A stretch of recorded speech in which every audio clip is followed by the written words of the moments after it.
The story begins in an abandoned construction place in the middle of the night.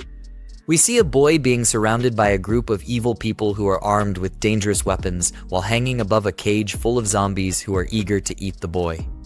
We learn that the boy's name is Jiang Zioyong. The woman asks if life is meaningless for him now because all of his friends are dead while she asks that.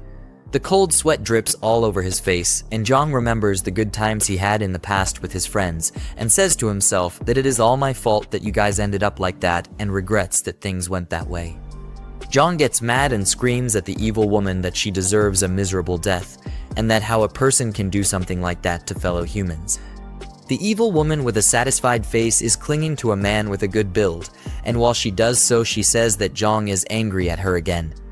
The man suggests to torture him slowly so she can vent her anger at him for having such a foul mouth. The man thanks Jiang for the supplies, and because of the supplies they have, they can live a comfortably life for a few more months before the supplies run out.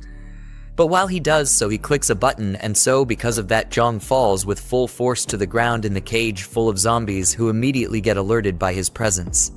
The zombies who are starving are running with full speed to Jiang, and once they get to Jiang, they begin to eat him alive, while we see that Jiang is coughing up blood because of the damage he is getting. Jiang thinks to himself that if he had another chance to live again, he would make better use of it, and that he would make them pay for what they did to him and his friends so that he would never experience something like that again in his life. Jiang, who wakes up again after experiencing something terrible, gets called upon by the same evil woman who betrayed him in his previous life, and while the woman screams that he didn't put her name to the house deed, he couldn't grasp the situation he is in right now because he thought to himself that he had died just a second ago. Jiang looks around and thinks to himself that could it be that I have been reborn before the time of the apocalypse and that they gave me a chain to redo life. He says that in his last life he has been deceived by Jing. We learn that she stole the inheritance left by his parents and made him homeless, and because of that he had to sleep on the streets in the cold weather. We also learn that later that time a global catastrophe occurred, so because of that most people were turned into zombies and plunging the world into chaos. With the help of friends he survived and built a safe zone to survive the apocalypse until it is safe to walk around again. But he couldn't have known that the deceitful Jing pretended to be a desperate person seeking his refuge and sympathy. In the end, she betrayed him and let the enemy inside to destroy him and his friends. We move back to his house where Jing is screaming at him while saying 400,000 yuan and not a penny less. Jiang, with a serious face expression, stays silent while looking at her. The evil woman gets angry and asks if he heard her. Jiang thinks to himself that he cannot act impulsively now, so he needs to wait when it is the right moment.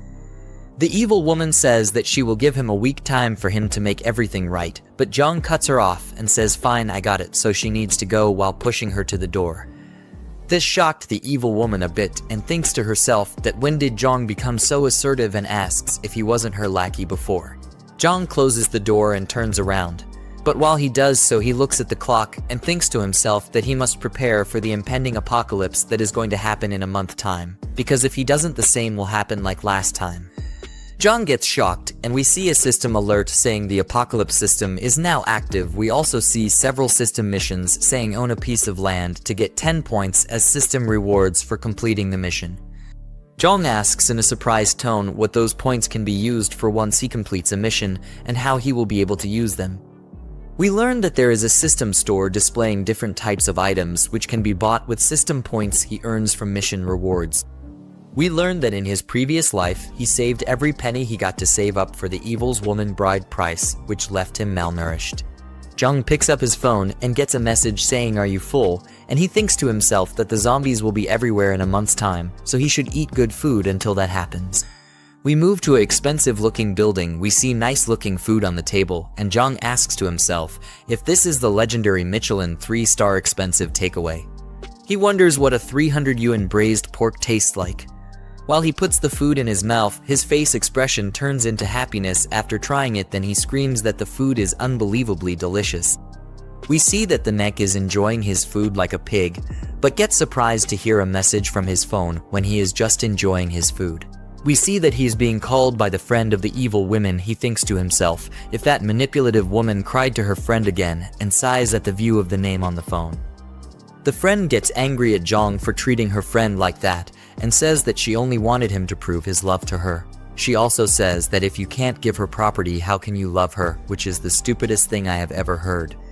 She says that Jiang was testing him a little and that he failed miserable, but if he brings 1 million by the end of the day in cash to them, she might help him to get her back to him. Jiang gets angry at her and says, "Who do you think you are for testing me like that?" and that she needs to get lost. The friend is trying to respond, but Jiang ends the call before she can do so. Jiang lays back on the couch and thinks to himself that he will build the strongest fortress on this land where no one dares to come, but not only is it becoming defensive, it is also built next to a water source and forest, so he will not run out of water that easily. We move to a hall full of people who are walking where the Mig gets greeted by a woman while she asks what he is looking for. The Mig tries to respond to the woman, but gets cut off by a man who we learn is the real estate manager of this place. The real estate manager asks the woman to help the others move boxes in the back because they have a lot of toilet paper that needs to be dealt with. The woman tries to respond to her boss, but gets cut off before she could do so. The real estate manager asks if she has forgotten who taught her everything in this field of work, and with an angry tone sends her to the back to help. The manager turns around and says to the Mick that a broke loser in cheap clothes can't even afford a toilet, let alone a house to life in. The Mick, his face expression turns dark and gets angry, so he asks the real estate manager if he is looking down on people or if he is just an evil person. The real estate manager says that he looks down on dogs like him, and he further says that if the Mick can afford a toilet, he will live stream himself eating shit. Jiang says to the real estate manager that he will find some fresh, hot, steaming ones for him later to eat on stream. Jiang comes back to business and tells the lady worker that he is not here to buy a house, but to buy land for himself, saying this with a confident face. The real estate manager and the lady worker can't believe their eyes when Jiang pulls out a black pay card, and cold sweat drips from their faces. Every customer in the building is shocked beyond belief, so they are asking what Jiang means by buying land and if he knows how much money it will take to purchase a piece of land. Another customer explains that he has never seen anyone buy land so easily. They exclaim that Jiang must be a wealthy person to buy such expensive land. The lady worker still cannot believe her eyes and asks Jiang to please follow her because she will give him the best detailed introduction available. While they are walking away, the real estate manager, with an annoyed expression, says that everyone knows how to brag, but he is not capable of paying for such expensive land.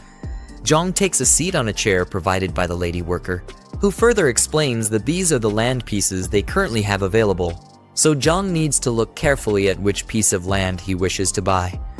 Jiang explains that there is no need to do so, and that he will just explain what kind of requirements he needs for his land. After that, she will need to look for the land that fits his requirements. Jiang further explains his requirements, such as proximity to mountains and water, so he has a water source. He also specifies that it needs to have convenient transportation and should have large buildings on top of it. The lady worker thinks hard before she answers, but is interrupted by the real estate manager, who adds that there is a piece of land in the East District that fits Jiang's requirements. The lady worker asks in a surprised tone why he suggests the East District, as there are still unfinished factory projects there and they cannot sell such land to a client. The real estate manager becomes angry and says that this broke loser's requirements are outrageous and that he is not here to buy an expensive piece of land, but to cause trouble for them. Jiang is surprised to hear that there is a piece of land that fits his requirements and asks the lady worker for confirmation. She responds positively but further explains that there are still unfinished factory projects because the construction team leader ran off, and there is no one to finish the work in time. Jiang thinks to himself that it is a great location because it fits all of his requirements. He further says that if he puts up barbed wire, it will be easy to defend, and the unfinished factories will also save him a lot of money. Jiang tells the lady worker that he will take that piece of land and would like to make a contract now so he can pay right away. The lady worker takes the papers back from Jiang and says in a scared tone that they are sorry for offering something like that. However, after she hears his response, she gets a shocked expression on her face and asks Jiang if he really plans to buy land with unfinished projects. Jiang confirms that he does and says that someone is waiting to eat some fresh poop later, so they should hurry with the contract and down payment, while the real estate manager is sweating cold drops of sweat. A while later, we see the real estate manager holding a receipt and saying that it is impossible. He further says with a dumbfounded face that he really paid a $300,000 down payment and questions how someone can buy such expensive land with unfinished projects on it. Jiang explains to the real estate manager, who still cannot believe his eyes, that he made the down payment and that it is up to him to perform in front of the camera, so he should at least enjoy it. Having had enough, Jiang walks away, while other customers tell the real estate manager that they have turned on the live stream, so he needs to hurry up. Another customer adds that his stomach doesn't feel good, but promises that it will be fresh for him. Jiang thinks to himself that he has spent all the bride money on buying that piece of land, but now he needs to figure out how to get money to stockpile supplies for himself. As Jiang ponders, a fat man walks past him and wonders if that was indeed Jiang. The fat man continues to his destination, but is surprised to see the real estate manager being forced to eat poop after making a deal with Jiang. The real estate manager, in a state of shock, protests that he doesn't want to eat poop, but the people ignore him and keep putting the poop in his mouth. The fat man, now angry, exclaims about what the hell is happening in his absence. We then move to the evil woman, who is meticulously doing her nails. She receives a call from the fat man and answers, greeting him and asking if he remembers her. The fat man cuts her off, asking if she knew that Jiang went to the real estate company to buy an expensive piece of land. The evil woman gets upset and asks how a broke loser like Jiang could afford something so costly. The fat man explains that it was a $300,000 down payment, so he must have used the bride money. The evil woman becomes even more upset, fuming about how Jiang could use her money, but the fat man calms her down and tells her she needs to figure out what's going on with him. The evil woman says that she will expose Jiang online for using her money, and for doing so behind her back. We then return to Jiang, who thinks to himself that buying supplies and building a base requires a lot of money, and he doesn't know where he can get such an amount when he's broke. Suddenly, there's a loud bang on the door, which surprises Jiang. It turns out to be the evil woman with her friend. Jiang asks what they are doing there, but the evil woman cuts him off, accusing him of spending her money behind her back. Jiang is dumbfounded and asks what she means, but the evil woman insists that she knows everything, including how he used her bride money to buy a piece of land, and since it was her money, the land now belongs to her. Jiang becomes angry and asks if she has suddenly gone crazy. He explains that he has plenty of money while slapping her with a stack of cash.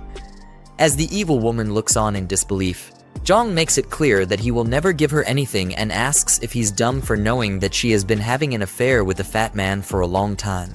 The evil woman begins to sweat coldly, wondering how Jiang found out about the affair. Her friend jumps in, saying that it's just a misunderstanding between a couple and that they need to take it easy.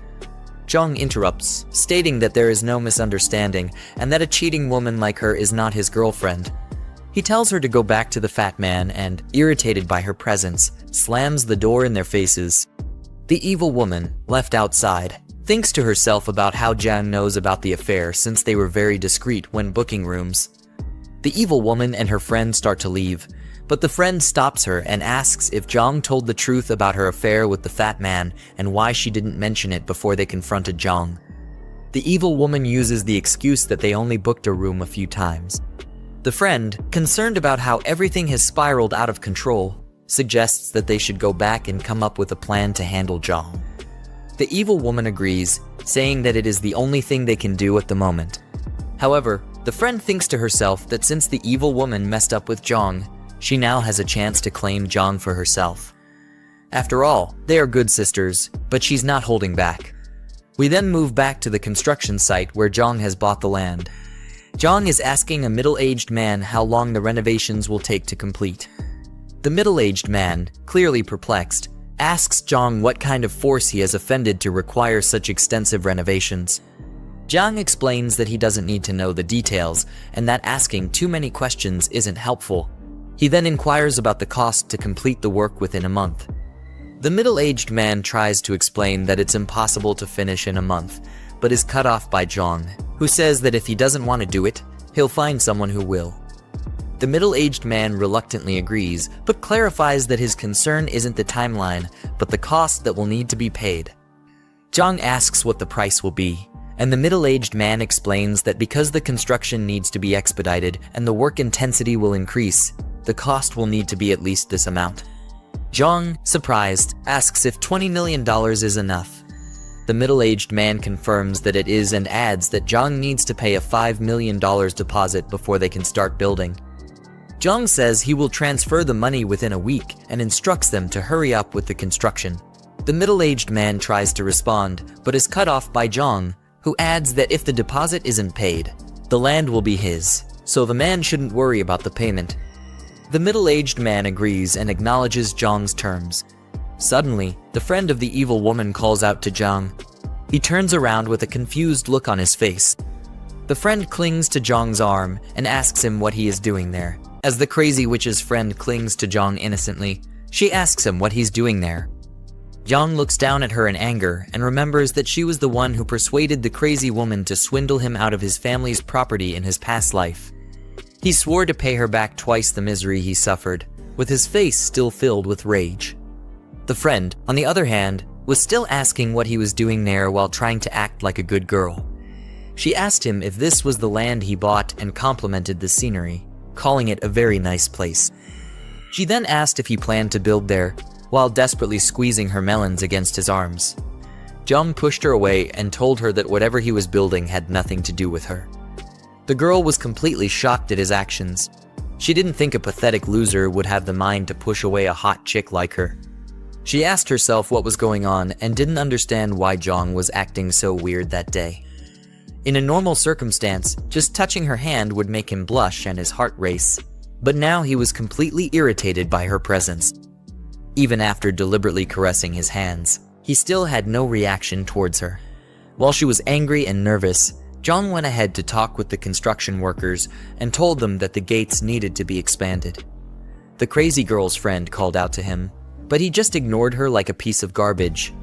Since he had broken up with Jiang, the friend didn't want to miss the opportunity to take Jiang for herself. She saw it as a golden opportunity for the land to be hers. She gritted her teeth and clutched her hand in desperation as she thought about how to make things work in her favor. Back at Jiang's home, he sat down on his couch with the documents of his newly bought land laid out on the table. He said that he had pledged the house to the bank, but it only got him $3 million, which wasn't nearly enough for the first phase of the construction. He needed to figure out how to get more money into his broke pockets. With a serious look on his face, he thought that since the apocalypse was coming soon, it wouldn't matter if he sold the house multiple times, and then concluded that he would do just that. Suddenly, he heard loud bangs at his door and a voice yelling at him to open it. As he walked to open the door, he said the voice belonged to his downstairs neighbor, Grandpa Lai. The old, rickety man was a nuisance who had some money, and he owned the first and second floors of the building where Jiang lived. Lai also wanted to buy Jiang's third floor, but the house was meant to be his matrimonial home, which was why he didn't want to sell it. As Jiang grabbed the door handle, he said that the old man was always causing a ruckus, splashing paint, dumping garbage, placing funeral wreaths, and jamming the locks. He opened the door, and Grandpa Lai immediately accused him of going clubbing the previous night. Jiang yelled back at the man and asked if he was done with his silly theatrics. He told the man that he went to bed before 10 last night, so there was no way he could have gone clubbing. Lai said that he didn't care and that he heard something, but Jiang cut him off and told the old man to stop his annoying rambling. He was fed up with Lai and his crazy stunts. Since the old man wanted the house, Jiang said that he'd sell it to him. The old man was completely stunned and asked Jiang if he was really serious. Jiang looked down at the monkey-faced old man and said that he'd sell it on one condition, and Lai asked what it was. He told the old man that his new house wouldn't be ready until after 6 months, so he needed to stay there for that amount of time. Before that, the old man would have to pay him a total of $5 million for the house all at once. With that, he'd be able to pay off the loan on his new house. Lai was about to respond, but Jiang cut him off and said that if he didn't agree, then he should forget it, while slowly closing his door. Lai stopped the door, pushed his head in, and nervously said that they'd have to sign a contract to avoid any regrets. Jiang looked really irritated as he looked at the ugly old man and told him that the contract wouldn't be a problem. Of course, with a plague coming in a month's time, Jiang had successfully swindled the old fool. He closed his door and cursed the old man out, telling him to stay in his house and wait to meet his maker. Jiang began going through his phone, calculating the old man's 5 million together with the 3 million loan, which came to a total of 8 million. The system popped up and showed that he had completed the first task of owning a piece of land. With that, he claimed the system's reward. The next day, he went into the city to complete the next task, which was to get a year's worth of supplies. He breezed through the shopping mall, collecting many items that could be useful to him. The people there thought he was deranged, and some even said the foolish boy should be avoided. They all stood and watched him as he filled numerous carts with supplies that would last him a year. They didn't understand what he was going to do with all that stuff, and some of them even called him a pathetic idiot who believed in doomsday rumors. Jiang wasn't bothered by their comments because he already knew what was coming. By the time he had gathered all the items, the task was completed, and the system rewarded him with 10 points. As he looked through the system's store, he thought about how enhancing attributes would be useful during the apocalypse, but he was too broke for that. The protagonist's supply box was the best thing for him to get with his 10 points. Jiang had a pumped-up look on his face as he convinced himself to get the protagonist's supply box and expand his advantage immediately. He bought the box, and his 10 points were deducted. The supply box popped out with an infinity symbol on the top of it and question marks around its body. When the box gets unlocked, we see the system information pop up and tell him that he got a level 1 space ring. The ring had a huge spatial space of 500 cubic meters, and time in the space was static. Jiang knew the first item he was going to get would be a gold one. With the time-static properties of the ring, it meant that fresh food wouldn't spoil. Jiang was happy about this information because he was a good-for-nothing idiot who didn't know how to cook for himself. After that, the system brought up his next task and told him to get supplies for 10 years, with the reward for that being 20 points. As that happened, the store manager walked out with some guards and asked who was causing trouble in his store. He looked like a mangy mutt as he asked Jiang to identify himself. Jiang recognized him as Yang Tao, his middle school classmate, and a dumb lackey of the school bully, Zhang Xingzhi. Yang always liked to bully weaker people, but couldn't stand up to those stronger than him. We see that in the past, Yang and a couple of other dumb-looking idiots bullied Jiang and asked him for a protection fee. During that encounter, Jiang told them to screw off, and that Sheng should come collect the money if he wants it. Anyway, he was surprised to run into the same blockhead at the store, much less as a manager. Yang told him to return all the items he put in his cart or else. Jiang cut him off and mocked him for still bullying weak people and acting like a useless wimp in front of those stronger than him. He told Yang that he was there to make a purchase and asked if that was how Hurenfa treated its customers. Yang thought he was crazy for actually saying he was going to purchase all those items. He told Jiang to pay for them immediately or else he would get rough-handled. An hour later, all his items were scanned, and the cashier printed out the total. As Yang was told the total price by the cashier, he handed out the payment terminal to Jiang and yelled at him to pay immediately. With a spark of confidence in his eyes, Jiang swiped his card as if he were in a battle. The transfer was successful, but Yang didn't look too happy about that. As he walked away with his guards, Jiang called him back. Yang was already pissed off enough, and he asked Jiang what he was doing. Jiang told him to apologize for his rude behavior, or else he would return all the goods that he just purchased. The store manager felt insulted and told Jiang not to push his luck, but the other customers interrupted him and told him to apologize. They told the blockhead that an apology wasn't much, and if he didn't, they wouldn't let it go. One of them had even started recording and was ready to make Yang a famous piece of shit. Jiang told him again to apologize, and if he did, Jiang said he would buy 10 times the amount of items he had already bought. Yang didn't believe his words, so Jiang told him to bring the POS machine so he could show his balance. He swiped his card on it, and Yang was shocked to see that the pathetic weakling he knew had over 7 million. It was an amount that he had never attained in his wretched life. Once again, Jiang told him to apologize. With no choice, Yang bowed down like a peasant and said he was sorry. As he bowed, Jiang patted him on the head and told him not to be so reckless in the future and to leave room for others. Yang had an utterly defeated look on his face, but he couldn't retaliate since it would only bring more trouble for him. He asked Jiang what he was doing with all the things he bought, and the Mick said he was planning a big venture. Jiang told him that the supermarket's inventory wouldn't be enough for his venture and that he needed a wholesaler. Jiang turned back his head and asked Jiang if he knew some wholesalers since he worked at the store. Surprisingly, the wholesaler he knew was Sheng, the dumb bully who always extorted Jiang in school. Jiang quickly called Sheng and told him that he had found a big client.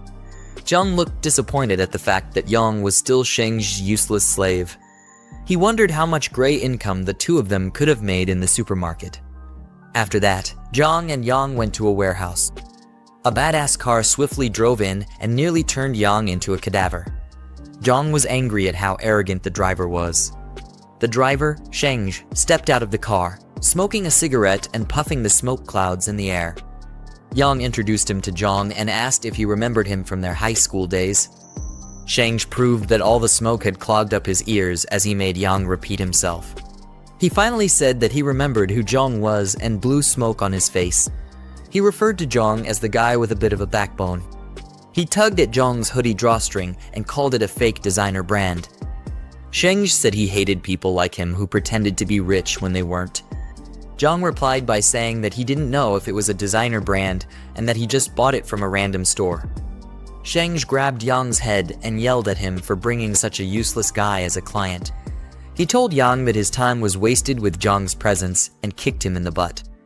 Jiang tried to explain that his client was a really big one, but Sheng didn't believe the idiot's words. He said that he could tell who was rich, and he wasn't because he had been in the business for many years.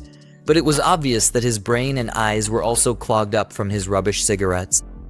Jiang felt his aura wasn't working and said that he couldn't intimidate illiterates like Sheng, who looked down on people. Sheng arrogantly grabbed him by the collar and told him to repeat what he just said. But Jiang wasn't fazed by the fool. Jiang repeated himself and said that he looked down on people, but Sheng focused on the part where he was called illiterate. Jiang took it that he didn't mind being told that he looked down on people. Jiang then tried to calm down the situation and said that Sheng's sore spot was when people called him illiterate because he really was one, and he hated being called that the most. Sheng kicked him to the side like a trash can and told him to shut up since he could talk so well. Then he threatened Jiang by saying that he wouldn't leave there standing if he didn't buy a truckload of goods. Jiang whipped out his phone and told the dumb bully to stop tugging on his collar and show him the account he was going to pay to. Seconds later, he wired $1 million to Sheng, who was surprised to see such an amount of money. He looked completely baffled as he read the transfer details on his phone. Jiang let him know that there was no other reason for him to be there. He said he was going to buy $5 million worth of goods. Then he told Sheng to load up the truck with the rest, and he would pay the balance when the goods were ready. Sheng asked him what kind of goods he wanted, and he replied, saying it was rice, salt, and basically anything that was edible or drinkable. He wanted it all. Then Sheng, with a sly smile on his face, told Jiang to follow him. Unknown to Jiang, Sheng planned to give him a batch of food that was nearly expired. They went into the warehouse, where it was filled with barrels and crates of different kinds of supplies. Sheng offered to give him a 10% discount if he took the whole batch. He was going to stoop to any level to get the goods off his hands. Jiang told him it would depend on the quality of the goods as he walked towards the crates. He got to one of the crates, picked up a brown bag, and began to analyze the item. Looking closely at it, he told Sheng that everything was nearly expired, except for the outermost layer. Jiang called him a shrewd man for trying to set him up like that. Sheng was surprised that he was able to figure it out. Caught between a rock and a hard place, he then offered Jiang a 50% discount. Jiang told him that there was no need because he was only using the $5 million to buy the best quality goods. He then said that he had other plans for the expired goods, and Sheng wondered what this crazy guy was talking about. Jiang was going to take the nearly expired goods at the 50% discount, but the payment would arrive a month later. Sheng asked what would happen if the goods expired, and he didn't get his payment, but Jiang assured him that he would mortgage his house to him if that happened. Sheng was still curious as to why someone would buy that many nearly expired goods. He asked Jiang what his channel was, to which Jiang replied that the channel was himself. Jiang told him that even expired goods would be worth a fortune in a few days, as he tapped Sheng's shoulder. A cold sweat ran down Sheng's face, and he looked like he had already shit on himself. With a shaky voice, he asked Jiang what he meant. But Jiang told him to stop asking questions and just deliver the goods, and that he would send him the address later. Jiang suddenly got a call, and the voice over the phone asked if he was selling his second-hand house. As he left to take the call, he told Sheng that he had other matters to attend to and that he should take care of the food. He then walked out of the warehouse. Yang, who had been a complete nuisance, asked Sheng if he had scammed him. But Sheng wondered how Jiang was doing so well since his family was short of anything special. Jiang got back home and met Grandpa Lai, who gave him a bag full of money as a deposit. The old man accepted his condition to leave the house in 3 months and asked to sign the contract immediately. Jiang just looked at the old fool and said that he didn't even inspect the house before making a deposit. He was puzzled as to why Lai was so desperate to get the house and asked the old man why he was in such a hurry. Lai, with a sad look on his face, told Jiang that his granddaughter needed to transfer schools, so they urgently needed the house for residency. He had been looking around the area, but only Jiang's house was up for sale, and he begged Jiang not to back out of their deal. Jiang called out the silly man's honesty and asked if he wasn't afraid that he would raise the price after hearing what he just said. Grandpa Lai was shocked at Jiang's words, and he looked like he could have had a heart attack at any moment. He told Jiang that buying the house would cost him their entire family's savings, but Jiang assured him that he wasn't going to back out. After that, they signed the contract, and Lai was relieved that his granddaughter wouldn't have to sleep in the streets like a gutter rat. He bowed like a peasant before leaving and left Jiang to attend to more important matters. As he left, Jiang thought the old man's kind and honest traits would be his doom during the apocalypse. He quickly stopped the man for a second and asked for Lai to give him the address of where he currently lived. The next day, Jiang returned to the construction site to see how his new place was coming along. As he got there, the construction manager asked for the second batch of funds like a hungry ingrate, but Jiang told him that he would transfer the funds soon. The construction manager showed him around the place as they walked inside the building and said that it was between 70 and 80% complete. They stood under the reinforced doors and walls, and he assured Jiang that they were absolutely safe. Jiang asked about the warehouse and was told that it had already been cleaned up and was ready to be used. With that information, he called Sheng with a happy look on his face and told the dumb bully to bring the goods. Moments later, workers began to fill up the warehouse with boxes of supplies. They happily did their work because their boss was paying each person a lot of money. They were a bunch of broke fools, and they needed some way to sustain themselves in their miserable lives, which was about to be cut short by the apocalypse. They commented on how the place looked like a shelter and said that rich people really valued their lives. Jiang directed them and told them to make sure that the perishable goods were stored separately. After a work-filled day, the underpaid interns started leaving the warehouse when night came. As they left, Jiang stood in front of his tower of supplies and was happy to be done with that task. The system showed that he completed the task of acquiring 10 years' worth of supplies and rewarded him with 20 points. As Jiang looked through the system's store, he noticed that there was a new box item there. It was a box that would give him an awakening ability. Jiang was happy at the fact that he would be able to gain abilities before the dawn of the apocalypse since he was a good-for-nothing weakling. He quickly purchased the box, and it gave him the ability known as the Mind's Eye. It would help to detect if another party was hostile or had harmful intentions. Jiang said that it was one of the most useful abilities in the early days of the apocalypse. He would easily be able to tell friends from foe and deal with them accordingly. After that, the system popped his next mission, which was to arm himself. Jiang had a mischievous look on his face as he said that was what he had in mind. It was nighttime at the market, and all sorts of vendors and customers could be seen prancing about, looking for the next best rare item to purchase. For a bunch of fools who were clueless about the apocalypse, everyone there seemed to be eager to get something important. Jiang walked through the streets of the market as he listened to the idle chatter of everyone around. Customers were trying to determine if items were real or fake, and the vendors were tired of dealing with annoying idiots. They all had stern looks on their faces, as if they were all trying not to be intimidated. Jiang's attention was caught by someone who was trying to haggle like a thief. The customer wanted an item for $300, but the vendor couldn't believe the sheer stupidity and asked who did business like that. When he turned back, he saw that the idiotic customer was none other than Lai Shuxing. The fat piece of shit was trying to bring the price of an item from 2,000 to 300. He threatened to leave if the vendor wasn't going to sell it to him at that price. The vendor, trying his best not to punch the idiotic fool in the throat, was trying to calm things down so that they could come to an agreeable price. Eventually, he agreed to sell it to Shuxing at that ridiculous price, just to get him to stop yelling. One of the random people on the streets looked at the vendor as if he were a complete noob who had no spine to stand his ground. Jiang was curious as to why Shuxing was buying fake bracelets on the black market. For someone who likes to brag a lot, Shuxing was nothing but a cheapskate and a silly one at that. He called his crazy ex-girlfriend, Kiwi Jing, a fool for falling for a scam. The way he stared at Shuxing showed that he was irritated by the guy's presence. He went back to looking for more items and saw a display of fine swords and machetes. Each blade looked like it could take anyone's head off with ease, but it wasn't just him who stared at the blades with such intent. There were other people passing by who seemed to like slicing and dicing things. Jiang smiled and was happy that he found what he was looking for. He met with the vendor and began examining the blades. With the way he held one of the blades, you'd think this nincompoop actually had experience as a swordsman. Jiang asked the vendor if he had any hard stuff there, and by hard stuff, I'm pretty sure he wasn't talking about their sausages. Anyway, the vendor didn't want to waste time with a loser like Jiang, so he showed the knife sharpener to him and told him to get to work if he wanted something hard. The vendor said that he could also buy a baton if he was too lazy to sharpen the blade himself. Jiang, with a mean look on his face, still insisted that it wasn't hard enough and he needed something harder. Yeah, this whole conversation was getting really sus.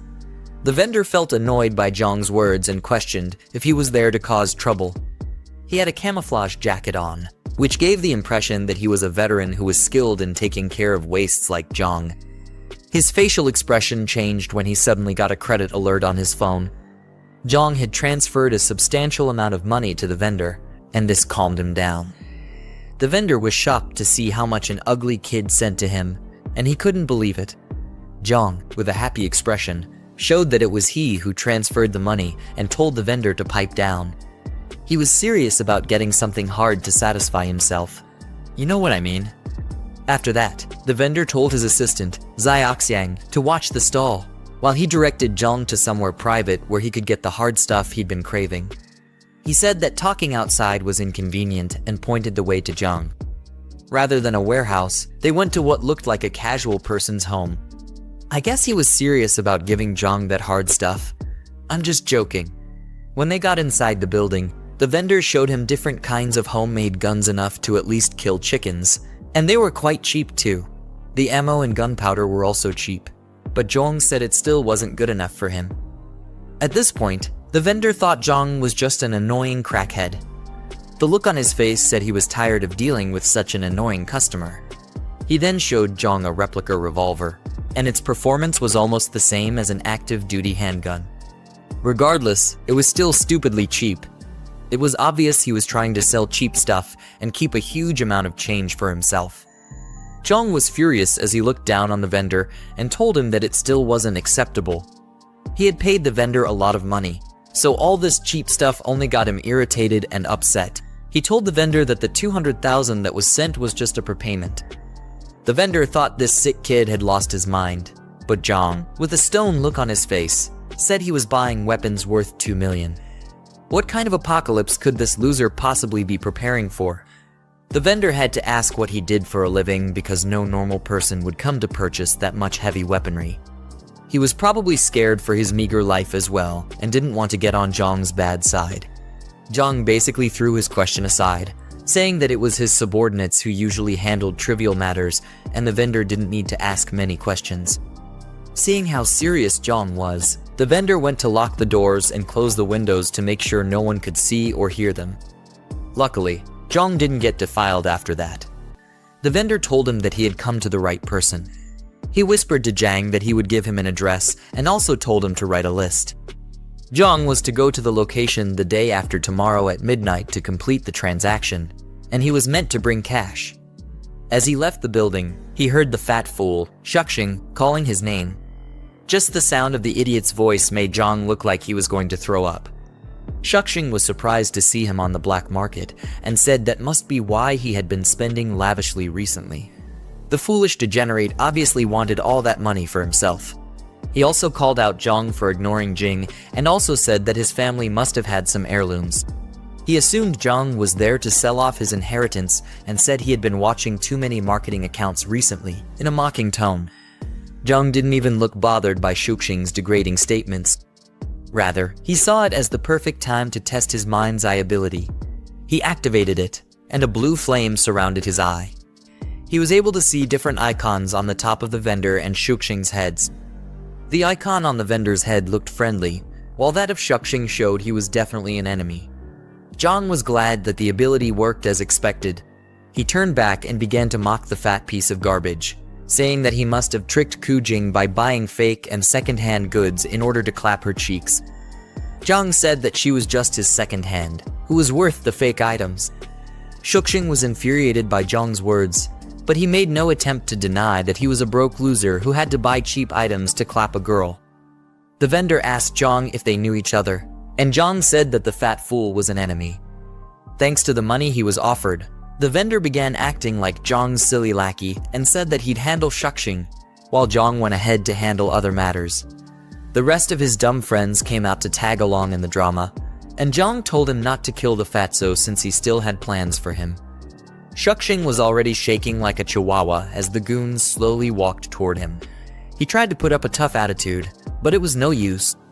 The arms dealer swung out a baton, which made Shuxing try to negotiate with them. The proud fool was now a sacred wimp, and he had probably pissed on himself. The arms dealer and the rest of the goons gave Shuxing the beating of a lifetime.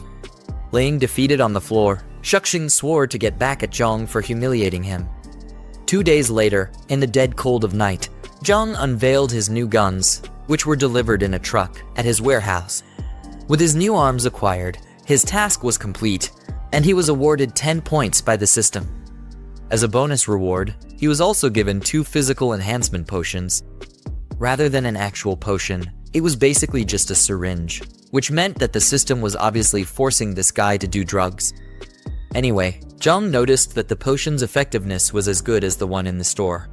He brought out one of his hands and lifted the other in the air as he got ready to inject it into his body.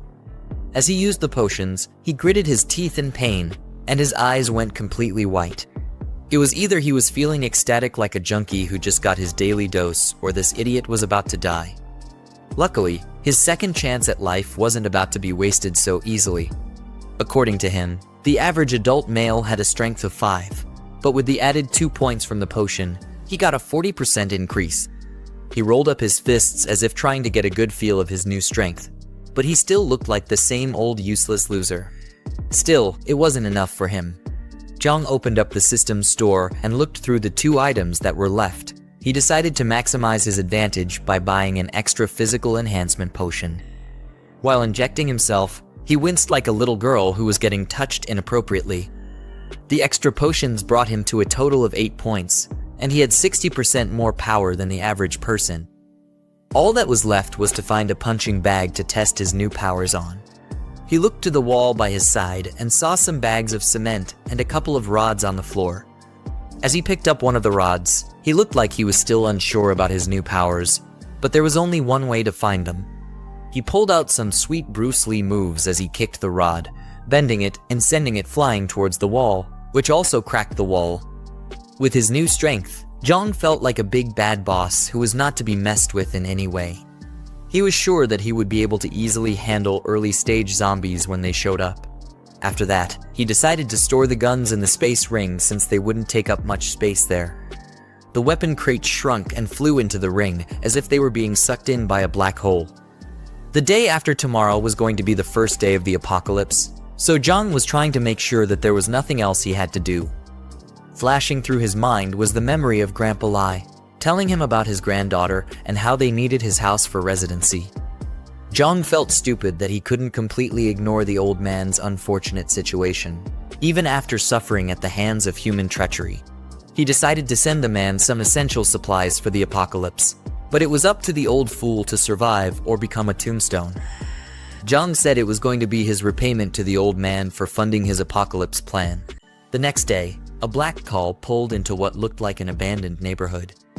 Jiang stepped out of the car and said that whoever was going to look for this filthy slum definitely needed some kind of GPS.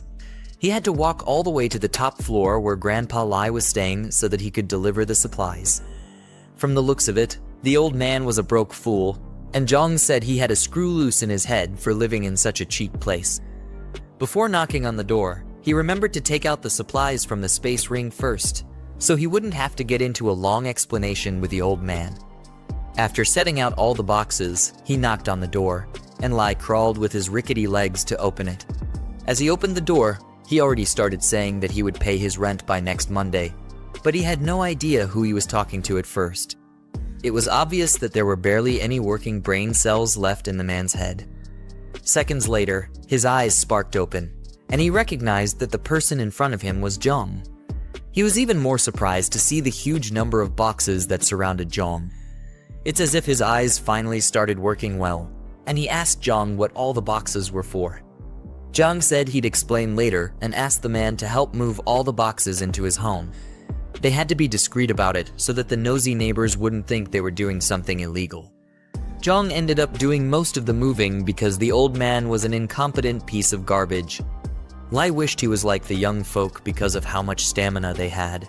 He said young folk like Jiang could move so much stuff in one go without being out of breath. But I'm pretty sure moving just one box nearly sent him 6 feet under. When they were done, check the room and the door to make sure it was sturdy enough. While he was still looking around, he told Lai to listen well to what he was about to say. The old man's eyes and memory were barely working well. He was definitely expecting too much if thought that Lai's ears would be working normally. Jiang told Lai that he should use the supplies wisely and that they would last him for half a year. Then a picture caught his attention, while the old man was telling Jiang to keep the supplies in his room because they would be moving in soon. Jiang didn't even pay any attention to the old man's words. He had given him the supplies, so if the old man wanted to continue being a fool, Jiang wasn't going to be bothered. The photo that caught his attention showed Grandpa Lai and a very beautiful, brown-haired young lady. He immediately recognized the pretty girl as Shanshan, probably one of the girls he had clapped in his previous life. Jiang didn't think she'd be the crazy old man's granddaughter. He asked Lai if his granddaughter was named Meng Shanshan, and Lai was surprised that he knew who his granddaughter was. He asked Jiang how he knew, considering that he had never mentioned her name to him before. Jiang's face suddenly turned very cold and serious as he asked Lai where Shanshan was. Now that his hot chick was in the picture, he couldn't possibly abandon her and her grandfather. Lai told him that she was still studying back in their hometown, but once they were able to move into Jiang's house, she would come around. In a flashback, we see Jiang and Shanshan sitting together, while she puts her head down and cries like an annoying brat. She complained about being the one who caused trouble for her grandfather. Jiang had a sad look on his face as the scenes flashed through his mind. He remembered that in his past life, Shanshan said her grandfather risked his life to rescue her from the captured high school. The old man was able to save her, but he met his maker afterward. With that in mind, Jiang swore to make it up to her so the same events wouldn't be repeated. He was determined to survive and make babies with her this time around. He told Grandpa Lai that he couldn't move houses anymore. Lai had a shocked expression and probably thought that Jiang had completely lost his mind.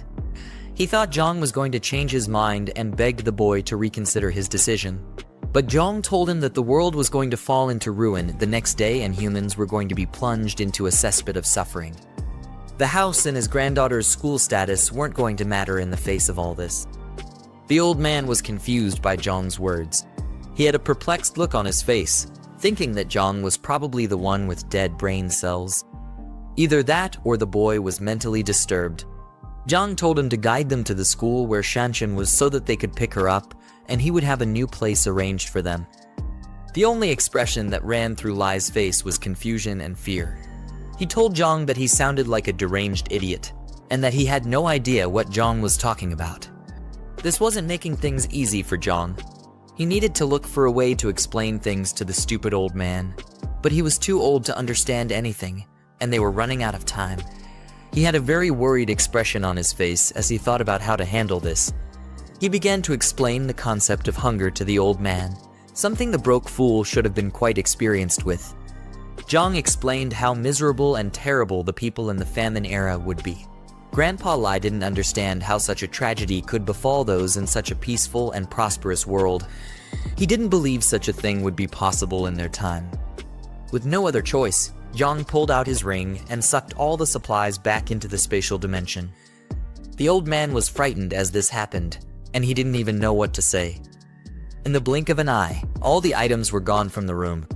Lai asked him what happened to the items and assumed it was some kind of dark magic. A powerful aura surrounded Jiang, and in a forceful tone, he told the old man that he had superpowers and that he could see the future. He said he wanted to live, and he also wanted Shanshan to live so they could make all kinds of happy noises together. Then he stated that from then onwards, everything was going to be done according to his words, and Lai would not be able to defy him. He demanded to be told where Shanshan's school was because there was barely any time left. They left the house and got into Jiang's car, but Lai was still looking at him as if he were an insane villain. They sped through the streets and quickly arrived at the school. Jiang asked the old man if he knew Shanshan's class and dormitory. Luckily, the old man knew, which made him quite useful. I can't imagine the horrors Jiang would have put him through if he decided to be incompetent. They hurried to wherever she was, with the clock ticking away fast. Meanwhile, in the middle of the school, we see a bunch of delinquents harassing a girl for some silly reason. The girl who was being harassed was Shanshan, and she was getting whooped by some illiterate bullies because they were jealous that a guy liked her. Rather than trying to get some good Riz skills so the guy could notice them, they decided to take it out on the poor girl. Shanshan was looking bruised up, and she tried to explain that the guy, Zheng Xiaochen, was the one who liked her, and it was all one-sided. Sadly, the stupid bullies were too dumb to understand, and they thought she was just making excuses. They kicked her and pulled her hair to make up for their low self-esteem. They didn't believe that Xia Cheng was the one desperately trying to get into Shanshan's pants, and they felt she was silly for mocking him. Shanshan made some happy noises as her hair got pulled. I guess that's the kind of thing she was into. A voice called out to the stupid bullies and asked them what they were doing, but the girls looked unimpressed by whoever showed up. Luckily for Shanshan, it was Jiang and her grandfather who came to save her. One of the bullies recognized Lai as the useless grandfather. Shanshan was surprised to see her grandfather and asked why he was at her school. You'd think she'd be grateful to him for coming to save her pathetic butt. He screamed at the bullies and told them to let go of his granddaughter. Jiang, who stood behind him, looked like he was itching to give the stupid girls a piece of his strength. The other dumb-looking guys approached Lai, and they were holding knives and bats. They told the old man not to get into young people's business and he should stop meddling in their affairs. The blonde-haired leader walked up to him with his knife, but the old man stood his ground. Grandpa Lai rushed the guy with the knife and said he was mannerless for bullying his classmates. While they tussled, someone else was about to send Lai to the pearly gates with a bat. He swung down, aiming for Lai's neck, but Jiang caught the bat and saved the man from an early grave. Can you even call it an early grave? Jiang mocked the bully for being so young and learning how to be a thug. Of course, the bullies weren't fazed by Jiang's weak looks. They saw him as another pathetic, broke guy who was trying to act tough and assumed he was Shanshan's little brother. With one kick, Jiang sent one of them flying through the air like a frisbee. Thanks to that, the bullies took him seriously and said that he must have been trained, so they decided to gang up on him together. Their silly tactics didn't rattle Jiang, as he kept a serious look on his face. The idiotic bullies had no idea what they were in for. After circling around him, the one with the bat rushed and swung his weapon, but Jiang quickly ducked to avoid the attack. Thanks to his enhanced strength, his reflexes were off the charts as well. He grabbed the idiot by the collar and tossed him to the ground with one hand. That one quickly got his lights knocked out as his head slammed into the ground. The last one rushed Jiang with his dagger. Jiang weaved through the attack and kicked the fool to the ground, nearly sending him 6 feet under. After he was done dealing with them, the girls started shaking in fear and asked him what he was going to do with them. They thought they were about to get defiled, but their milk jugs just weren't Jiang's type. He slowly walked towards them and started smacking them around the place. He slapped one of them, and she couldn't believe that he would raise his hands on a woman, but to Jiang, she wasn't a woman. She was just an ugly gorilla who liked to bully others. The other one got her hair pulled, and she screamed for Jiang to let go of her. He suddenly pulled out a knife and held it to her neck. Tears filled her eyes, and in a shaky tone, she asked him what he was about to do. He quickly swiped the blade across her neck and gave her a befitting end. Jiang had a devilish look in his eyes after what he had just done. Shanshan and the other bullies couldn't believe their eyes. They didn't think he could have done something so horrid. Anyway, just to let you guys know that he didn't actually kill her. Yeah, I got you with that one. The girl knelt on the ground and cried out because Jiang had cut her hair. Any more cuts, and she would have been looking like a bald freak. To her, it was the worst possible fate she could have imagined. She yelled out in a thundering rage at Jiang, cursing him out and saying that she wouldn't forgive him for daring to cut her hair. Jiang looked down at the fool as if he were her god and told her that long hair would only drag her down. She didn't understand his words, and she was too angry to comprehend anything at the time. He told her that she would understand in a few days and that short hair might actually save her life. Just like that, he killed all hair-pulling fantasies she probably wanted to satisfy in her miserable life. With the girls dealt with, he called Shanshan and her grandfather and said that they were leaving. Shanshan was confused and asked where they were going. Moments later, they got into the car and left. In the car, Shanshan was shocked to hear that she wouldn't be going to school anymore. Her grandfather explained that there was going to be a huge famine soon, and because of that, there was no need for her to sit and listen to boring lectures anymore. They had to do their best to survive. While Shanshan was trying to understand Lai's crazy words, Jiang had a sly smirk on his face as he drove. He was most likely happy that he had secured someone he could feed his chocolate to, and he couldn't get the fantasies out of his head. On the other hand, Shanshan told Lai that he shouldn't be listening to scam calls because she thought the old man had completely lost his mind. Considering his age, she wouldn't be wrong. She argued with him and asked how much he got scammed for, and Lai tried to explain that he was telling the truth. While the two continued arguing, Jiang was just happy to have Shanshan and promised himself to protect her this time around. Then he butted into their conversation and told Shanshan that he was the one who informed her grandfather about the famine and it wasn't a scam. She was just surprised that the idiot could actually talk. Then she nervously asked who he was. Jiang introduced himself and told her that she could call him Brother Yang. Shanshan then thanked him for dealing with the bully, Sun Y, and teaching her silly bunch of stupid lackeys a lesson. Jiang told her not to worry about the fools because they barely had many days left in their useless lives. Shanshan was confused and asked what he meant, and if there was really going to be a famine. Then Jiang told her that he used the concept of famine to explain the situation to Lai's deteriorating brain. Shanshan was glad to hear that because she was sure that there couldn't be a famine in such peaceful times. But he burst her bubble by saying that it was the apocalypse that was actually coming. Now, she was even more nervous as she exclaimed the word apocalypse in confusion. Jiang claimed that the time was right and told her to check her for short videos and the news. He said if nothing unexpected happens, she should start seeing signs of the situation. Shanshan quickly picked up her phone and came across the news of someone with rabies who was biting others like a mad dog. From her phone, you could see some officers trying to hold down the despicable zombie-like person as he struggled to break free. More news came up about a strange smog, and they highlighted that it had a strange smell. Kinda like Jiang, considering that the piece of garbage hasn't showered since the beginning of this book. More screams could be heard from Shanshan's phone as people complained about getting bit by others. Her face was struck with fear. She couldn't believe the horrific events that had started to take place and thought it must have been a dream. She was completely shocked to hear Jiang say that these were all expected events and that they were signs of the beginning of the apocalypse. This idiotic girl still stupidly asked if there was really an apocalypse, even after seeing the signs on her phone. I guess stupidity runs in her family. The next day was going to be the first day of the apocalypse, and the toxic smog would cover several provinces, including Province B. The unknown toxic smog was going to affect all living creatures, and chaos would be slowly unleashed in the world. Slowly, a significant portion of humans would be turned into repulsive, brain-dead zombies, and everything would fall into ruin. People would try to run for their meager lives, but their efforts would be completely useless. Eventually, the zombies would catch up to them and turn them into a McDonald's Happy Meal, eventually turning the innocents into filthy zombies as well. Jiang said that Shanshan should obviously know what zombies were. She obviously did. But the whole story was still too unbelievable for her.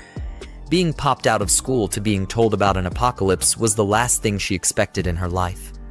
While they were stuck in a traffic jam, Jiang told her that she would believe everything in the coming weeks. By then, she would cling onto his sausage like a desperate ex-girlfriend because he would be her only saving grace. Jiang was pissed about the traffic jam and noticed that even the emergency lane was stuck as well. Grandpa Lai was worried, so he asked Jiang what they would do if the zombies caught up to them in the traffic jam. But Jiang said that it wasn't that urgent yet. But he started to think about it and the possibility of a small outbreak occurring while they were trapped there. While he was thinking about it, some crackhead driver tried to cut in front of his car. Jiang blocked him but suddenly slammed the brakes, nearly sending the old man and Shanshan flying through the windshield. Jiang was angry that the reckless driver was trying to cut into the emergency lane without a turn signal. He wasn't going to let the idiot get away with such tomfoolery, so he started driving like Vin Diesel in the Fast and Furious movies. The car kept trying to cut into the lane, but Jiang wasn't about that life. The stupid driver pulled up beside him and started yelling and cursing him out, but Jiang ignored the foolish ingrate. Lai tried to advise Jiang to let it go because the idiot looked like a rich and powerful person, but Jiang was ready for the worst. If the driver eventually wanted to step out and cause trouble, he was ready to beat him to a pulp. The traffic was over, and the cars finally started moving after being stuck for almost an hour. Shanshan noticed the reckless driver from before was still trying to cut in front of them, and she told Jiang to watch out for the fool. At this point, Jiang was enraged, and he was ready to send the idiot to the deepest depths of hell. The two of them got into a crazy road rage, and Lai begged Jiang not to stoop to such a foolish level. With the apocalypse already approaching, Jiang wasn't bothered about traffic rules anymore. He said that there was no need to be lenient with a stupid, reckless driver. He eventually broke free, causing the driver to nearly crash by the side of the road. The ugly fool got out of his car, cursed him out, and called the police, telling them to find the plate number of Jiang's car. He was probably another spoiled rich brat who loved to spend daddy's money recklessly. He swore to get back at Jiang and teach him not to mess with certain people. At nighttime, Jiang got back to his new safe house. As they stepped out of the car, Grandpa Lai and Shanshan were amazed at how massive the place was. Shanshan even said the place was a bit too much. It definitely won't be when she and Jiang finally get down and dirty. Jiang told them to get some rest because the following days were going to be a whole lot tougher. The next morning, Jiang was standing in front of his huge window while sipping a hot cup of coffee. Shanshan stepped out of her room, yawning and stretching, while stating that it had been so long she slept so well. She finally didn't have to wake up like she was at a boot camp and get ready for morning classes. Jiang looked glad that she was able to rest well. I guess he couldn't satisfy his urges yet since her grandfather was still with them. He then asked to go with him so they could check out the fortress together. You'd think they'd finally have some alone time, but Lai the Great Fool just had to tag along. As they took a tour of the place, Jiang told them that the walls were made of reinforced concrete and the remote-controlled gate was also made of pure steel. The only way to break through was with heavy weapons, so neither zombies nor regular humans could easily get in. He reminded them that without his permission, no other person was allowed into the fortress except the three of them. Shanshan asked whether they were going to let survivors who made it to the fortress just die like a bunch of wastes. He ignored her question and told her to follow him like a lost puppy. He explained how people's true intentions would be unpredictable during the apocalypse.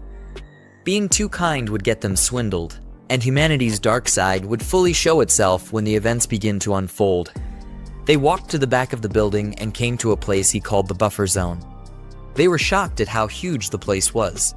We could see some lined up crates and a small building that was to serve as a shelter.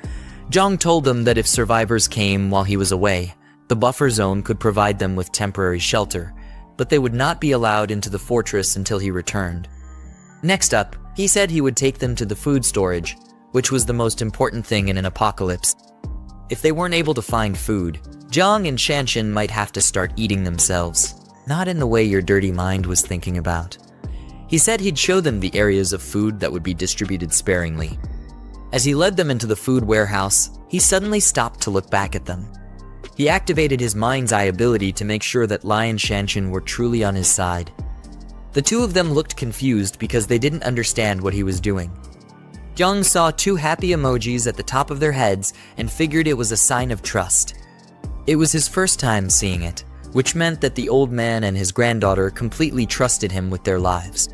Jiang brought out a weapon crate from his ring and told them that weapons were the most important thing during an apocalypse. Isn't it supposed to be food? Anyway, he told them to make sure to keep it under their control and not let it fall into enemy hands.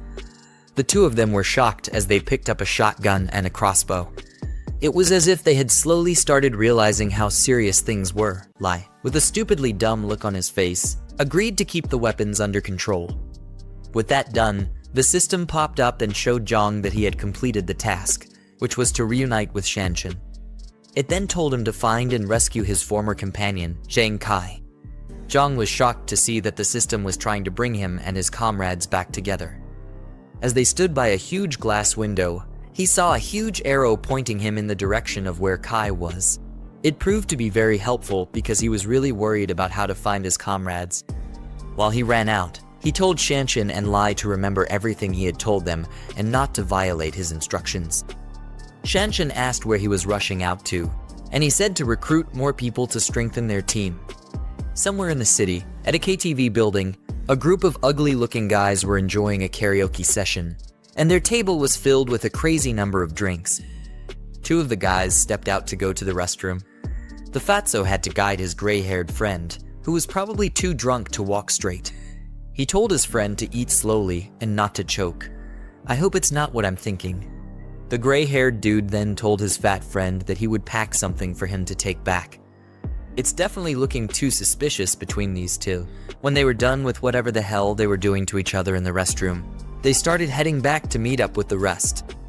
The gray-haired guy mistakenly bumped into a girl who was walking with her man. He apologized, but the stupid man, feeling like it was a good time to show off his foolishness, kicked him and told him to watch where he was going.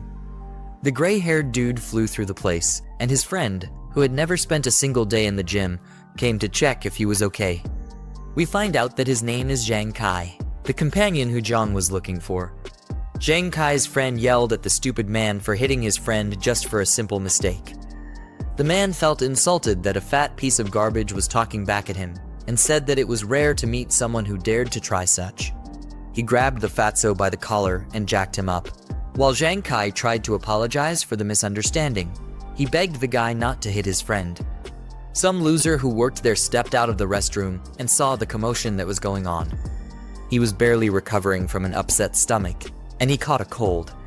He tried to calm down the fight, but the man just felt even more disrespected. He was really trying hard to show off to a girl that he had probably never banged. He told the worker that his boss wouldn't dare try to grab his clothes, but here he is doing the unthinkable. The unfortunate underpaid worker told Kai and his friend to leave while he dealt with the man. The man told the worker to call his boss and questioned how they had the audacity to disrespect him. He even threatened to throw the karaoke bar out of business. Kai and his friends ran like little wimps back to their companions, who asked them if they were chased by a dog. Kai explained that they bumped into a drunk fool when they left the restroom, and the man wanted to mess them up.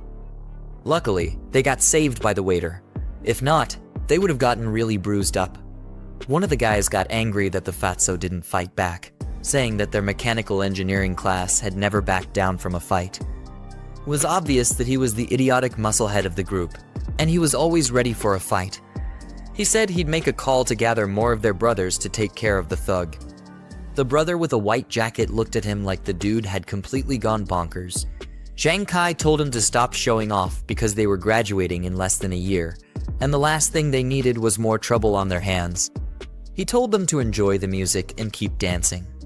Sadly for them, the thug walked into the place with more of his retarded lackeys and the waiter, who looked like he was barely conscious. Zhang Kai and his crew were shocked to see the pitiful state of the waiter. The idiotic thug pointed towards them and told his goons to teach them a lesson. Zhang Kai and his friends got rounded up, and they were made to kneel with their hands behind their heads. The waiter, on the other hand, was seriously shaking from the pain he was in. The stupid musclehead demanded to make a call, but instead got a bottle smashed on his head for speaking when he wasn't allowed to. He started bleeding from his head, and Zhang Kai screamed his name, Chen Chong.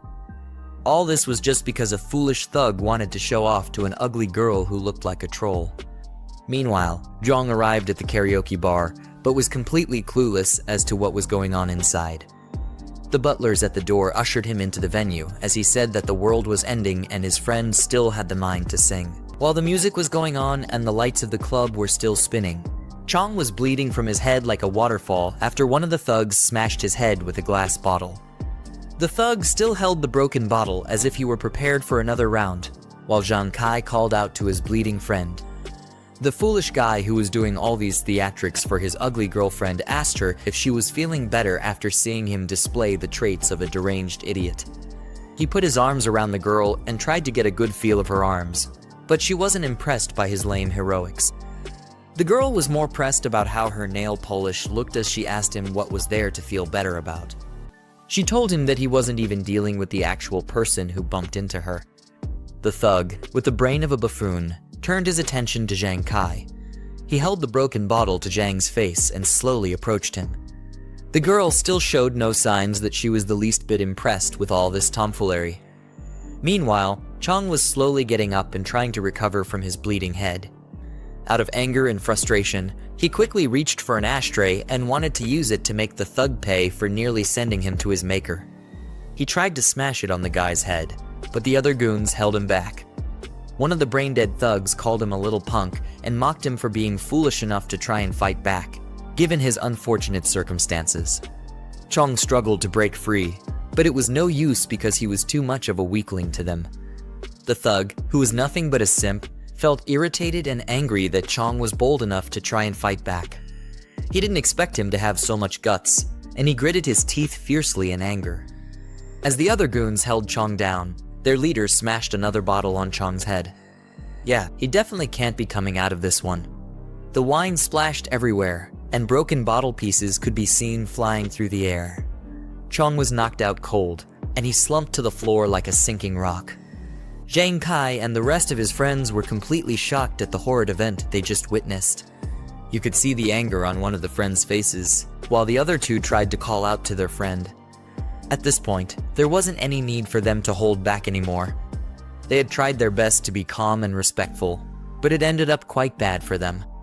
Jiang Kai and the fatso rushed towards the leader of the thugs to send him 6 feet under, while the last guy stood at the back, holding a baseball bat. On the other hand, one of the waiters was hiding in the corner and shaking like a pathetic coward.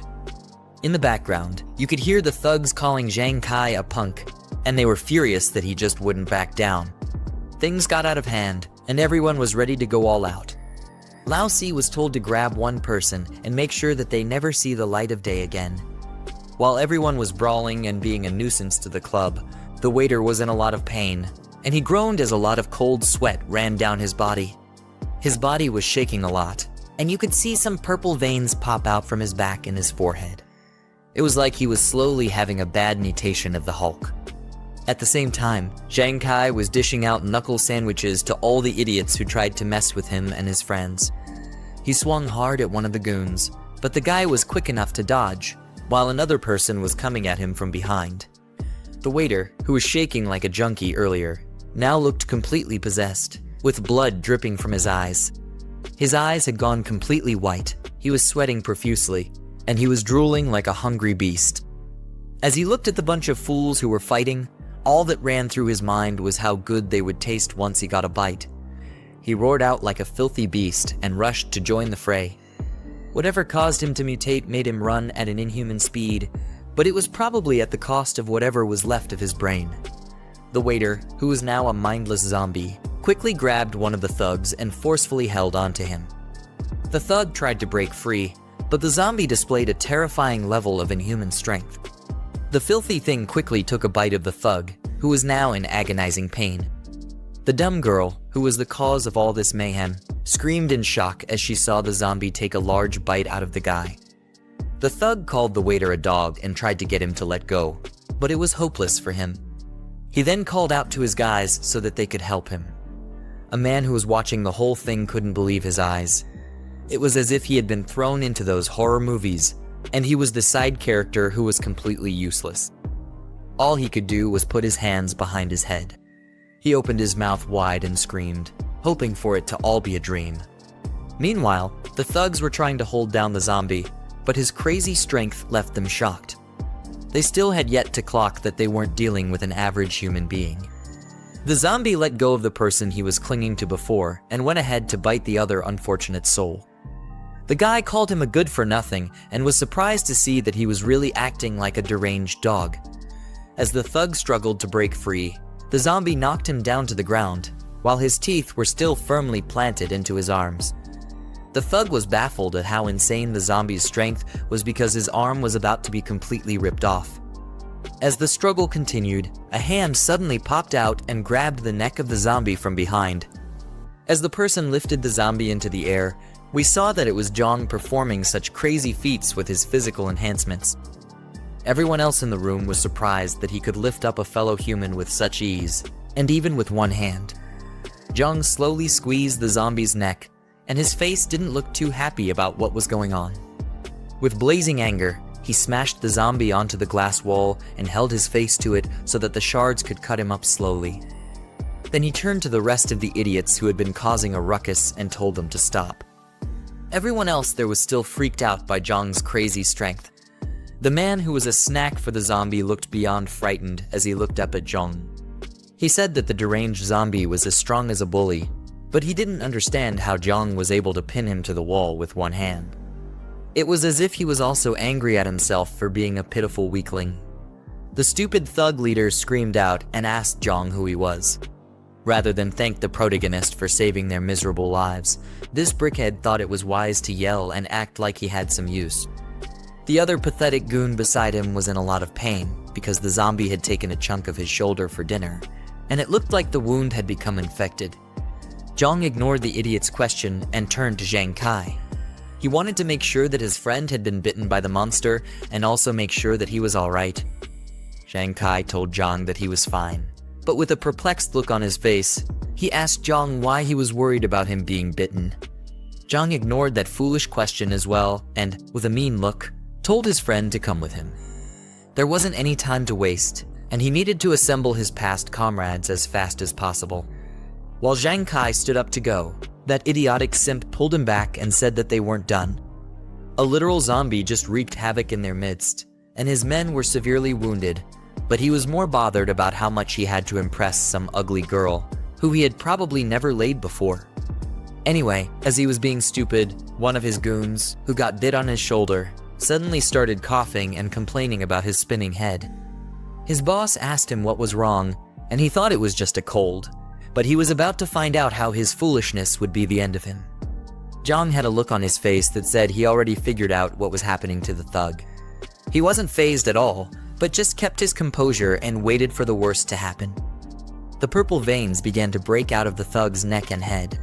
He gritted his teeth in pain and held onto his wound, but it was already too late for him.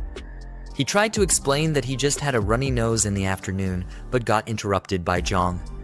The protagonist asked him if his shoulder was bitten by the zombie while still holding onto the monster's neck.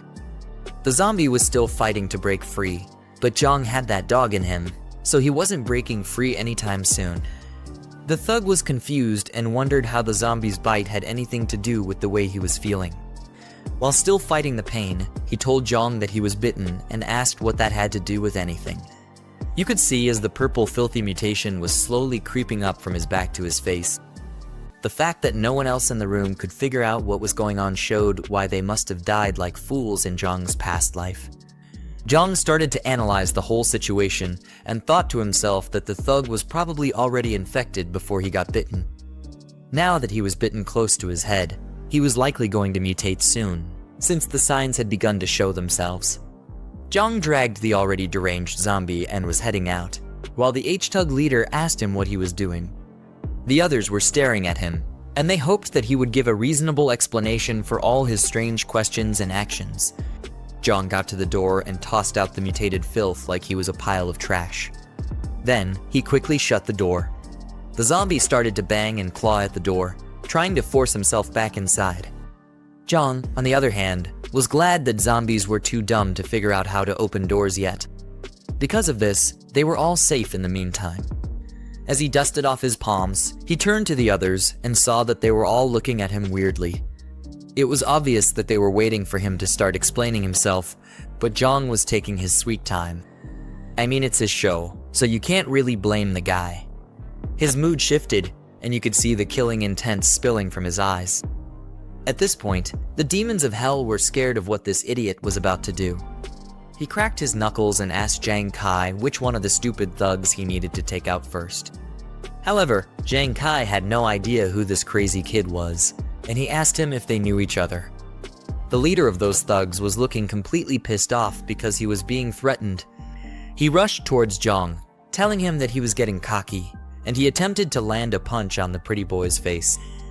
That punch looked like it was taking years just to hit, and Jiang wasn't the least bit bothered by the idiotic simp. Before the guy's hand could halfway through, Jiang swiftly grabbed his head and shut him up before he spewed any more rubbish from his mouth. With his Hulk-like strength, he smashed the man to the ground, knocking him out in the process. The other foolish goon who was bitten on his shoulder rushed towards Jiang in an attempt to attack him. He cursed out Jiang and said that he was definitely asking for it. Sadly, he was no match for Jiang's Bruce Lee moves. Jiang gave him a hefty punch to the nose. Now the idiot's nose wasn't only runny but bleeding as well. Jiang barely used his true power, but he was able to send the guy falling straight to the ground. As the guy got knocked to the ground, Jiang maintained his fighting stance like he was a character in a fighting game. Meanwhile, the goon was knocked out cold and was foaming at his mouth. His partner rushed to his side and asked why he was acting so pathetic after just one punch. His body began to shake and wiggle, which showed that the mutation had begun, but his partner had no idea what was about to go down. On the other hand, Jiang was feeling like the next best thing since sliced bread, as he asked if there was anyone else who wasn't convinced and wanted to get a taste of his fists. He said that they were welcome to try. After everything, he told Jiang Kai to take his friend and wait for him outside the private room.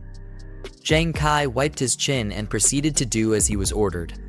He and the fatso slowly lifted Jiang and carried the pathetic guy out of the room. The thug leader and his goons attempted to leave as well. His lackeys carried the injured one and helped him to the door.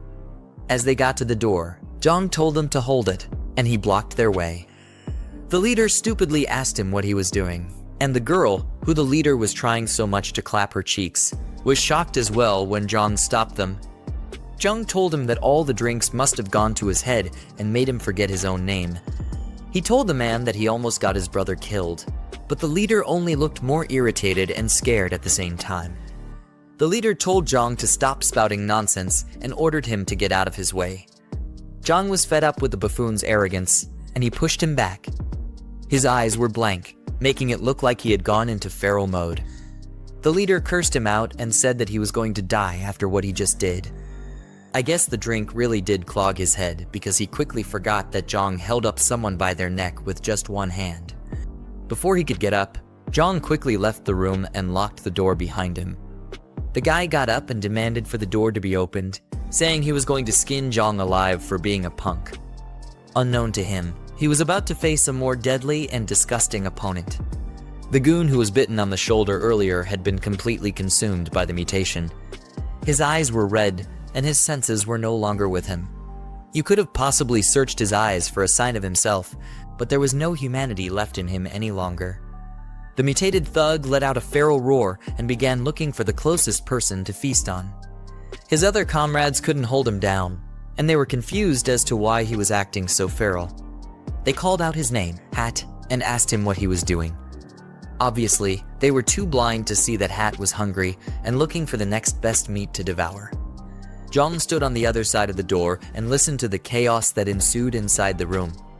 The guys banged on the door and struggled to get their zombie friend off their leader, but it was only a matter of time before they became mindless monsters like him. Voices could be heard screaming for help, but Jiang wasn't bothered about them. One of the workers approached Jiang and nervously asked what was going on and if he needed help. Jiang told the man to lock the door completely and not let a single soul inside if he knew what was good for him.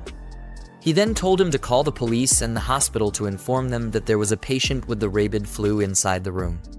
The worker either had his ears clogged up or he was just shocked that Jiang mentioned the rabid flu. Jiang's words left him frozen and frightened on the spot, and he didn't know how to process it. While he was still spacing out like a fool, Jiang yelled at him to get to it immediately. The worker responded and hurriedly brought the door keys. His hands were nervously shaking as he tried to get the key into the lock and lock the door. While he was struggling with that, Jiang left with Zhang Kai and the rest of his friends. Chong was still unconscious as they carried him and followed Jiang. The worker who was supposed to be locking the door stopped what he was meant to do because he felt troubled by the sound coming from the other side. His colleague approached him and asked why there was so much chaos going on. The worker told his colleague that Jiang told him about a guest who had the rabid flu, but the colleague didn't believe that there was actually a rabid flu.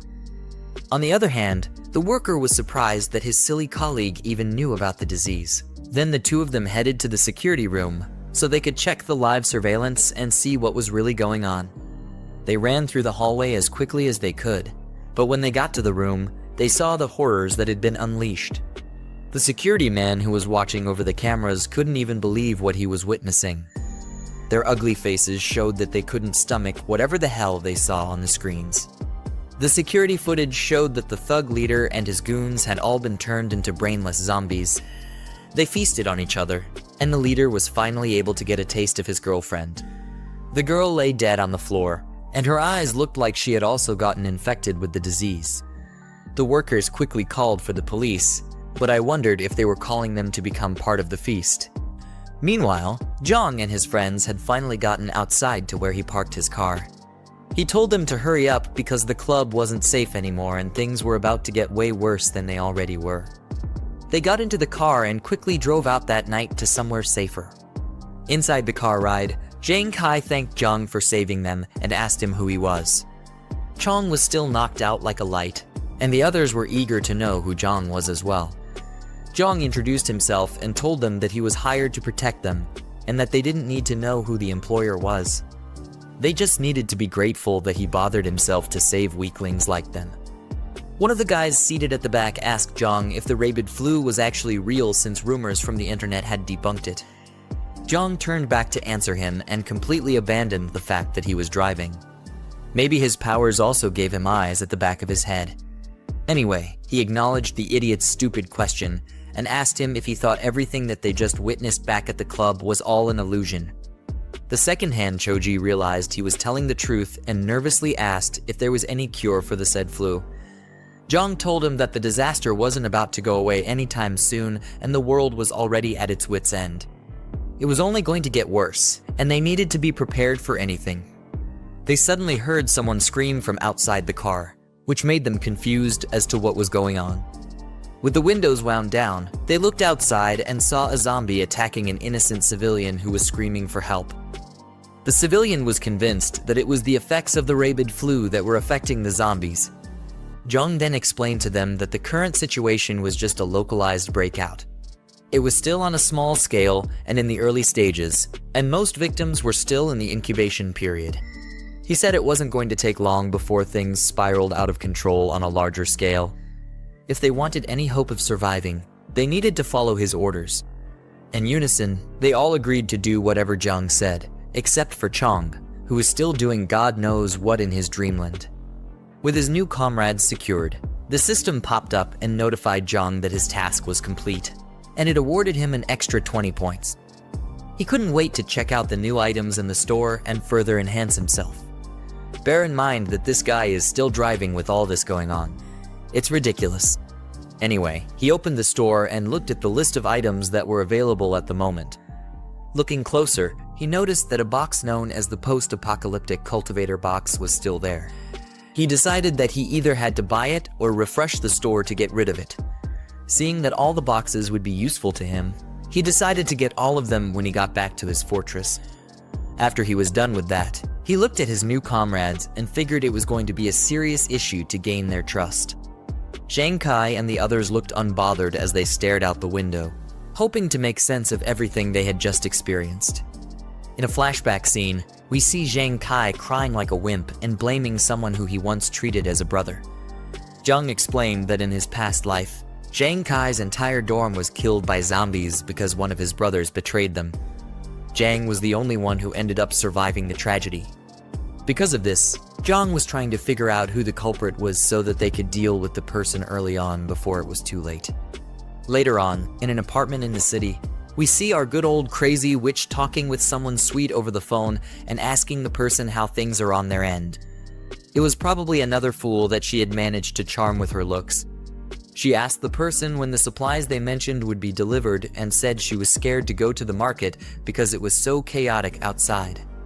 The person on the phone assured her that he would send it as soon as he was done with what he was doing. Suddenly, she exclaimed when she heard a loud bang on her door. The guy over the phone was worried and asked her what happened. She said there was a crazy knock on her door, and she had to hang up. She looked through the hole and was relieved to see her friend, who was trying to suck on Jiang earlier. Jiang said that she was scared to death because of the frightening knock, but her friend didn't even care to know. She just told the crazy witch that someone known as Old Liu, who lived on the first floor, was taken away that morning. They got inside the room, and Jiang was shocked to hear the news. She asked her friend how that happened, and the girl told her that the police and an ambulance had come to take the person away.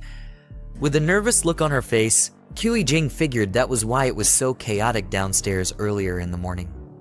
Her friend was convinced that it was because of the rabid flu, and she was sure that it wasn't just useless rumors anymore. She asked Jiang if Shuxing had delivered the supplies he promised, but I trust that pathetic piece of shit to be completely useless when he's most needed. Jiang's friend told her that these men weren't any good for her. She told her to call Shuxing and let him know that Jiang had a large stockpile of supplies. With how much he had, Jiang was sure to become the next Elon Musk with how much wealth he would acquire. Jiang asked her how she knew about this, and her friend said that she told one of her lackeys to keep an eye on Jiang the last time she got kicked out of his place. She found out that every few days, trucks would come to his fortress to deliver a lot of supplies for him. Jiang looked pissed and assumed that Jiang probably knew about the pandemic in advance. Her friend persuaded her to call Shuxing and seal the deal while they still had time. She also told her to convince the desperate man to give them a bigger size of the cut when he made the money. The car speeds into the fortress, and Jiang along with his friends steps out. Zhang Kai couldn't hide how amazed he was with how large the fortress was. Jiang said that was the usual reaction everyone had when they saw the fortress for the first time. At the same time, Shanshan and Grandpa Lai stepped out to welcome them. Lai was glad that Jiang was finally back, and Shanshan asked if he was okay. Jiang told them not to worry about it because he was alright, and then he proceeded to introduce them to the new members. Zhang Kai and his classmates were then introduced, and Jiang said that they would be their companions from then on. Shanshan happily welcomed them because she felt that they were trustworthy since Jiang had chosen them to be companions. Jiang then told Grandpa Lai to show their new comrades around the area and explain the rules and regulations to them, to which Lai agreed. One of Zhang Kai's friends, the fatso with glasses, felt really nervous and said that the fortress felt like they had come to northern Myanmar. The dude with the white jacket then called for everyone's attention.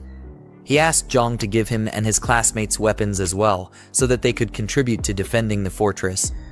The audacious request made Jiang very skeptical about whether the guy could be trusted. The guy's classmate then calls him Yiming and tells him not to be so eager to get weapons. They had just gotten there, and they needed to earn Jiang's trust first. Jiang then told them not to be worried because they would get weapons within a few days. Noticing that Jiang was still unconscious, Jiang said that they should have him checked in the medical room first since his injuries were still severe. Zhang Kai and his brothers went inside the building and proceeded to freshen up themselves. Yinming then asked the fatso, who's known as Fourth, why he stopped him from getting weapons earlier. He said that if he hadn't been stopped, they would have had weapons by now, but Fourth was just confused. Yinming told him that given their current situation, they were being protected, and at worst, they were practically under house arrest. Fourth wasn't pleased with his words and told him to stop talking like that because, after all, Jiang saved them. Nevertheless, Yinming still wasn't okay with their condition. He asked Zhang Kai what his background was, to which Zhang Kai replied by reminding them that Jiang said someone hired him to protect them. Yinming was still displeased. He wanted to know who could have hired Jiang and said that it was possible that Jiang wasn't telling them the truth. To top it off, he told them to look at the way Chang was being treated. Despite the fact that Chang's injuries were being monitored in the medical room, Yineming said that the room was more secure than a prison.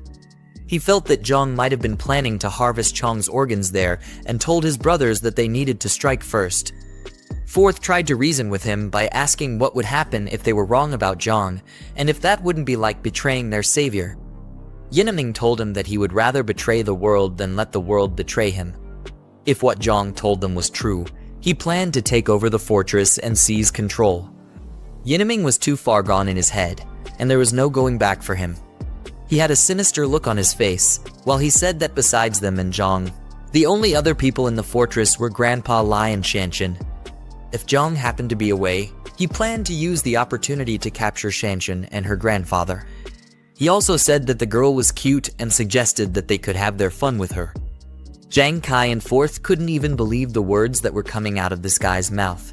They just stood and stared nervously at him and couldn't come up with what to say. Yineming then tried to play off his sinister plans by telling them to relax because he was just playing with them. He told them not to take it seriously, but they would be wise if they did. Jiang Kai was relieved to hear that he was joking and told Yineming not to scare him like that.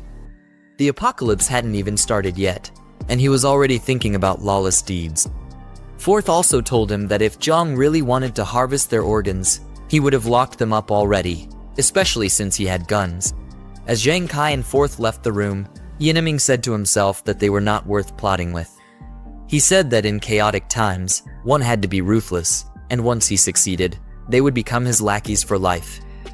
Meanwhile, in the warehouse, Grandpa Lai and Shanshan approached Jiang. Lai told him that Jiang Kai and the other had been settled and Chang was lying in the medical room as well. All the doors and windows were also secured as Jiang had instructed. Jiang thanked the old man, then told him and Shanshan to get some rest because no one knew what could happen the next day.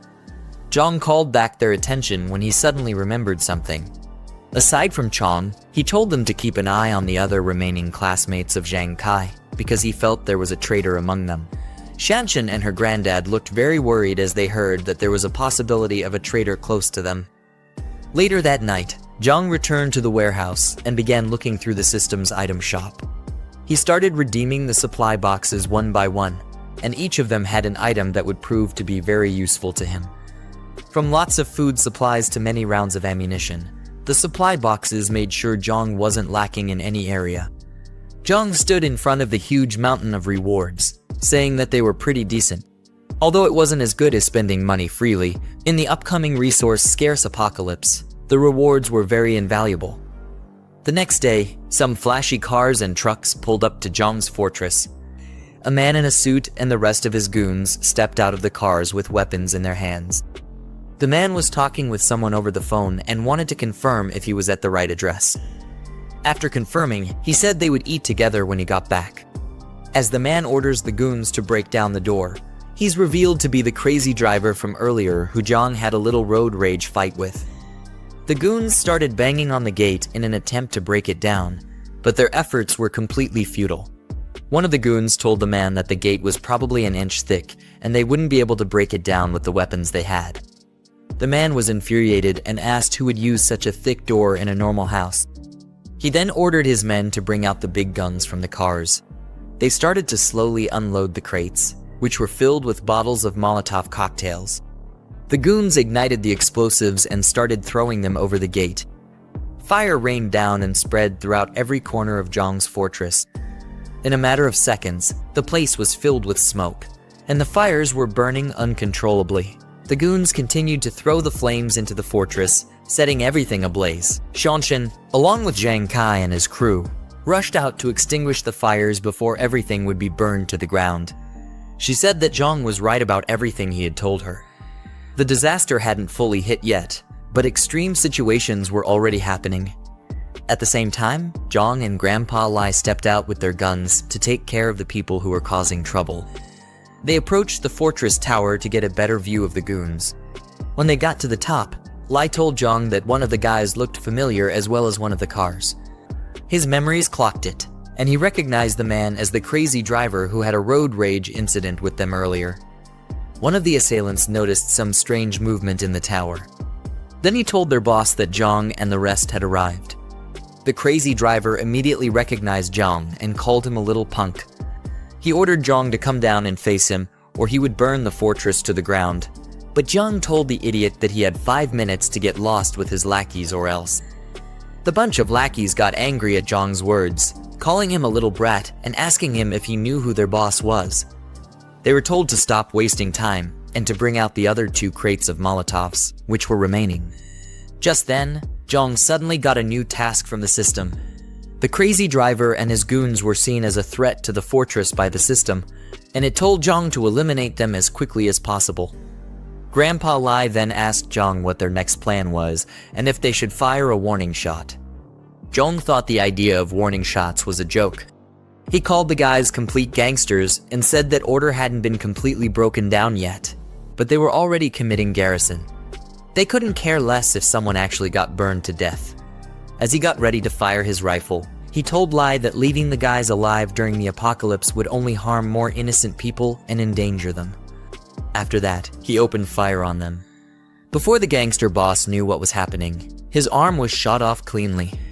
He then screamed out in pain and held the wound down. Jiang, on the other hand, was upset that he missed his shot, saying that he had gotten rusty after living a peaceful life for so long. Meanwhile, the goons noticed that Jiang's forces had a lot of guns, and they all decided to retreat. The boss tried to get his goons to cover for him as they all ran towards the truck. Jiang got prepared to fire another shot and told himself to finish what he started that day because he hated waiting.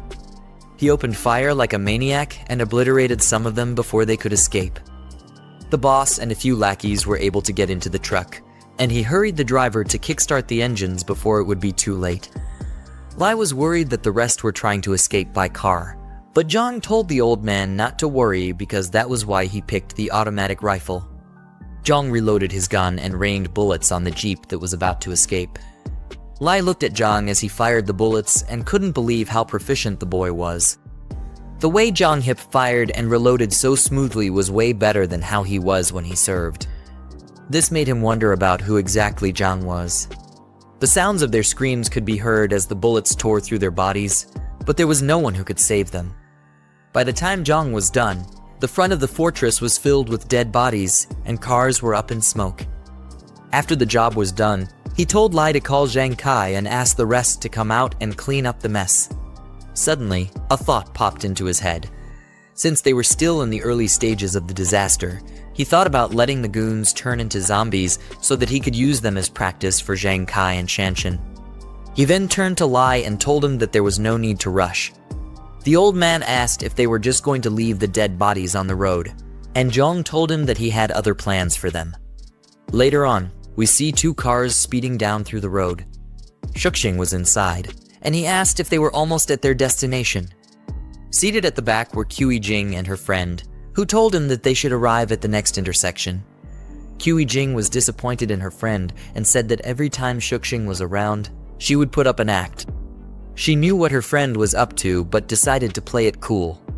When they got to the fortress, Shuxing said he would park outside and then told Jing to message him once she got inside. As Jing stepped out, she told Xiaoya to tag along with her. Xiaoya was surprised that she had to follow her friend as well. Jing told her that she was obviously coming and asked how else she would know the factory to go to. Xiaoya told her just to walk straight ahead, and she'll recognize it right away. Her shoes were killing her, and if she walked 2 more blocks, she would be done for. Nevertheless, Jing wasn't listening to her silly excuses. High heels or not, she told Xiaoya that she was coming along as she dragged her out of the car. Xiaoya screamed that her phone was in the bag, but Jing told her to leave it in the car because she already had her own phone with her. As the 2 girls walked, Shuxing looked at them until they got far enough. Then he picked up his phone and told the person on the line to get everyone ready. He told them to follow him as soon as he started his car. The car behind him was filled up with a lot of thugs, waiting for the right moment to give Jiang hell. Their leader confirmed Shuxing's orders and waited for the signal. Meanwhile, Xiaoya asked Jing why she dragged her into this. Jing told her that she was an old fox and asked if she really thought that she would fall for her silly tricks. Xiaoya tried to play innocent by saying that Jing got it all wrong. She got all dressed up to make sure that she could hook Jiang since he already knew about Jing and Shuxing. Jing noticed something off and got nervous as she asked what was going on up ahead. As they got closer, they saw the dead bodies and wrecked cars in front of the fortress. Zioya wondered if a shootout happened there or something crazier. The girls got scared when they noticed that the bodies were dead. Zioya suggested that they go back, but Jing was still analyzing the scene. She said that, judging by the blood, the guys had been dead for a while. Then she wondered if two groups were fighting over Jiang's supplies. She thought that Jiang didn't make it out alive, but his death didn't matter to her. All she wanted were the supplies, and she wondered if they were still there.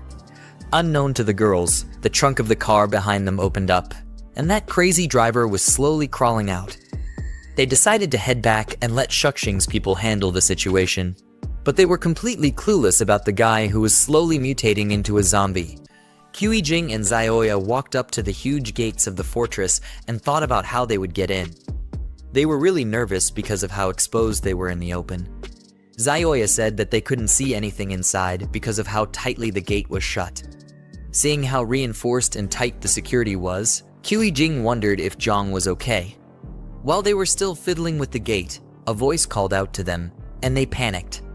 Looking up, they saw Shanshan with her crossbow, and she asked them who they were and how they knew about the fortress.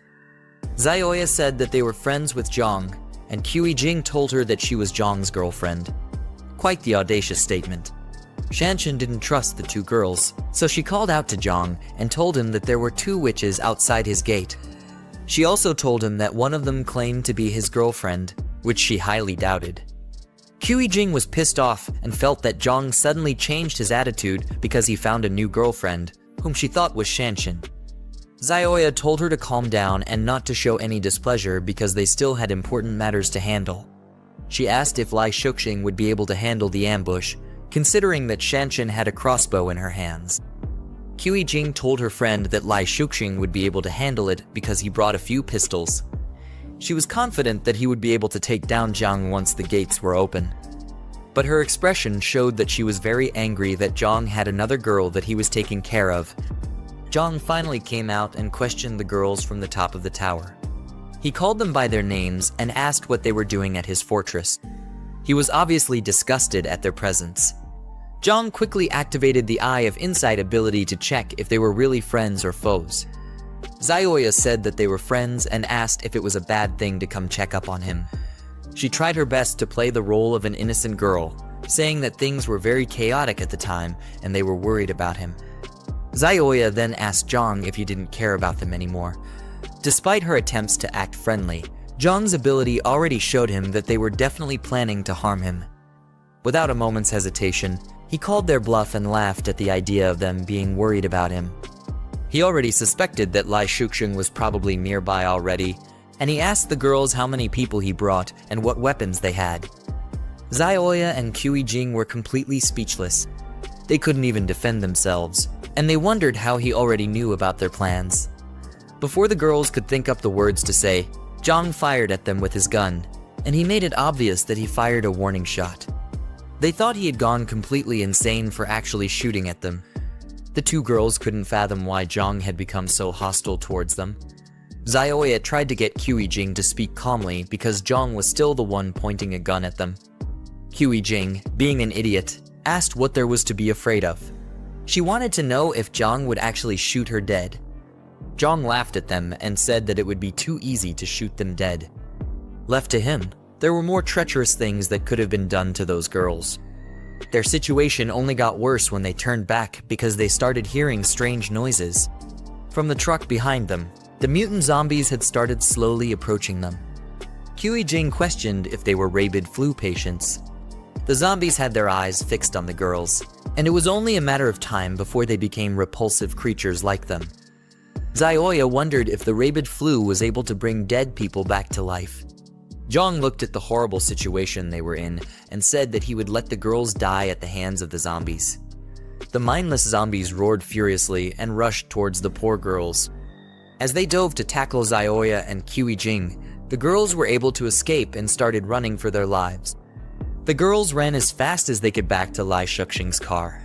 They yelled his name as they got closer to the car, and he wound down the windows to figure out what was going on. Tears and sweat dripped down from their faces as the zombies got closer to them. Jing yelled for Lai Shuxing to come to save her, but it was looking like it was the end of the road for them. They weren't expecting the tables to turn on them so drastically. Lai Shuxing panicked as he saw how terrible the situation was. He asked how it was possible for the rabid flu patients to have been outside the fortress at that moment. He spoke to his goons over the walkie-talkie and yelled to them that she turn around as quickly as possible. He needed to move quickly before the infection would get into his body and mutate him into one of them. The cars quickly swerved around and fled the scene. Jing cursed out Lai Shuxing for abandoning her and Xiaoya to the treacherous claws of the monsters. The distance between the girls and the vehicles was far greater than the distance between them and the zombies. There was no hope for them, and the situation called for desperate measures to be taken. Just when it looked like the curtains had closed on them, Jing said that she didn't want to die as she raised her handbag. She tossed it towards Xiaoya's legs, and the poor girl's legs got entangled in the handle. You really can't trust anyone during an apocalypse.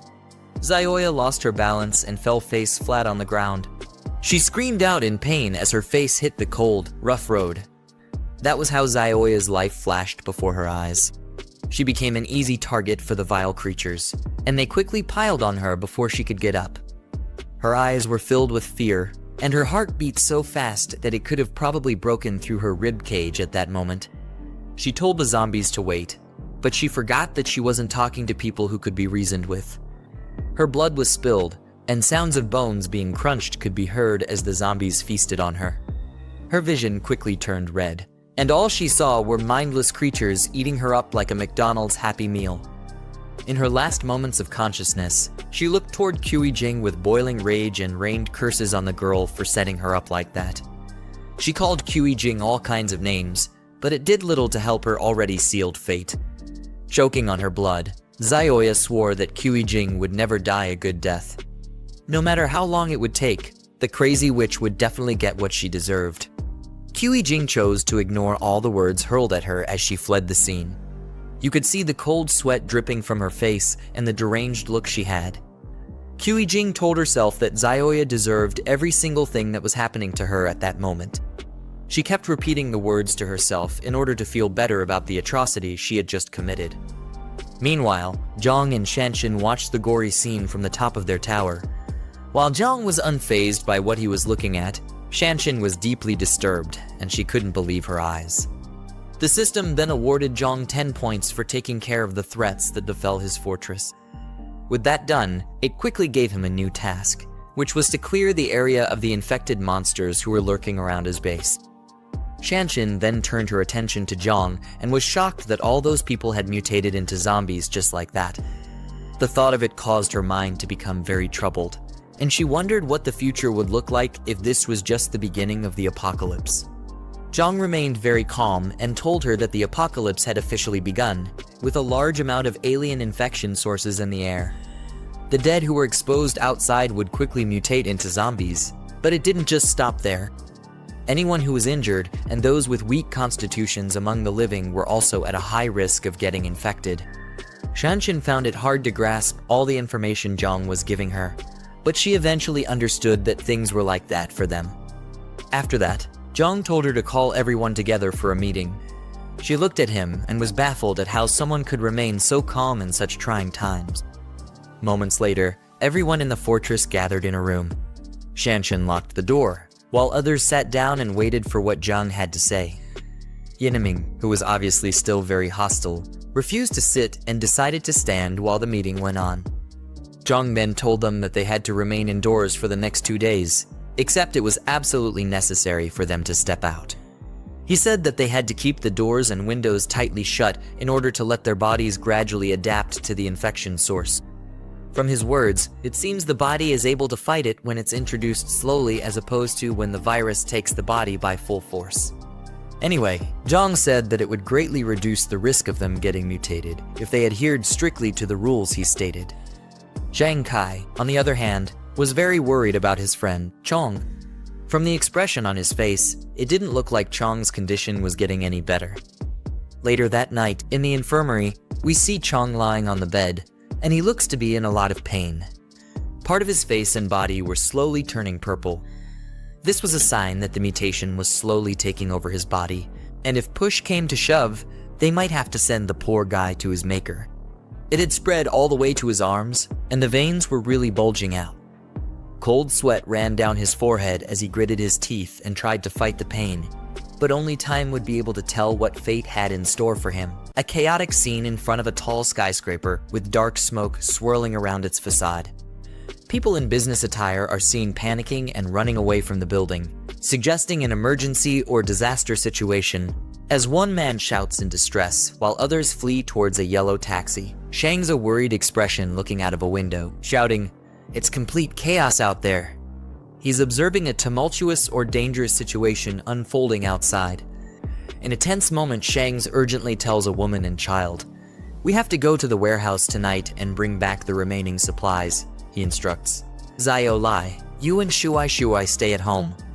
No matter what, don't open the door for anyone except me, understand?"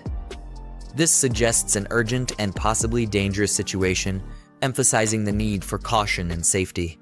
Shang's looking determined and tense, is preparing to leave while the woman holds the child protectively. Shen posture and expression convey urgency. Suddenly, someone knocking on the door. Shang's face displaying a serious and tense expression as he looks towards the door. A tense moment where Shang's, with a serious expression and a finger raised to his lips, signals for silence. The woman looks anxious while holding the child close, who covers his mouth, reflecting a situation that requires them to remain quiet and alert, likely due to an imminent threat or danger. Shang's cautiously opening a door while holding a golf club, indicating he is prepared for a potential threat. Someone calls out, "Brother Ji, are you home?" suggesting he is looking for someone. Shang's exhaling in relief, saying, "Ong Tao, it's you," while still holding the golf club. His expression suggests that he was initially tense and ready for confrontation, but recognizing Yong Tao has eased his worries, indicating he found the person he was searching for and no immediate danger is present. Shang's hand, gripping a door handle, opened the door. Suddenly, Shang's is being kicked in the chest, causing him to fall backward with a pained expression. In shock and anger, he shouts, "What the hell?" Shang's being restrained and attacked by a group of individuals. He is on the ground, struggling against multiple assailants as more people rush towards him, emphasizing a coordinated assault. Shang's pinned down forcefully by one of attackers. He struggles against their grip. Yang's dressed in suits loom over him with stern expressions, emphasizing their control and dominance in the situation. Shang's in a state of shock and betrayal as he yells, "Yong Tao, what the hell are you doing?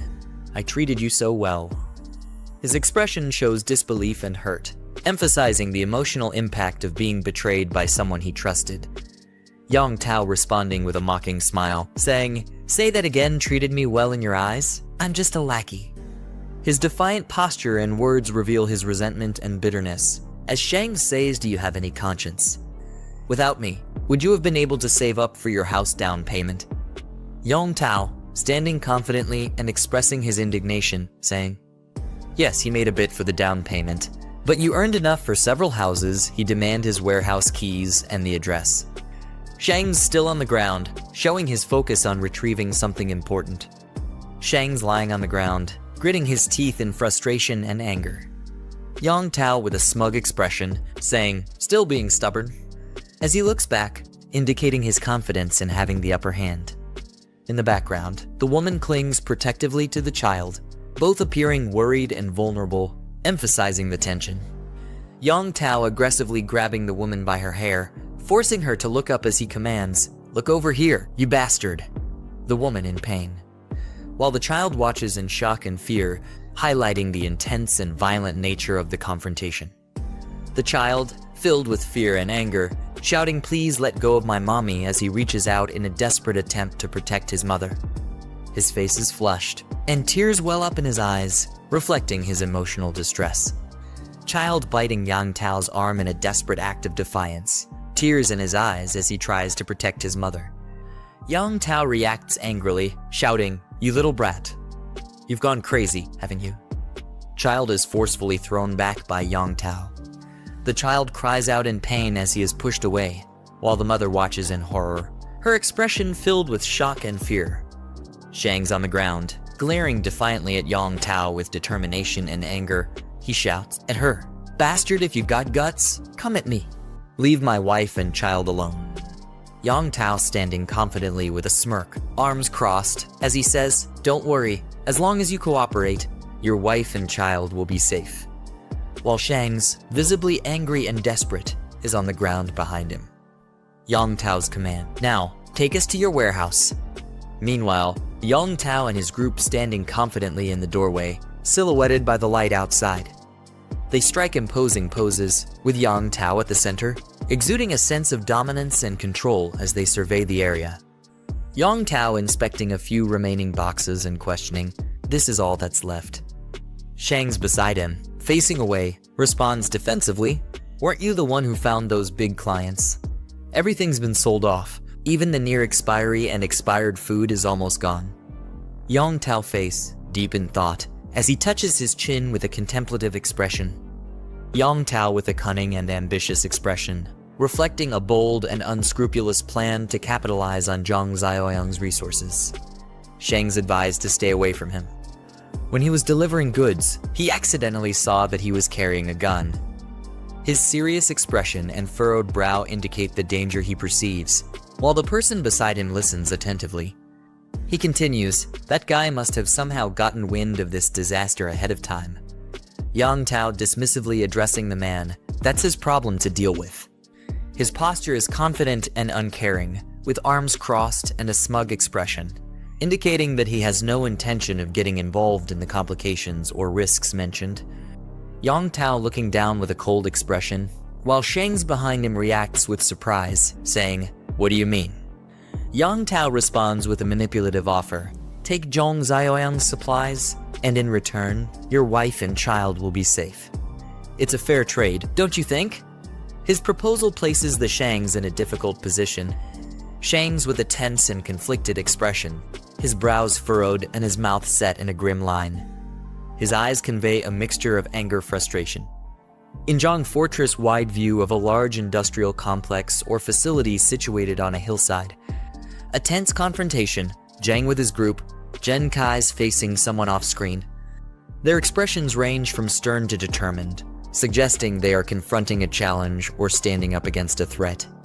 His friend in the foreground, seen from behind, appears to be seated, and the aggressive voice.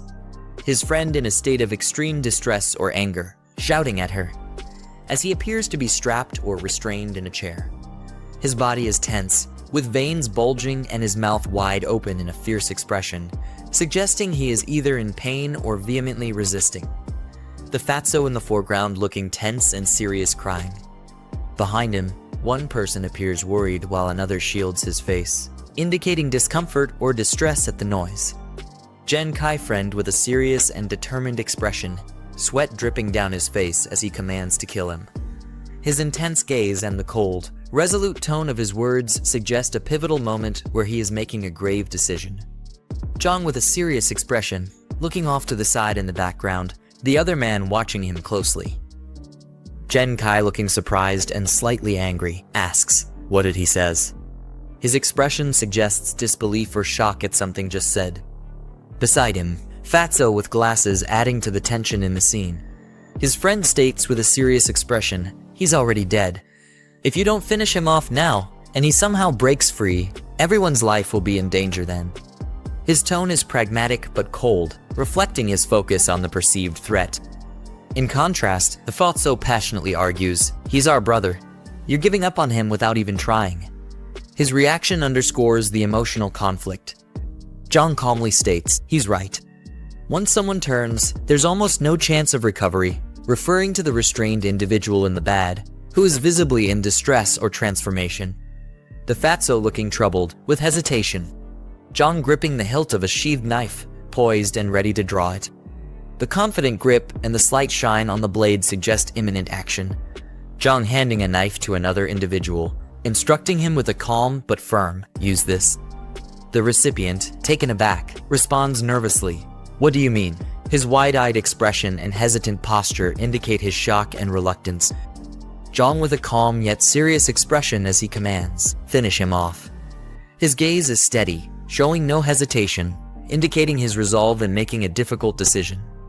In the background, the restrained individual is seen in distress, further intensifying the gravity of the situation. The young man with a conflicted and tense expression, holding a knife close as he hesitates to act. Sweat drips down his face, and his mouth is set in a grimace, reflecting his internal struggle and fear. Jiang speaking sternly to his companion, saying, "You've always wanted a weapon, haven't you? Now, take this weapon and put him out of his misery." His intense gaze and commanding tone emphasize his insistence, as he pushes the man to take decisive action. The young man being addressed looks uncertain and distressed, with a bead of sweat on his face, highlighting his hesitation and internal conflict. Jiang gives knife to the man, one hand extending the weapon to the other with urgency and force. Jen Kai holding a sword at its hilt. Jen Kai looks serious and determined, while the others, on either side, appear conflicted and anxious. Jen Kai gripping the knife tightly, his expression resolute as he declares, "I'll do it." His determined look and firm stance indicate that he has made up his mind, ready to take on the difficult task at hand. Jen Kai tense and uneasy as he holds a knife, his expression filled with anxiety and uncertainty.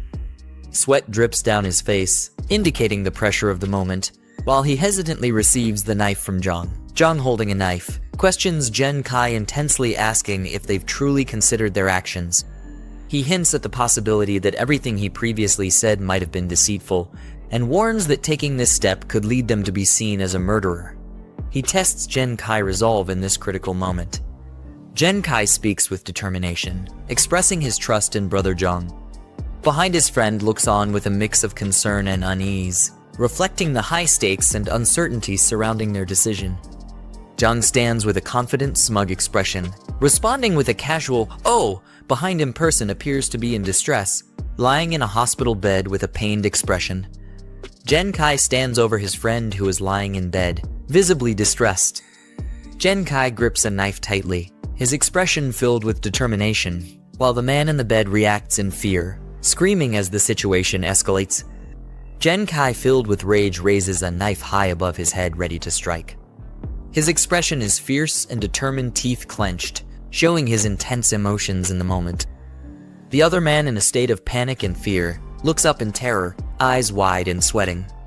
The man on the bed screams in terror, mouth wide open and eyes filled with fear, as the knife stops suddenly, just inches away from him. Jen Kai with the knife is restrained by Jiang, preventing the attack. The tension is palpable as the aggressor struggles, while Jiang, intervening, remains calm and composed, firmly holding his wrist to stop the violent act. The individual on the bed looks up, still gripped by fear but also relief, as the confrontation is momentarily diffused by the intervention. Jenny Kai nervously addresses brother Jiang, likely seeking his attention, while Zioyong appears calm and observant, displaying a stark contrast in their reactions to the situation at hand. Jiang dismisses the others, indicating that he still has plans for someone whose situation he deems unique. His command reflects authority and control. A system prompt alerts that a rare variant has been discovered. A sudden bang echoes through the hallway as the doors to the medical room slam shut. In a tense confrontation, Jiang stands over an enraged individual strapped to a bed, who growls in defiance. The man, visibly furious and restrained, grits his teeth as Zioyang calmly addresses him by name, Chen Chong. Jiang leans in closely, asserting his authority over the restrained Chen Chong as he assigns him an important task, emphasizing the gravity of the situation. Chen Chong's pained expression reflects his inner turmoil.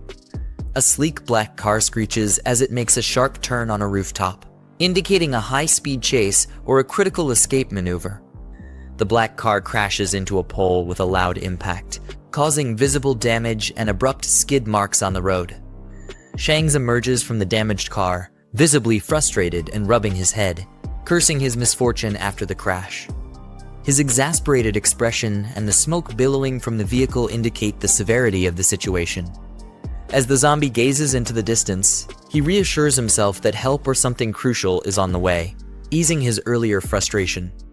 The man finds himself in a sudden confrontation with a zombie that roars ferociously, lunging at him with unrestrained aggression.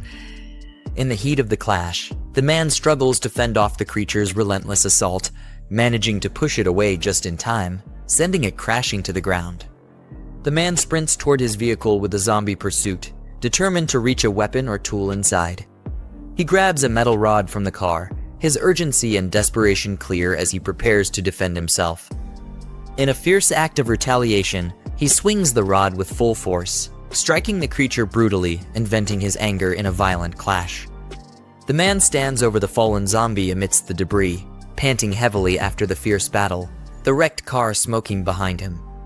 With exhaustion evident on his face, he grips the rod tightly, receiving a warning from an onlooker to leave quickly, prompting him to hastily retreat from the scene under the bright blue sky, still reeling from the intense confrontation.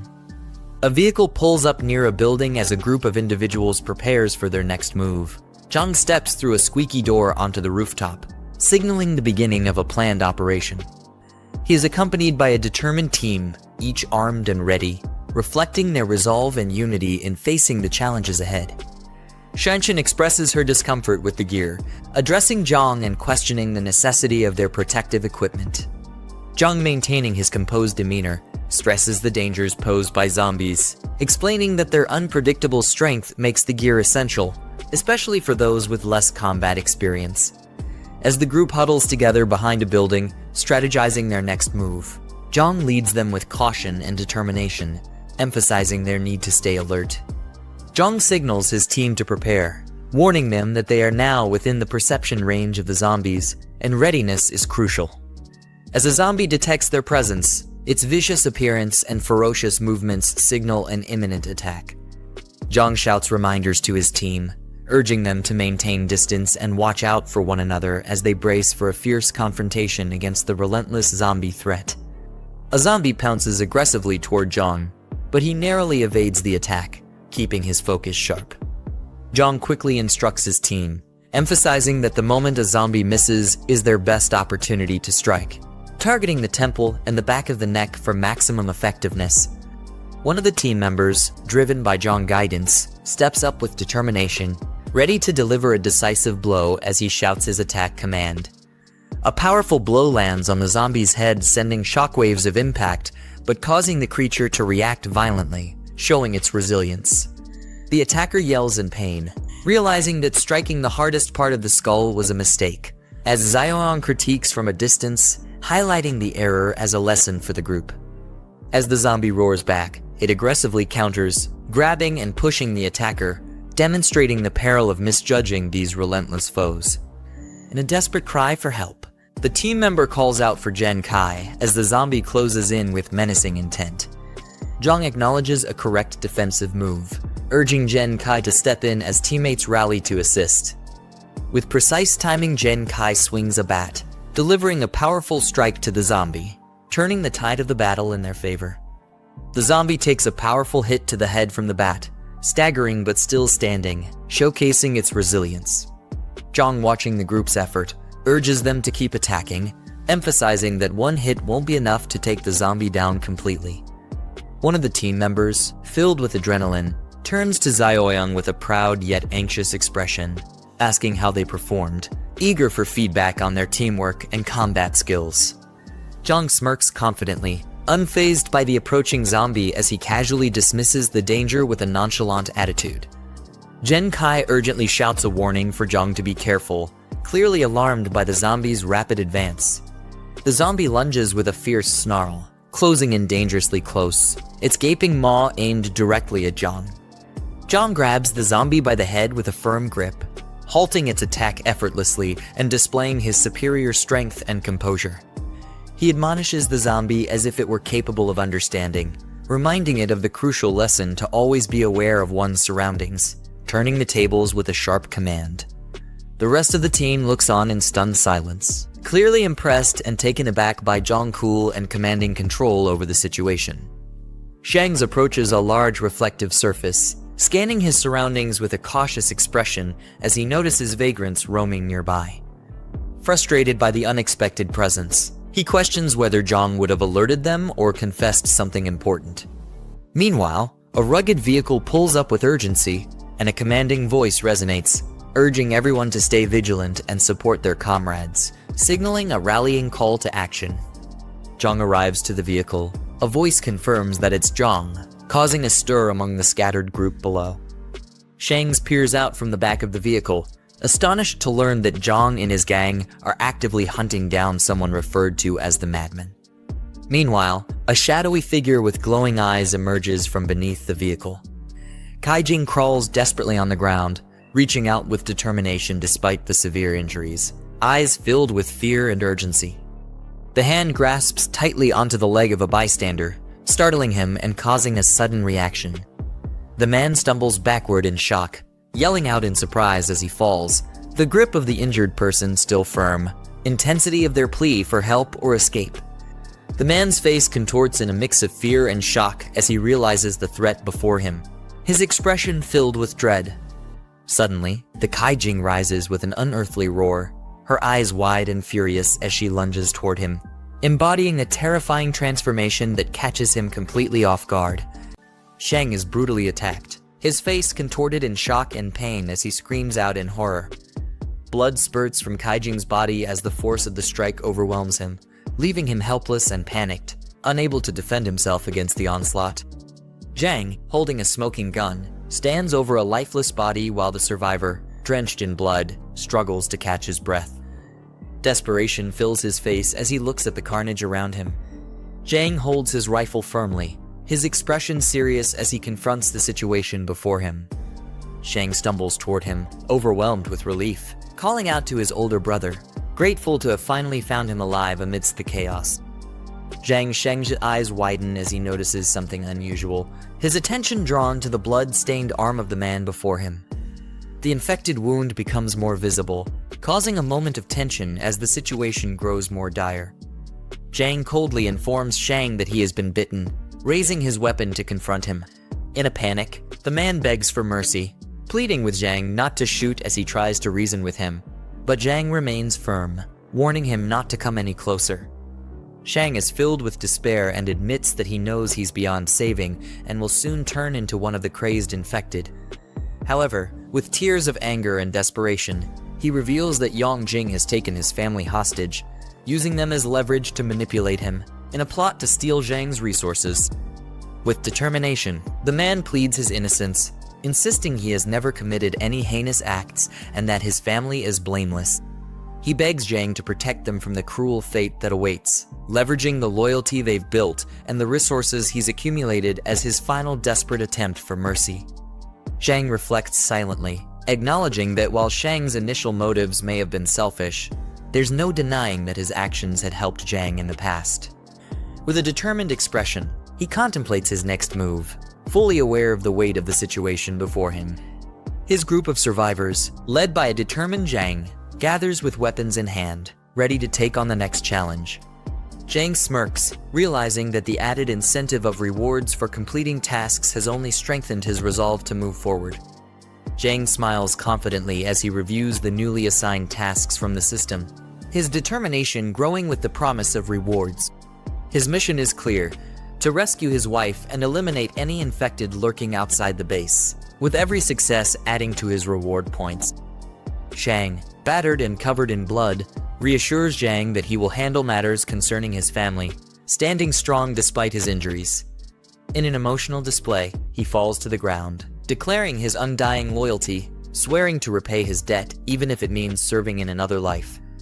The man kneels before Jiang, urging him to take action, his desperation evident. He hesitates, but Shang pleads for him to end it, not wanting to become a threat to his family in the future. Jiang, holding a gun and deep in thought, remains silent as he weighs his decision. Shannon, nearby, orders someone to fetch a bicycle for him, signaling a change in the situation as the older man looks on from behind. Jiang, with firm resolve, instructs Shang to leave and go somewhere far from the crowds, as time is running out. Shang, realizing the gravity of the situation, expresses his gratitude with a solemn smile, thanking the younger man for his final act of kindness. He speeds away on a bicycle, racing against time as the desolate streets blur behind him. With fierce determination, he calls out for his wife and child, pushing himself to the limit in his final act of desperation. Shang, now overwhelmed with emotion and tears, presses forward despite the pain and fear as his eyes glow with determination. Meanwhile, Jiang stands in front of a group of defeated enemies, his rifle slung over his back, commanding respect and authority from those around him. A petrol bomb smashes down with tremendous force, taking out another enemy in a brutal display. At the same time, a lighter ignites, signaling the start of something dangerous and possibly destructive. A massive fire erupts as the group of survivors stands in silence, watching the destruction unfold before them. The leader coolly evaluates their progress, reminding them that with their current skills and teamwork, future challenges should be manageable. Shannon, with sharp eyes and determination, expresses her concern about facing larger hordes, noting that their current abilities might not be enough. The group listens in silence, with the weight of her words causing them to reflect on the looming dangers ahead. Jiang, resolute, commands the group to follow him as he strides ahead with purpose. The group approaches a large, imposing door, preparing for whatever awaits them on the other side, with the tension in the air thickening as they get closer. Jiang acknowledges a man named Shenbo and informs him about the warehouse. Handing over the key, he entrusts the safety of their weapons to Shenbo, knowing he'll protect the armory while the leader heads into the city for a mission. Shenbo expresses concern about the chaos in the city, questioning whether it's wise for Jiang to venture out alone. However, Zhen Kai enthusiastically volunteers to accompany him, rallying the others to join the mission.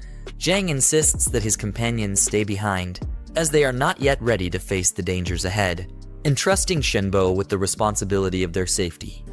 As he drives off, determined and focused, his weapons rest beside him, ready for the challenges awaiting him in the city.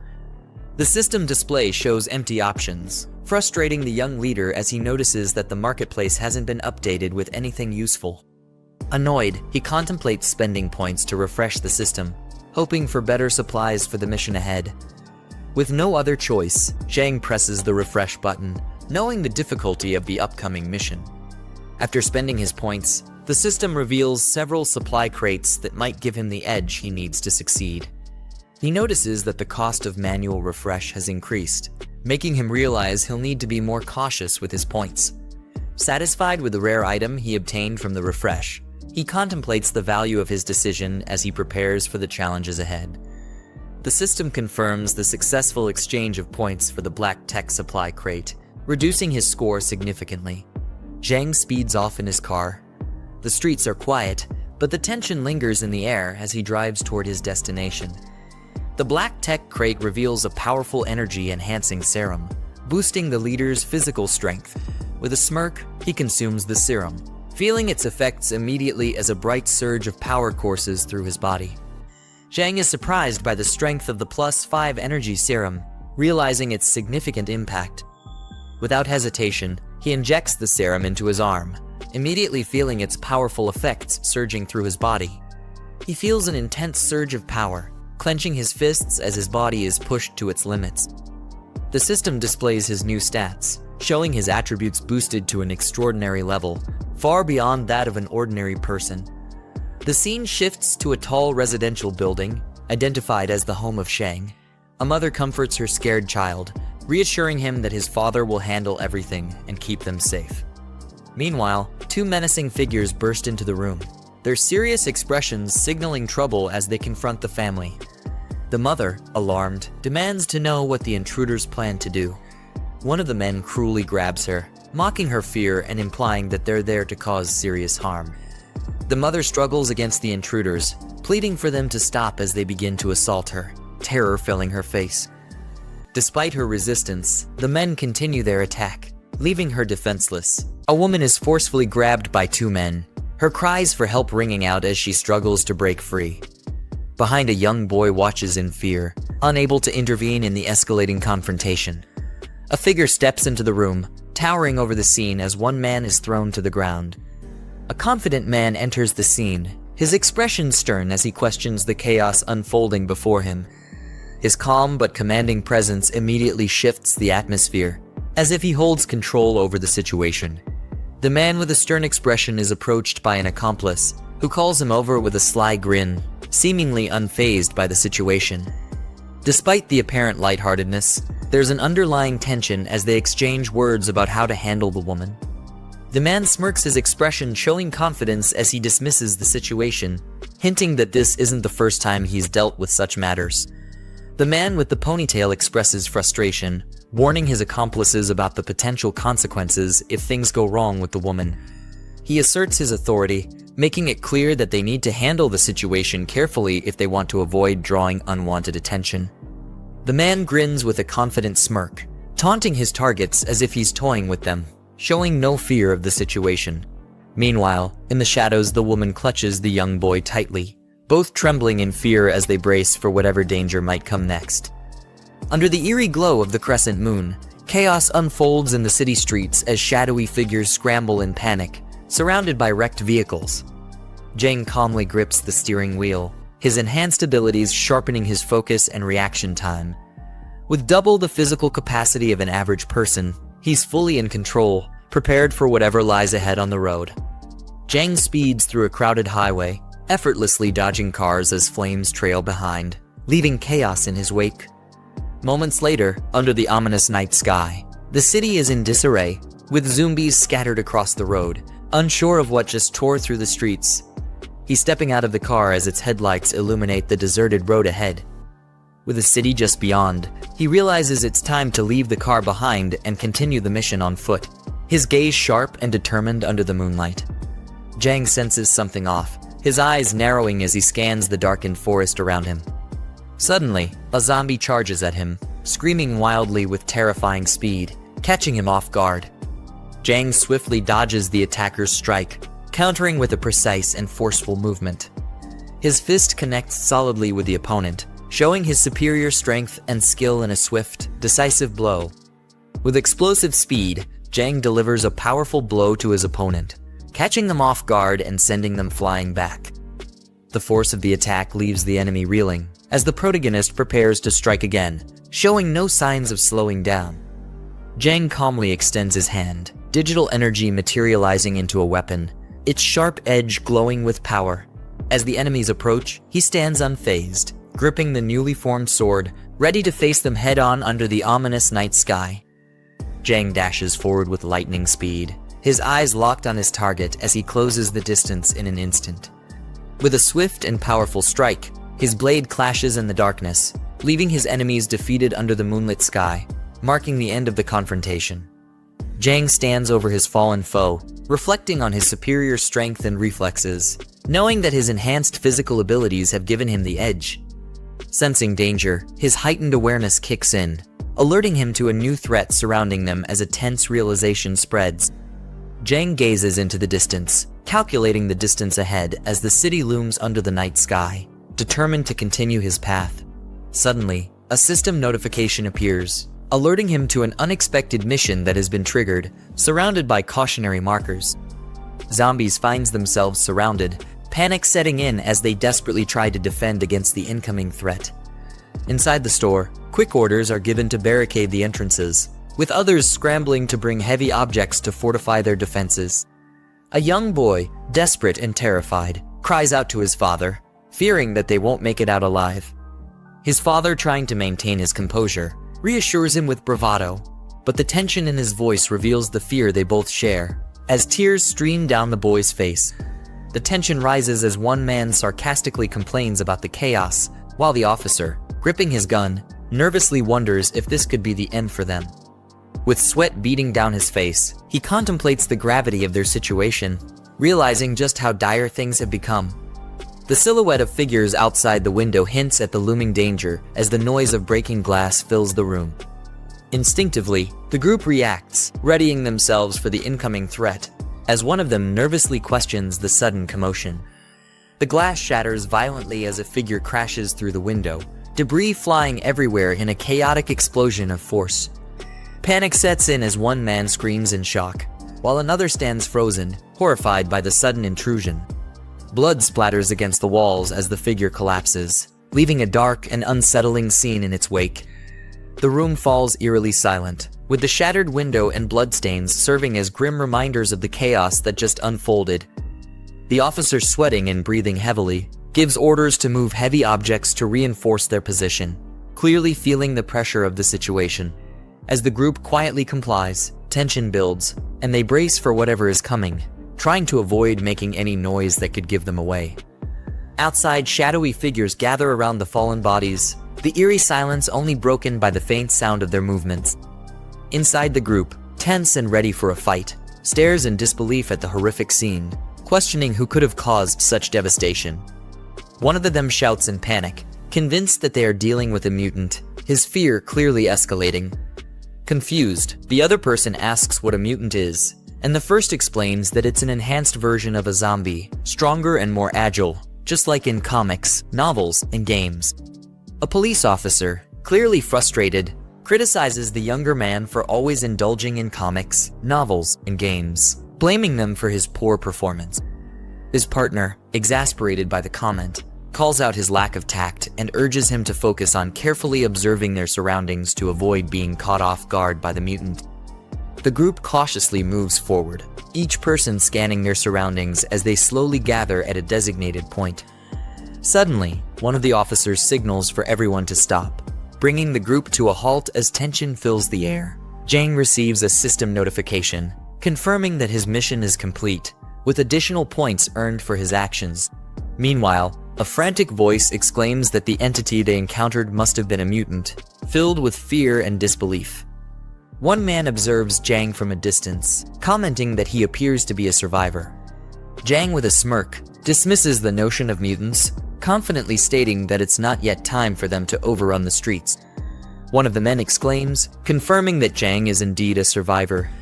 The officer, urging him to join their group, warns that it's far too dangerous to be wandering around alone in such uncertain times. Jiang questions the group's numbers, curious if they are the only ones left. The officer explains that they are out searching for supplies and that a large number of civilians have gathered at a place called Xiang Garden, which isn't far from their current location. The officer, confident in his group's abilities, invites the protagonist to join them, assuring him that with their numbers and experience they can protect him from the dangers ahead. The Jiang smiles warmly, thanking them for the offer, though his expression hints at something deeper. Three people stand in the middle of a street at night, surrounded by a faint glow. Their serious expressions suggest they are preparing for something important or dangerous. A man with a stern expression asks Jiang in the hoodie about an important meeting. Jiang responds simply with yes. The man with a stern expression turns back, asking if Jiang they're talking about is a relative or a girlfriend, implying that their relationship with the missing person might be important. The man confronts Jiang, reminding him that this is the apocalypse, and whoever he's looking for is probably already dead. He tells him to prepare himself mentally for that reality. The man angrily explains that even if someone isn't killed by the crazed attackers, they could still run into a dangerous crowd of survivors. His frustration and concern are evident as he warns about the different threats in their world. Jiang looks surprised and repeats the phrase, dangerous crowd of survivors? He's either confused or concerned. The man explains with a serious expression that a brutal group in the eastern part of the region will do anything to survive, even attacking other survivors without hesitation. He recalls that they encountered this group once before, losing companions to their violent actions. The man smirks and warns that whenever you come across other survivors, you should always stay alert and cautious, no matter what. A younger man yells in shock, warning, "Uncle Lai, watch out," as he sees something dangerous approaching the older man. The man engages in a struggle with a zombie, both of them fighting over a gun as the man tries to defend himself from the attack. The man fires the gun at the zombie, neutralizing the threat in the midst of the struggle. The man stands over the defeated zombie, breathing heavily, and curses out loud in frustration, relieved that the danger has passed. A group of zombies turns their attention toward the man, drawn by the sound of the gunfire. Their aggressive expressions show they are ready to attack. The man realizes the danger and tries to stay calm, gripping his gun tightly while quickly assessing his next move as more enemies approach. The man spots something in the distance and shouts, "I've got it," as he notices a bus that could be their means of escape. The group runs toward the bus with urgency, as the man yells for everyone to get inside quickly to avoid the approaching danger. Jiang reflects on their decision, noting that while running might attract more zombies, the bus is an ideal place to defend themselves. He also realizes that once they're inside, there will be no turning back. Calmly assessing the situation, he gives himself a score of 70 for his quick judgment in this crisis. The man urgently calls out to Jiang, telling him to hurry up as he runs toward the bus while a zombie chases him closely. Jiang barely makes it onto the bus, jumping inside just as the man helps pull him in. The man quickly closes the bus doors and warns Jiang to carefully check every seat to make sure no zombies are hiding inside.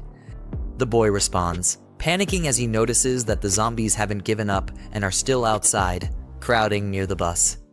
The man, frustrated and panicked, yells, "Damn, were we too slow?"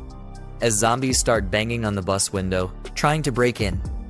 A group of zombie hands reaches for the bus, aggressively pounding on the side as they try to get inside. The zombies crowded around the bus desperately reach out, as one of them mumbles something ominous, indicating their relentless desire to attack. The man struggles to keep the door closed as a zombie tries to force its way in, shouting that he's losing control of the situation. The man looks surprised as Jiang places his hand on his shoulder, signaling something urgent while a zombie continues to try and break in from behind. Jiang pushes the man back with sudden force, surprising him as he reacts quickly to the dangerous situation. The man, startled by Jiang's strength and decisive action, questions just how strong Jiang is in disbelief. Jiang calmly tells the man that he can no longer hold the door closed. He suggests they rally the team and break the windows to counterattack the incoming threat. The man coughs and gathers his strength while Jiang stands ready, as both prepare to fight back against the incoming zombies. The zombies start breaking through the windows of the bus, shattering the glass as they move closer to attacking the group inside. A crowd of zombies reaches for the bus, trying to climb inside through the broken windows. One of the zombies screams as it makes its way toward the bus, the darkness of the situation closing in. The man fiercely attacks a zombie, yelling, "Die," as he drives his weapon forward in a life or death struggle.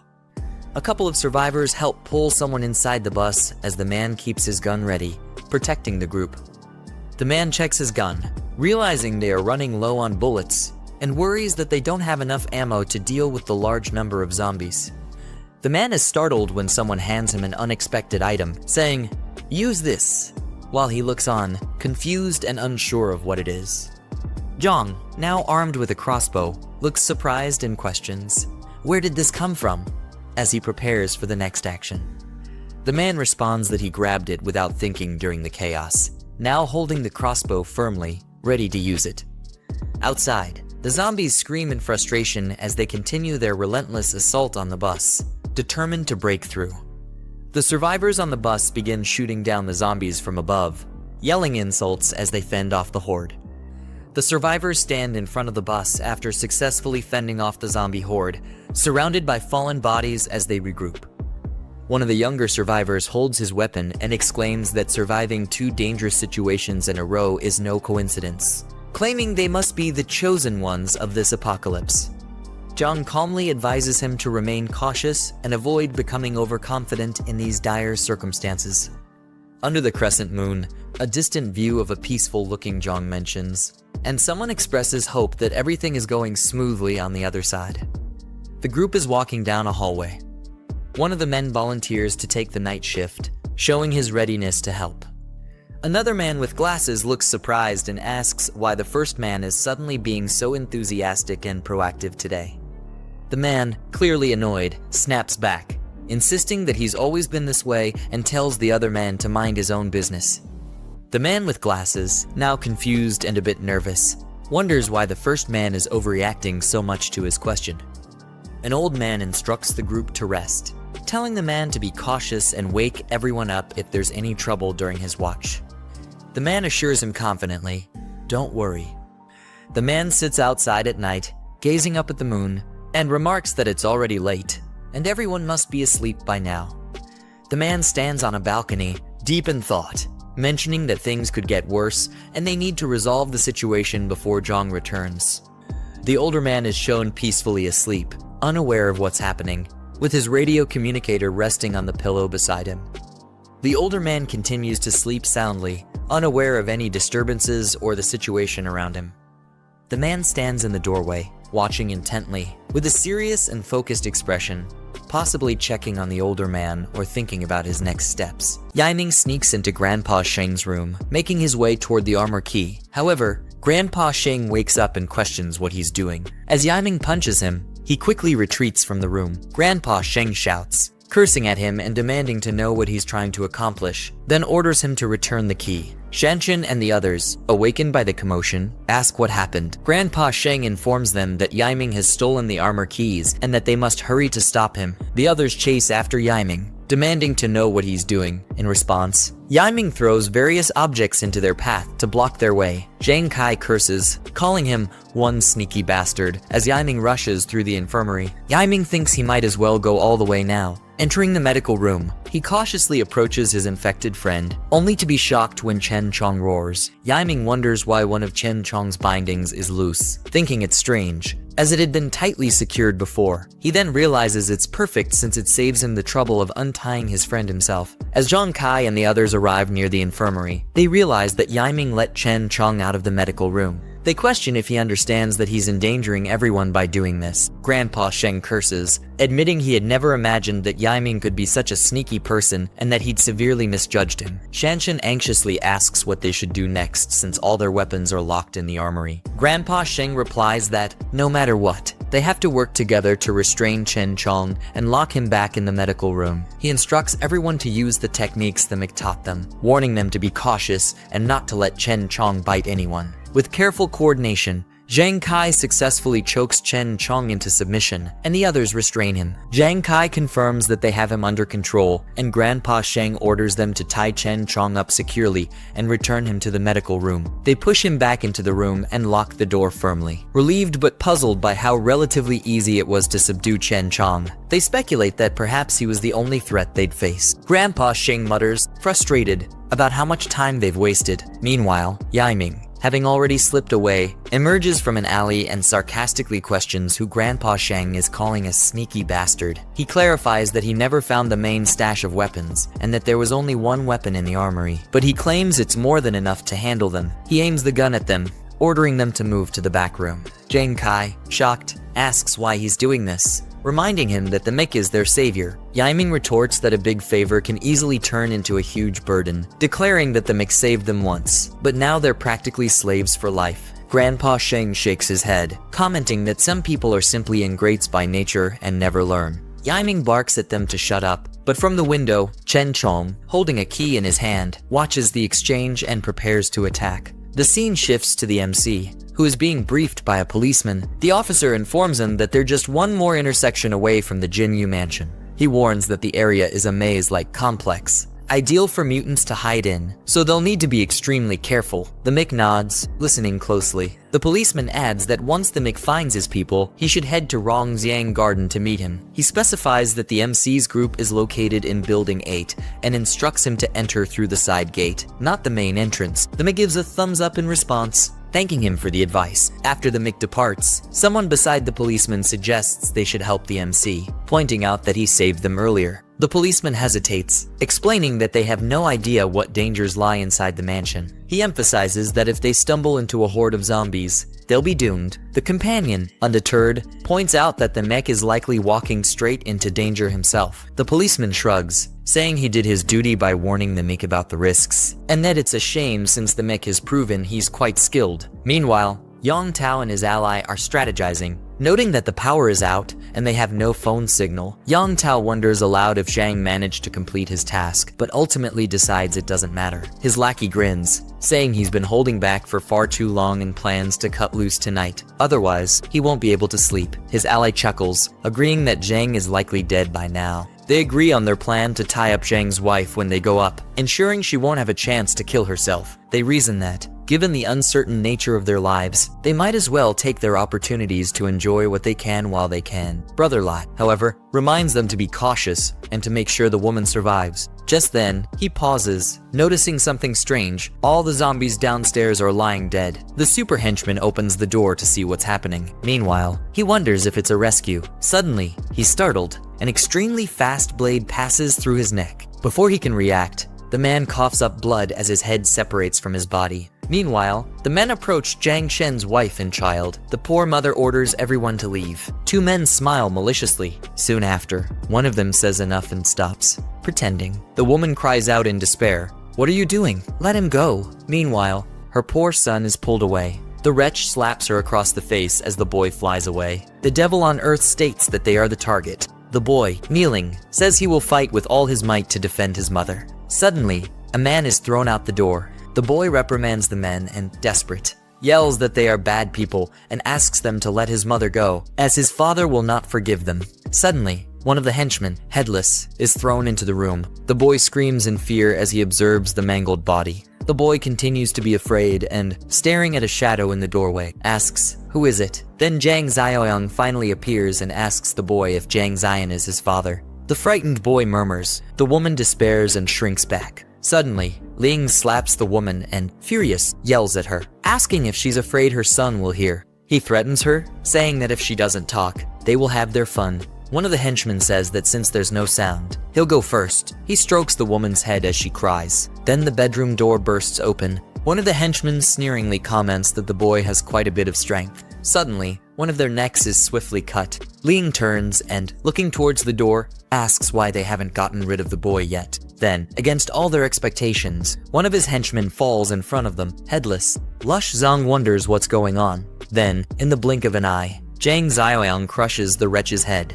The wretch flies backward until he hits the wall. Lu Chong, as he receives the impact of our protagonist's blow, spits up blood. One of the henchmen asks our hero who he is. Well, our hero delivers the best kick this guy has ever received in his life. Now at the fortress, Ying holds his pistol and threatens to shoot if they don't get out of there. Shangbo orders the others to do as he says and go to the room he mentioned. He states that the wretch has a gun, and therefore, for now, they will do what he says as they need to think of something. Yiming smiles maliciously and says they think they can plan something, but if he doesn't show some cruelty that day, he will never establish his dominance. The traitor, smiling, says that old Dong will die first. Then he points the gun at the old man. Shan and Zheng Chai cry out desperately. "Grandpa!" Ying observes the infirmary door. Meanwhile, he asks what that sound was. Surprised, he asks what's happening and how the infirmary was unlocked. The doorknob keeps turning. He wonders who's there. Suddenly, a zombified Chen Chong appears. They wonder if Chen Chong unlocked the door himself, but they state that it's impossible. Ying observes Chen Chong and, surprised, asks what's happening. Chen Chong, with glowing red eyes, advances towards Ying, drool dripping from his mouth. Ying points the gun at him. Then he says he can't let him live since a zombie used a key to unlock the door. Then he shoots. But to his surprise, the gun misfires. Ying despairs and exclaims that the gun is jammed. Chen Chong advances. Yiming, terrified, asks how this can be happening. The idiot cries for help as he is chewed on by Chen Chong. Then Chen Chong stands up after tearing Ying apart. Chen Chong carries him away in his own hands. The group wonders what's happening there. Zhengyi states that Chen Chong was so calm moments before. Everyone stares at Chen Chong in astonishment. Shangbo, seeing the absurd amount of blood, puts his hand over his mouth. Then the zombie approaches the doorknob with the key. Suddenly, he throws the key to the group. The key falls in front of them, and the zombie simply returns to the infirmary as if nothing had happened. Everyone looks at each other, dumbfounded. Jiang, in the foreground, wields a gun and opens fire with intense focus as he aims upward. Multiple men scatter and dodge in the background, caught off guard, with one lying dead on the ground. A man, gripping his gun tightly, lets out a loud, intense scream, his eyes wide open as a bullet hits his head, causing him to bleed. Another man hides behind a rock, peering out in surprise. In the background, yet another man is thrown backward, struck by a bullet. A man lunges forward, his face twisted in anger as he shouts, firing his gun with fierce determination. Jiang walks through an open area under the night sky as bullets hit the ground nearby. He stares ahead with a smug expression, his piercing blue eyes reflecting calm determination. A man, gripping his gun tightly, beads of sweat on his face, looks around in frustration. Behind him, Jiang aims his gun from a distance. Another man crouches behind a table, shielding himself as bullets ricochet off its surface with intense force. He braces himself, gripping his gun tightly, clearly caught in a perilous situation as the gunfire intensifies around him. The man shouts in frustration, sweat dripping down his face, angrily yelling, "What the hell is he doing?" He begs not to be shot. The man shouts angrily as he raises his gun, his face contorted in fury and determination. Behind him, another man sits by a concrete barrier. Jiang's eyes widen in surprise, his gaze sharply focused as he registers something unexpected. He swiftly moves his hand, firing his weapon with a focused and determined expression. A man recoils in shock, his face twisted with horror as bright red laser sights focus directly on him. He leans against the table, smirking with a sense of triumph as he grips his gun confidently. In the background, another man lies, blood dripping from his head. A man charges forward, his arm extended as he aims his gun, ready to attack. He stands face to face with Jiang, holding a gun pointed directly at Jiang's face. Despite the threat, Jiang remains calm. The man fires his gun. Jiang swiftly dodges the attack as a bullet narrowly misses his face. The man is shocked by his fast movement. Jiang lunges forward, disarming him with a fierce, determined look. The man is shocked and alarmed, caught off guard by the sudden, powerful move. Jiang brings his face close to his opponent's, staring intensely with unwavering confidence as he holds the gun firmly against him. The man is shocked, sweat dripping down his face. Jiang delivers a final shot with his gun. The man's face contorts in pain, his mouth open in a scream, blood dripping from his head. After the intense struggle, Jiang stands over his defeated opponent, who lies sprawled on the ground, motionless. With his gun slung over his back, Jiang gazes down. He kneels beside the fallen body, searching for anything useful. Later, Jiang enters a building, confidently walking into a dimly lit room framed by the open doorway behind him. 4 armed men stand on either side, preparing for an attack. He glances to the side with a piercing gaze, his expression calm yet filled with resolve. His intense blue eyes convey quiet confidence. Jiang stands calmly at the center as the armed men charge toward him from all directions, weapons raised in attack. Without wasting any time, he kills all of them. He stands with his back to the fallen bodies scattered around him, his posture calm and commanding as he addresses the group ahead. One of the dead men lies on the floor, blood dripping from his face. Jiang smiles calmly as a child excitedly compliments him, clearly impressed by his bravery and skill. Around them, the mother and police officers are shocked by the aftermath of his confrontation. A system window pops up, showing him a new mission with clear objectives.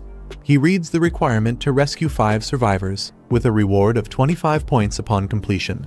Jiang stands beside the officer and a child, all staring down at the defeated man on the floor. Surprised, he questions the identity of these fallen individuals. The officer, visibly tense with a drop of sweat on his face, explains about the Emerald Mountain area. Jiang listens intently, his gaze sharp and serious as he absorbs the information about the location south of the city. The officer calls out to Liu Kao and Chen Jai, who approach him wearing yellow uniforms with determined expressions. As they arrive, they acknowledge the guard, ready to discuss the situation regarding Emerald Mountain with Jiang. One of the men explains to Jiang that a sinister group, equipped with resources and weapons, controls the Emerald Mountain area. They mention that nearly all survivors from the southern part of the city have been drawn into this group's influence. Jiang stands silently in front of Liu Kao and Chen Jai. Jiang closes his eyes, thinking to himself, recalling past memories of a gathering place in the southern part of the city associated with Lai Shuxing and Kui Jing. He wonders if this current situation is connected to them. The man explains that while Emerald Mountain wasn't initially the only gathering place in the southern region, their possession of weapons has made them dominant. Other smaller groups lack the means to defend against their attacks, making resistance nearly impossible. He describes the brutal tactics of the Emerald Mountain group, stating they kill half the people in each gathering they attack. He adds that they take young women and anyone willing to collaborate with them back to their base, painting a grim picture of their methods. Jiang reacts with a fierce expression, his eyes blazing with determination as he resolves to take action against the injustice described. The officer, with a hint of nervousness, looks at Jiang and questions him, sensing his intense resolve.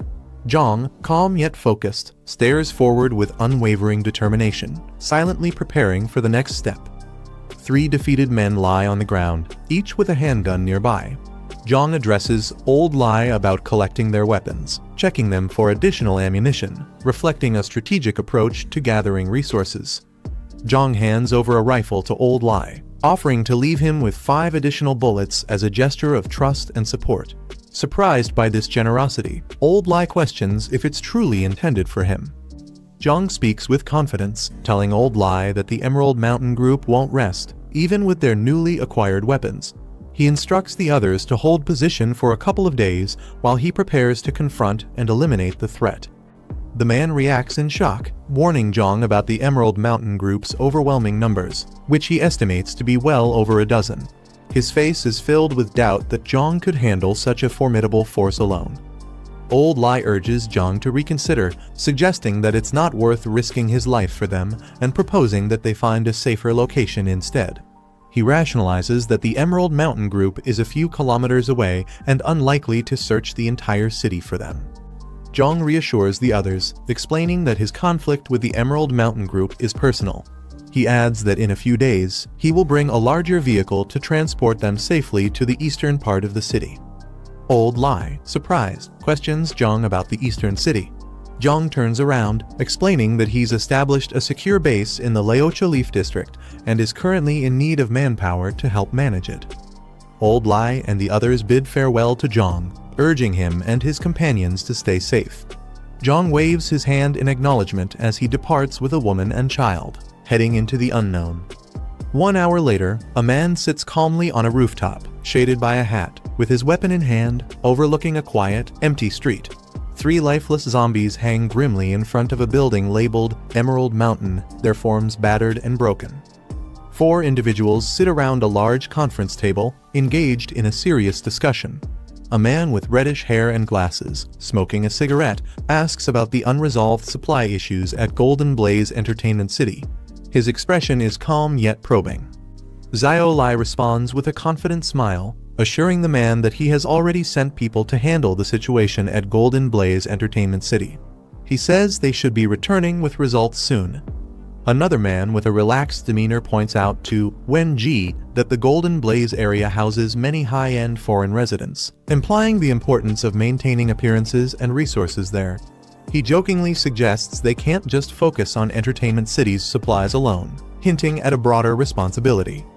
Xiao Lai grins broadly, addressing Kai Ji and suggesting there's no need to worry, as he has already arranged everything. He assures them that his people will return not only with supplies, but also with any live individuals they encounter. Wen Ji, cigarette in hand, addresses Xiao Lai with a casual yet condescending tone. He remarks that, despite all the tasks given, Xiao Lai has yet to successfully complete even one. Xiao Lai enthusiastically assures Wen Ji that he will definitely handle the task this time, promising his utmost commitment. In the background, Kai Ji, with dark hair, watches with an amused smile, observing his confidence. After the meeting, Xiao Lai and another man stand outside a building, Xiao panting heavily as he tries to catch his breath. The other man, concerned, asks if he is alright, clearly worried about Xiao Lai's condition. Brother Lai, with a tense expression, asks if the 7 individuals have returned. His companion, coughing weakly, informs him that he sent people to check an hour ago, but brings bad news, adding to the growing concern. Under the moonlit sky, Brother Lai reacts in shock upon hearing that all 7 were killed. Frustrated and disbelieving, he questions how Rongyang Garden, supposedly filled with ordinary citizens, could have. A car approaches a large, secluded building at night, casting an ominous shadow under the moonlight. Inside, Yiming hears the car's arrival and excitedly exclaims that it must be her brother Yang, drawing the attention nearby Old Man and Jiang Kai. As the car pulls up to the entrance, a system notification appears, marking the mission, taking responsibility as completed and awarding system points. As Yang steps out of the car, Yiming eagerly greets him, relieved to see him return. The group gathers around, with one of them confirming Yang's identity as Lu Yiming. Shocked, Yiming realizes that they all knew his true identity from the start, leaving her visibly surprised and questioning what else has been hidden from her. He instructs Jiang Kai to escort their guests to their rooms before joining him in the infirmary, signaling a moment of rest and recovery for everyone. In the hallway, one of the group questions Yang's prior knowledge of Lu Yiming's malicious intent, hinting at deeper suspicions. Yang responds cautiously, admitting that he wasn't entirely certain it was Lu Yiming. Yang reflects on his suspicion, revealing that he was certain one of Jiang Kai's friends had ulterior motives. This revelation shocks Jiang Kai, who becomes visibly disturbed. As Jiang Kai holds a weapon with a startled expression, the weight of Yang's words begins to sink in, hinting at betrayal within their ranks. Jiang Kai inspects the bullets and realizes, to his shock, that they're rubber. This discovery unsettles him, hinting at deeper manipulation in their mission. Nearby, older man speculates about a kid in the infirmary, identified as Chen Chong. Yang explains that Chen Chong isn't an ordinary zombie. He's a rare mutant, introducing an element of danger and mystery tied to this unique being. Yang carefully tests Chen Chong's awareness by asking him to blink 3 times if he understands. Chen Chong responds as instructed, proving his comprehension. Yang continues the test with a simple math question, and Chen Chong blinks in response, confirming his ability to process commands and indicating a retained level of cognition despite his condition. The nature of rare mutants that emerged after the apocalypse. Unlike typical zombies, these mutants possess heightened intelligence, unique abilities, and sometimes fragments of their past memories. Their transformation, triggered by exposure to otherworldly sources, grants them greater potential, making them far more formidable than regular infected beings. Yang remarks on Chen Chong's unique status, acknowledging that he is an exceptionally rare mutant, even among others of his kind. The group stares in shock as they come upon a gruesome scene. A body lies on the ground, lifeless, with blood pooling around it. Chen Chong, now fully alert, lets out a curious sound as he observes the group with a menacing stare, his body covered in injuries yet standing tall. The group watches him in silence, tense and uncertain about his next move, sensing the potential danger he poses even in his weakened state. Yang, displaying a calm yet cold resolve, instructs the others to end Chen Chong's threat without restraint. As Chen Chong stands, one of the group members desperately holds him back but struggles against his strength, while the others watch, visibly tense and bracing for the worst. One of the group members, filled with hope, calls out to Chen Chong, wondering if he still remembers him as a brother. Chen Chong, visibly agitated, responds only with a low growl, hinting at the internal struggle between his past identity and his current mutated state, leaving his former friend in tense uncertainty. The man hesitates, seemingly lost in thought as he processes Chen Chong's response. Suddenly, with a burst of frustration and desperation, he lunges at Chen Chong, shouting in disbelief. Chen Chong reacts with confusion, caught off guard by his former friend's aggressive approach. Frustrated, the man exclaims that Chen Chong, even in his zombie state, seems to remember his old habits of not keeping his hands to himself. Upon receiving a notification, Yang realizes he's unlocked a hidden achievement for acquiring a mutant companion, an unexpected bonus that rewards him with extra system points. Lying back with a satisfied grin, he muses on his newfound points and decides to explore the shop for potential upgrades. As he browses, he's pleasantly surprised to see the inventory includes various supply boxes, each with unique attributes and costs. His eyes widen in astonishment when he spots a level 2 supply box, a rarity he's never encountered before. This discovery excites him, knowing that such a high-tier item could provide him with substantial resources or gear, likely giving him a considerable edge in his journey ahead. Enthusiastic about this fortuitous upgrade, he contemplates his next steps, eager to maximize the potential of his newly acquired achievement and resources. Yang examines the high-priced level 2 supply box, realizing that at 50 points, it's a significant investment, one he isn't quite ready to make yet. Deciding to be cautious with his resources, he opts to redeem the more affordable level 1 boxes first to conserve space and points. He selects the Lifesaver and Armed Deterrent supply boxes, each costing only 5 points. As he successfully redeems them, his remaining points decrease, but he feels reassured by his wise choice. The items materialize, their glow filling the room, hinting at the potential advantages they'll provide. Satisfied with his decision, Yang prepares to inspect his new gear, knowing that every resource counts as he advances in his unpredictable journey. Yang opens the Lifesaver and Armed Deterrent supply boxes, eagerly examining their contents.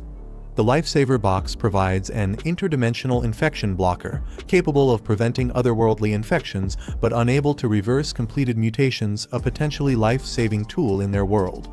The Armed Deterrent box rewards him with a powerful Barrett M82 sniper rifle and 10.50 BMG bullets, leaving him awestruck by the firepower packed in a level 1 box. Amazed by these resources, he wonders what the higher-tier boxes could offer, jokingly imagining himself wielding a tank. As he contemplates the infection blocker's potential, especially for those on the brink of turning into zombies, his determination strengthens. Motivated to open the coveted Level 2 box, he checks his ongoing mission to recruit survivors from Rongxiang Garden, a task that promises 25 points upon completion. With renewed focus, Yang resolves to finish the mission the next day, excited by the thought of unlocking even greater rewards that could significantly boost his chances of survival in the harsh world he inhabits. In the quiet of the night, a helicopter flies over the high walls of a secure facility. As morning breaks, a group of individuals gathers in the open courtyard of a heavily fortified building under the clear blue sky. Yang addresses the group with a strict directive, emphasizing that everyone must dedicate at least an hour each day to shooting practice. This commitment to skill building is evident as they line up with determination, each member focused on honing their aim. Their collective shots strike various targets, creating bursts of impact, symbolizing their unity and resolve to survive and protect each other in the challenging days ahead. Yang instructs Sheng to coordinate with Jiang Kai to prepare additional rooms, anticipating the arrival of more survivors from Rongxiang Garden, whom he plans to bring back later. Uncle Sheng assures Yang of their readiness, expressing confidence in managing the base. Turning to Chen Chong, Yang commands him to follow, signaling that he has a crucial role in the upcoming mission, as Chen Chong emits a low growl, indicating his compliance yet retaining his primal, mutated nature. As Yang and Chen Chong make their way down an empty highway, their vehicle attracts a flock of cawing crows, adding an eerie atmosphere to their journey. They soon stop and step out, only to encounter an individual sprawled on the ground, seemingly thrown or fallen with a loud thud. Yang and Chen Chong stand over him, observing the situation. Inside the bus, a zombie growls at Yang with a menacing posture, its hands reaching out aggressively. Yang remains unfazed, his gaze steady as he assesses the situation. Meanwhile, Chen Chong takes action outside the bus, tossing other threats to the ground with ease, displaying his own formidable strength. A group eagerly waits outside a large building, one member impatiently questioning the delay. Suddenly, someone spots the approaching vehicle, and excitement ripples through the group as they shout for Boss Lai to get ready. Boss Lai, visibly frustrated, clutches a cigarette and angrily asserts his disbelief that Rongxiang Garden cannot be taken down, especially with the large number of men at his disposal. With a powerful command, "Let's go!" Boss Lai's vehicle speeds forward, launching over a ramp as his team holds on, ready for the imminent assault. The zombie surrounds a fallen girl on the street, as a more zombies stands nearby, observing. One of the zombies suddenly turns its head sharply, its eyes wide and filled with an inhuman hunger. Its gaping mouth twitches, emitting a low growl, drawing the attention of the others as their bodies jerk unnaturally. Without warning, the zombies are violently flung into the air, crashing against the truck. The force scatters them, their lifeless bodies colliding with the vehicle, leaving behind deep dents and broken glass. The chaos spills onto the highway as a speeding bus swerves desperately to avoid the carnage. A towering apartment building. Inside one of the apartments, the group sits in a circle, their expressions weary yet alert. They exchange hurried whispers while eating, trying to plan their next steps as sunlight streams through the windows. The young man suddenly perks up, his face lighting up with excitement as he hears the sound of a vehicle outside. He exclaims that it must be someone coming to rescue them, while the others exchange skeptical, wary glances. The officer holding a rifle gestures for everyone to stay silent. He insists on checking the situation himself before anyone makes a move, his calm but firm demeanor keeping the group from acting recklessly. He peers cautiously out of the window, sweat dripping down his face as he scans the quiet street below. Outside, a group of armed men gather near a pickup truck, checking their weapons. They point toward the tall apartment building, identifying it as their next target, their intentions clear from their sharp movements and loaded guns. Brother Lai, commanding presence, shouts orders to his group, urging them to move quickly. The soldiers respond immediately, gripping their weapons tightly as they prepare for an assault. Back inside, the officer realizes the intruders aren't friendly.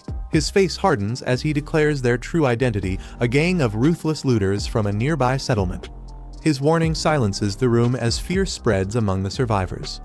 One man smirks confidently, pointing out that they now have firearms to fight back against the invaders. The officer steps forward, formulating a quick strategy to deal with the approaching threat.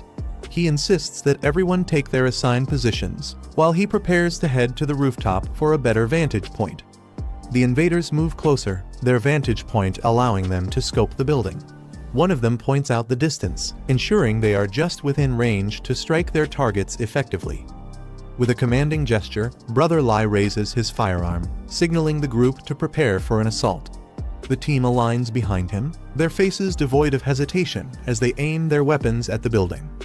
Inside the apartment, the survivors spot the attackers from the window.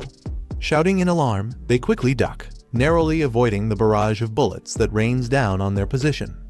The gunfire echoes through the air as the invaders unleash a relentless volley, shattering windows and tearing through walls. Their precision and firepower force the survivors into a desperate scramble for cover. The man invaders charges ahead, shouting commands as he dodges the shattered glass. His determination is evident as he leads the offensive, undeterred by the chaos around him. Moments later, he halts and issues new orders. He instructs his team to surround the building, warning them to fire at anyone who dares to show themselves. Standing in front of his crew, he raises a megaphone, preparing to deliver a chilling ultimatum to the survivors. As the leader speaks through the megaphone, a sudden gunshot pierces the air, striking one of his men in the head. The group is caught off guard, panic spreading as they realize they're under fire. Chaos ensues as one of the attackers collapses to the ground, his weapon falling from his hand. Brother Lai and his subordinates react quickly, scanning their surroundings for the sniper. Another shot rings out, hitting Brother Lai in the leg, and he stumbles backward in agony. His cries echo through the courtyard, urging his team to find cover as the sniper continues their assault. The officer retreat, their weapons still drawn, while the survivors inside the building press their advantage.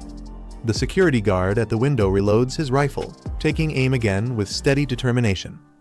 Frustrated, Brother Lai growls in anger, realizing their intel underestimated the survivors' firepower.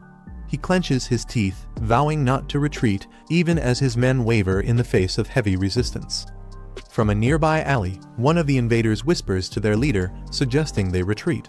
Brother Lai reluctantly agrees, signaling his team to pull back while vowing to return with greater force. One of the invaders panics and begins running ahead, shouting in fear. The leader yells at him to wait for the signal. Moments later, the runner is struck by gunfire, collapsing lifelessly onto the pavement. His abrupt fall serves as a grim warning to the others as they hesitate, caught between fear and loyalty. Brother Lai clenches his fists in frustration and shouts to rally his group. He demands that everyone charge together on his count. With his signal, the group rushes forward, their movements chaotic yet determined. The tension thickens as bullets fly, leaving destruction in their wake. Amidst the commotion, he smirks confidently, realizing the survivors' defenses are dwindling. However, as he reloads his weapon, his mind races to figure out their next move. Gunfire erupts again, striking down more of his men. Brother Lai takes cover, dodging a close shot, as his frustration begins to show. He curses under his breath, realizing the situation is spiraling out of control. Despite the mounting losses, his resolve remains unshaken as he calculates his next step. The officer reloads his rifle calmly, keeping a sharp eye on the fleeing invaders. His composed demeanor contrasts with the chaos unfolding below. The invaders rush to their vehicle, shouting for the driver to start the engine. Their desperation is evident as they scramble to escape the hail of bullets from the survivors. One of the attackers, left behind, waves frantically as the truck speeds off. He yells for them to stop, but his pleas are drowned out by the sound of gunfire. A bullet whizzes past, knocking off his cap as he stumbles in shock. His expression turns to fear as more shots close in, forcing him to sprint for cover. The fleeing truck weaves through the street while bullets rain down on it. The attackers inside huddle low, trying to shield themselves from the relentless assault. A bus speeds through the highway, weaving between cars with precision. Inside the bus, Jiang sits behind the wheel, his sharp gaze fixed ahead. He mutters something under his breath. From an overhead view, another vehicle crosses paths with the bus at an intersection. The tension rises as the two vehicles barely avoid colliding. He grips the steering wheel tightly, his expression turning serious. He mutters about finishing the task at hand, prioritizing the mission over everything else. The bus comes to a halt near a residential complex, its engine rumbling softly in the silence. Stepping out of the bus, Jiang observes the area with a calm but calculating demeanor. He notices a fallen figure nearby, their cap and weapons scattered on the ground, suggesting they were fleeing. His companion stands silently beside him. The tension builds as their focus shifts to the lifeless body, contemplating their next move. A chilling grin spreads across the companion's face, their expression sending a shiver through the air. The unsettling sound of laughter escapes their lips, breaking the silence. Jiang smirks and teasingly asks his companion if he wants to eat. With a devilish grin, he permits his companion to feed, remarking that it's better than letting others take advantage of them later.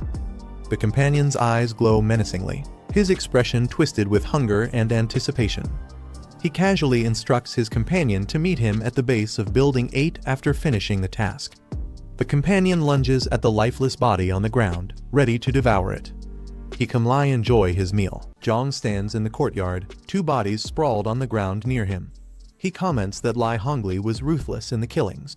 Above, the kid peers out of a broken window, calling out in shock and recognition, "Brother Jiang," as Jiang turning his head slightly as the voice continues to echo from the balcony.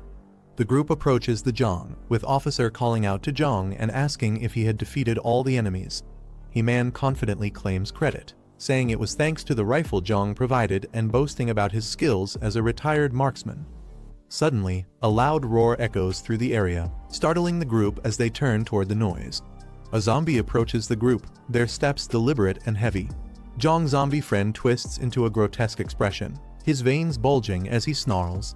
The group reacts immediately, with officer shouting a warning about zombies while raising his rifle, readying for action. Panic spreads as the threat becomes clear. Jiang steps forward, holding a broken weapon and telling the group to relax, assuring them the approaching friend is one of theirs. The officer questions his statement, nervously eyeing the snarling man. He calmly directs his friend to another body nearby, instructing it to eat. The zombie roars in response, drawing all attention toward it. The officer, sweating nervously, asks Jiang if he can communicate with zombies. Jiang, remaining calm, explains that the zombie isn't ordinary and assures them it's complicated. He directs the group to get on the bus, promising to explain further. As they prepare to leave, Jiang tells the zombie to finish eating quickly and join them back at the bus. The creature gives a faint gesture in acknowledgement while continuing to feed. The zombie adjusts a muzzle over its face, securing it tightly. It then approaches the bus where the group is waiting. The kid, gripping a pole nervously, remarks in disbelief about the zombie's act of muzzling itself, his voice filled with both shock and confusion. Jiang comments on the muzzle remark, cautiously warned that the zombie might retaliate if it overhears. Amused, Jiang reassures him, encouraging the comment. The zombie steps onto the bus as the doors close, and the vehicle pulls away, leaving the city behind as the group watches from inside. The officer notices the bus tilting slightly, his expression shifting to concern. Meanwhile, the zombie begins to make slurred, broken sounds as it tries to communicate. Jiang turns to it in surprise, questioning if it can now talk. The zombie continues attempting to articulate words, albeit clumsily, leaving the group astonished. He observes that after consuming 6 corpses, Chen Chang, the zombie, seems to have started evolving. Determined to use this growth, he declares they must return to the settlement quickly to convert these advancements into strength. The bus speeds down the road as the passengers brace themselves, still amazed at the reality of traveling with a functioning zombie. Meanwhile, a man berates Brother Lai for failing a mission, criticizing his incompetence in front of others at a meeting table. Brother Lai, sweating profusely, tries to defend himself, explaining to Boss Lin that the opponents had automatic rifles. Lin dismisses the excuse, questioning the plausibility of small-town cops wielding such advanced weaponry and accusing the man of lying. Brother Lai insists on his claim, pleading for someone to verify the truth of his statement. One of the men suddenly strikes the Brother Lai, sending him sprawling to the ground. He clutches his arm in pain, gritting his teeth as he tries to recover. The man glares at him, muttering that he's been fed up with this useless idiot for a long time. The man suggests exploiting the heavy losses suffered by their rival, telling at an opportunity to seize control. Another man smirks, accusing him of being more interested in the woman accompanying their rival. The accused laughs nervously, denying the claim, But the conversation takes a darker turn as they propose treating the woman as shared property. Lin smiles slyly, instructing his subordinate not to rush and promising to find the right opportunity. In the hallway outside the room, Brother Lai lingers, listening intently. His face darkens as he clenches his teeth, clearly distressed by the conversation he overhears. Meanwhile, on to the luxurious estate under a bright sky. Inside, Brother Lai angrily kicks over a chair, cursing in frustration. Kai Jing, startled, asks what's wrong. But he brushes off her concern, hastily instructing her to pack her belongings as they need to leave immediately. Despite his agitation, she tries to calm him with a reassuring. He urgently explains that the place will soon become unsafe, insisting they need to leave and plan ahead. He calls out to someone for assistance. Another subordinate enters, addressing him as Boss Lai and asking for orders. Brother Lai commands him to gather the remaining members, preparing for a crucial action to take place at midnight. Kijing stands quietly in the background, listening intently. His expression shifts to one of suspicion and concern, silently processing the urgency of the situation. Meanwhile, Jiang Group arrives at a secure facility, parking the bus inside his fortified compound. One of the group members steps out and looks around in awe, exclaiming that the location is truly a doomsday fortress, marveling at its defensive setup. Jiang checks his mission status, noting the completion of the survivor recruitment task and an exceeded target, earning bonus points. With his total points updated, he remarks on the reward system. He then informs Chen Chong that they'll be heading to the southern district the next night. The officer questions the reason for the trip. His curiosity piqued as Jiang remains confident and composed. Then he smirks, explaining that he has unresolved grudges to settle with the people at Bichui Mountain Villa. Later, he sits in his room, accessing a high-tech interface to unlock a level 2 supply crate using his points. He eagerly selects the crate, acknowledging it as his first level 2 upgrade, ready to discover its contents. He redeems the level 2 high-tech supply crate, deducting 50 points and leaving him with 16 points. Swirling energy surrounds him as the crate begins to unlock. With intense focus, he mutters, "Don't let me down," anticipating the rewards inside. Jiang opened the black tech supply crate level 2, and a radiant light burst forth, illuminating his surroundings. The reward materialized in front of him, a stamina enhancement potion plus 20. Without hesitation, Jiang reached out toward the glowing prize. He examined the stamina enhancement potion in his hand, impressed by the quality of the reward from the level 2 crate. He couldn't help but acknowledge its usefulness, knowing it would give him the extra edge he needed in the challenges ahead. However, moments later, Jiang injected the stamina enhancement potion into his arm, feeling the immediate surge of energy course through his body, as he let out a strained groan. After injecting the stamina enhancement potion, Jiang felt a surge of power course through his body. Glancing at his hands, he realized his stamina had reached an impressive 33 points, over 6 times the average person's full body capacity. A faint smile appeared on his face as he marveled at the sensation of his newfound strength. As Jiang adjusted to his enhanced stamina, a faint buzzing sound caught his attention. He turned, narrowing his eyes as a mosquito hovered near him. Without hesitation, Jiang swiftly pinched it between his fingers, crushing the insect effortlessly. Jiang froze as mosquito buzzed aggressively near his face, its reflection visible in his eye. Moments later, he casually flicked it away with precision, causing the insect to fall to the ground. Sitting comfortably, he glanced at twitching body with a confident smirk. As the sun set over the horizon, the fortress stood tall against the vibrant sky. Outside, Jiang and his group stood alert. With weapons ready and their focus unwavering, they prepared for the challenges that lay ahead. The officer turned to Jiang, confirming his assignment to head toward the south side of the city. Jiang nodded slightly. He was ready for the task ahead as the evening light cast long shadows across the fortress. Jiang handed over the task of training the group to Zai, recognizing his exceptional shooting skills. Jiang requested Zai to prepare the team for the upcoming challenges, trusting his expertise to strengthen their combat readiness. With a confident smile, Zai assured Jiang that training was his specialty and promised to handle it without any issues. He signaled to Chen Chong as they prepared to head out for their mission. Without wasting a moment, they boarded the vehicle, ready to face whatever challenges awaited them.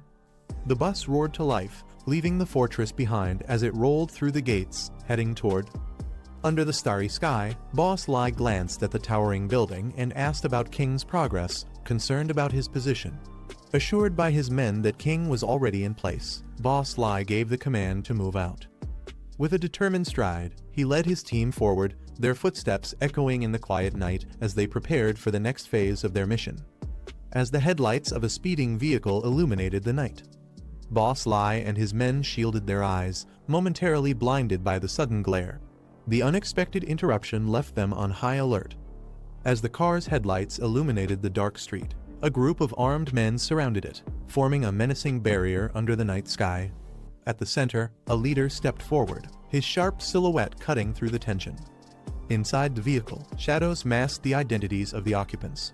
The sudden flash of light from the approaching car left the group momentarily blinded, forcing them to shield their eyes in confusion and frustration. Before they could regroup, a commanding with a sharp mustache stepped forward, holding a gun and demanding sternly, "Where are you guys going?" The man named Dongzu confronted the group, his sharp gaze freezing them in their tracks. Boss Lai, trembling slightly, quickly tried to explain, stating they had planned to use the cover of darkness to scout out Rongxiang Garden. Jiang immediately asked Boss Zhu's sharp gaze fixated on Rongxiang Garden, questioning the unexpected plan. Before anyone could respond, one of the men collapsed to the ground under a brutal strike, highlighting the harsh and unforgiving environment they were navigating. As the unconscious man lay on the ground, the group was thrown into panic. One of them shouted King's name in a desperate attempt to get a response. Boss Lai met with silence.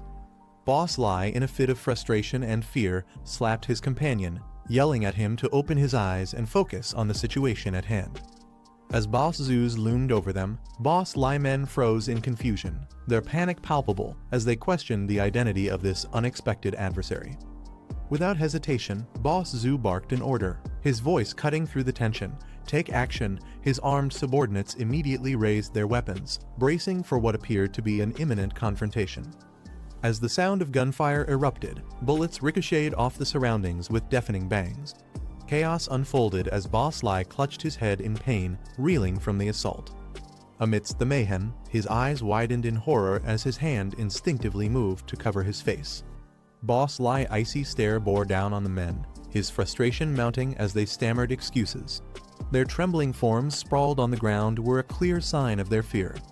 Instead of wasting words, he pointed firmly, a clear demand in his actions, urging Boss Lai to look at the car, pushing them to confront the truth of who might be inside. Boss Lai's focus was instantly drawn to the vehicle as Boss Zhu revealed the occupants. The moment Boss Lai laid eyes on them, his expression shifted from disbelief to rage. Among the individuals seated in the car, a familiar face sent a shockwave through him. It was Qi Jing. Jing, seated in the car with a confidence, smirks as he reveals the betrayal plan. Meanwhile, outside, Boss Lai erupts in rage upon hearing this.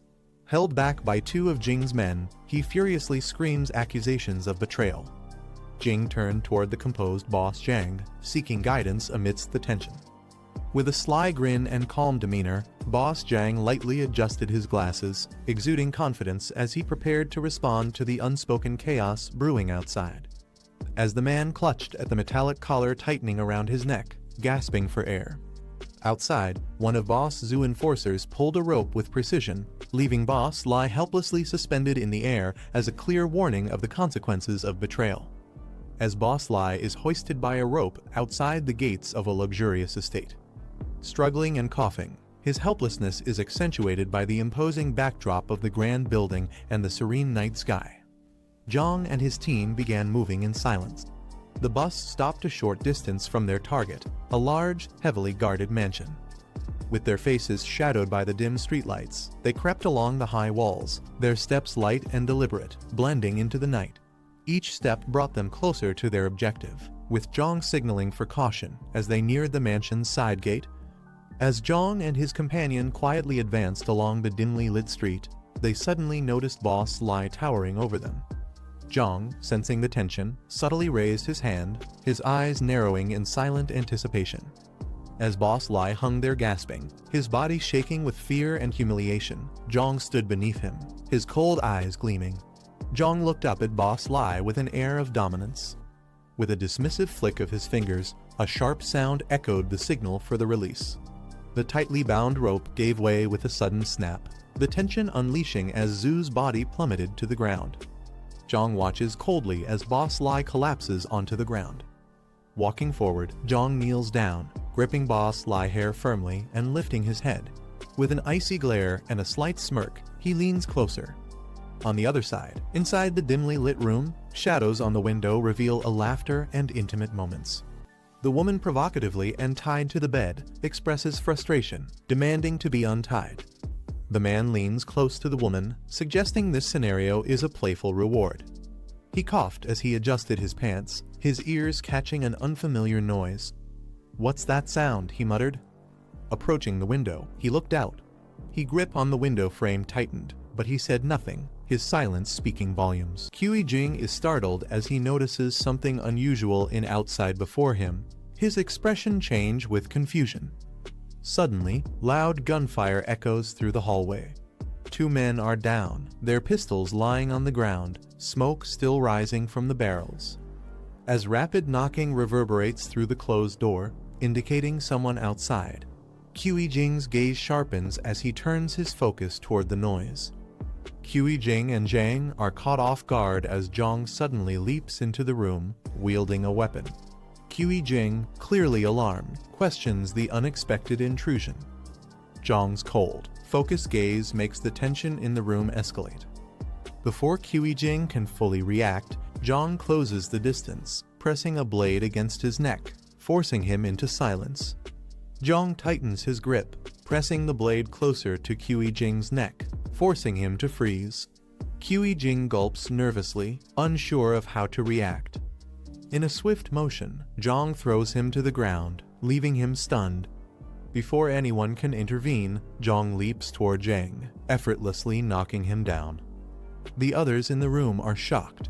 Jiang angrily shouts at Jiang, demanding to know who he is, while Kai Cheng recognizes him, calling out his name in disbelief.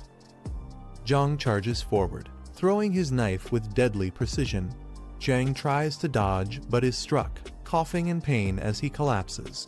Chaos erupts as Kai Cheng screams in agony, Jiang collapsing to the bed after being fatally wounded. Kai Cheng nervously addresses Jiang, asking what he wants. Jiang smirks, mocking the situation and sarcastically commenting on their predicament. He then taunts them further, mentioning how someone named Lai Shuxing would react if he saw them in this state. Jiang leaves the room as he moves toward the door. Kai Cheng panics as Jiang mentions Lai Shuxing as she repeats the name. Suddenly, Brother Lai roaring with rage. Jiang steps back calmly, letting the chaos unfold. He lunges toward Kai Cheng, his massive hand reaching for her as she freezes in fear, tears streaming down her face. Kai Cheng cries out in desperation, begging Brother Lai for forgiveness as his attack intensifies.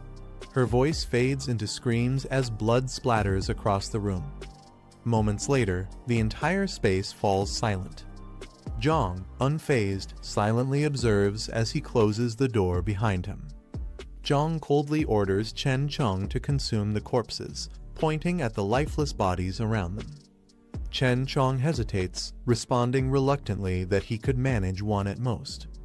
Jiang glances back, and questioning as he evaluates the hesitation. Jiang adjusts his earpiece, listening intently as he observes the situation around him. The scene shifts to various survivors taking shelter in darkened corners, their faces filled with exhaustion and fear. Some sit silently behind barricaded doors, while others linger near staircases, staying alert for any signs of danger. The chef stands silently, gripping a knife. A man nearby gleefully picks out a child, calling her soft and tender, while the terrified girl cries out in fear. The chef, however, dismisses the choice, coldly stating the child is too skinny, his detached demeanor sending chills through the room as the tension rises. The chef coldly assesses the crowd and selects a child, pointing them out as the next victim. "This one's fat," he remarks, ignoring the desperate cries of the child's family. The child clings to their mother, but the chef pulls them away with a firm grip. When the mother tries to intervene, the chef strikes her down without hesitation, sending her crashing to the ground as her child screams for her. The mother collapses to the ground, pleading desperately for her son's life. Tears stream down her face as she begs for mercy, her voice trembling with fear. The crowd watches in silence, some averting their eyes, unable to help. The chef and his accomplice stand coldly, unmoved by her cries. A loud noise startles the group as someone yells, "Who's there?" One of the men exclaims in alarm, questioning who could still have such a weapon. The chef nervously replies that only the boss possesses one. Meanwhile, the mother clutches her son tightly, relief washing over her as she checks if he's unharmed. The room grows tense as the group aims their weapons at the door, unsure of what's coming. One of the men is ordered to check the situation. Hesitant and clearly nervous, he protests, but the command to move quickly shuts him down. With his gun in hand, he cautiously approaches the door, sweat dripping. As the man approaches the door, Chen Chong bursts through, grabbing him by the neck with inhuman strength. He lets out a startled cry before being thrown violently across the room. The others immediately recognize the threat, shouting, "It's a zombie," and opening fire in a panic. Gunfire erupts as the group shoots at the door, trying to fend off the threat. Shouts of "Over there" and "Careful" echo through the room. Suddenly, Chen Chong bursts through the barricade with a deafening roar, shattering the door and lunging forward with terrifying speed. The group struggles to react as the relentless attack begins. He lunges at the chef, who panics and tries to defend himself with his knife. Before he can react, Chen Chong grabs his face with a grip, silencing his screams. The force of the attack sends the chef flying across the room, shocking everyone as they scramble to avoid the chaos. The zombie rushes forward with incredible speed, knocking over everything in its path. Screams echo as people cry for help, their panic filling the night. Inside, the survivors watch in confusion as Chen Chong stands amidst the chaos. One whispers in disbelief, "It's not killing us." The survivors are baffled by Chen Chong's behavior, questioning what's different about it. Jiang casually praises Chen Chong, calling it Brother Chong, and remarks how fast it is despite its restraints. He even adds that it looks cooler this way, leaving everyone even more confused about his connection to the Chen Chong. The group stood frozen in shock as the woman, clutching the child tightly, trembled. She couldn't believe it, a zombie had talked. At the center of the room, Cheng in a gas mask stood silently. Everyone's eyes were fixed on him, uncertain of what to do. The woman holding the child and another girl nearby shook uncontrollably, overwhelmed with fear. Their bodies trembled, unable to process what was happening. Breaking the tension, Jiang stepped forward calmly. With a reassuring smile, he gestured toward the child and told them not to be afraid. He explained that Cheng wouldn't attack, trying to ease the fear spreading among the group. The girls trembled as she described Cheng a terrifying monster capable of killing without hesitation. Tears welled up in her eyes. Jiang, standing calmly, narrowed his eyes, trying to process what she said. Something about it made him curious. Without hesitation, he asked if she had seen creatures like this before. The girl nodded hesitantly, clutching tightly onto the woman beside her.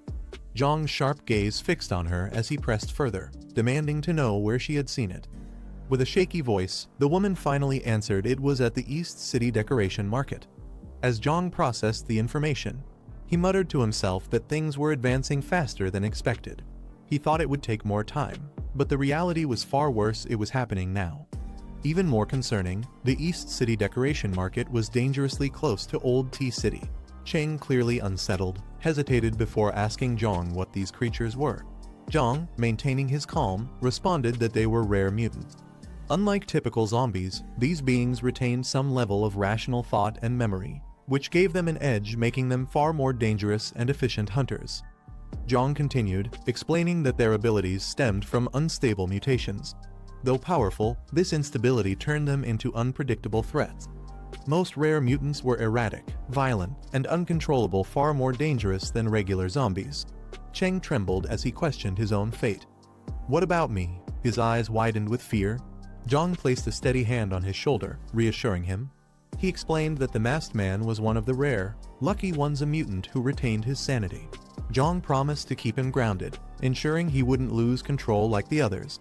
Shifting the focus, Jiang asked if there were other survivors nearby. The group hesitated before answering. They explained that many people were still trapped in the sales office, while others might have sought refuge in the basement. Jiang's expression turned serious as he realized the scale of the situation. He silently prepared himself. More people needed saving, and time was running out.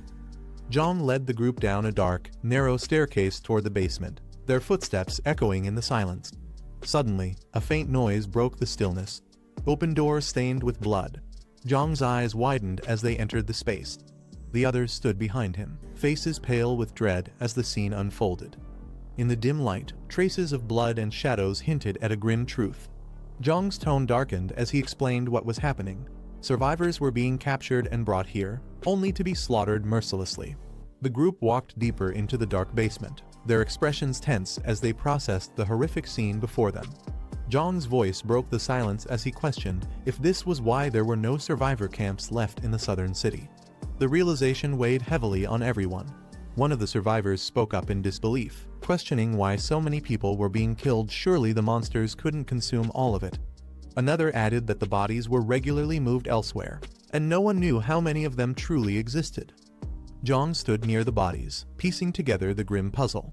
His voice turned cold and sharp as he acknowledged the numbers: far too many victims for consumption. A chilling thought crossed his mind. He speculated out loud. Could it be that they're feeding the zombies? Jiang turned to the group, asking for details about the sales office they had mentioned earlier. One of the survivors explained that it was located near the south gate, just about a kilometer away. Captured people were first taken there and locked up. Those deemed unfit or eliminated were then brought here to be slaughtered. Jiang's expression tightened as he listened, his sharp eyes reflecting his rising concern. Suddenly, a faint sound caught his attention. He turned, muttering to himself, his focus sharpening as though sensing something unusual. Out of nowhere, a system window appeared in front of Jiang. The group watched silently as the text revealed itself. Mission activated. Read Utopia objective. Expand the community. Requirements: increase the community score as much as possible. Current score: 2 reward points, 20 current points. 36. Jiang and the others approached the sales office, its ominous exterior casting a heavy shadow. Inside, 2 guards patrolled the area, casually chatting about earlier gunshots they had heard near the north gate. One of them sighed, remarking with a grim tone that live people were being used for target practice. Suddenly, a loud noise shattered the calm. Cheng landed on the ground with force, surrounded by armed guards. Before they could react further, chaos erupted. Screams filled the air as terrified shouts rang out, "Zombies!" The guards panicked, their voices rising in fear and confusion. Inside one of the dim rooms of the sales office, a group of women sat huddled together, their faces weary and hopeless. Suddenly, loud noises from outside startled them. One of the women stood up in alarm, demanding to know what was happening. Another woman yelled to keep the door shut. She didn't care what chaos was unfolding outside. Her only plea was to stop anyone from coming in. The door handle turned slowly, the sound sending waves of panic through the room. One of the women, her face drenched in sweat, screamed desperately, begging whoever was outside not to come in. Fear had pushed her to her breaking point. The door opened, and standing in the doorway was Jiang. His calm, composed figure contrasted sharply with the chaos inside. Stepping forward, Jiang addressed the group firmly, telling them to come out. The women, though hesitant, sensed something different about him. Slowly, they gathered themselves, following his command. With Jiang leading the way, the women joined the survivors, now part of a growing group. They walked together through the blood-stained halls, leaving behind the horrors of the room. The woman stepped forward. She asked Jiang if he was truly willing to provide them with a safe place. Jiang's answer was firm and unwavering yes. But his gaze sharpened as he added one condition: everyone has to work. Survival would require effort, and no one would be exempt. Hearing this, the group's spirits lifted. The survivors eagerly agreed, with one declaring that they were all able-bodied and ready to contribute. Their confidence grew as they realized they had been given a chance and opportunity to start anew. Jiang didn't waste any time. Turning toward the exit, he raised his hand, signaling the group to follow. With a determined voice, he urged them forward. Jiang and the group drove through the night in a bus. Finally, they arrived at Fortress under the starlit sky. The survivors hesitated, taking in the sight of the towering walls and watchtowers. Inside the fortress, both spotted the bus. One of them exclaimed excitedly, recognizing it as Brother Jiang's vehicle.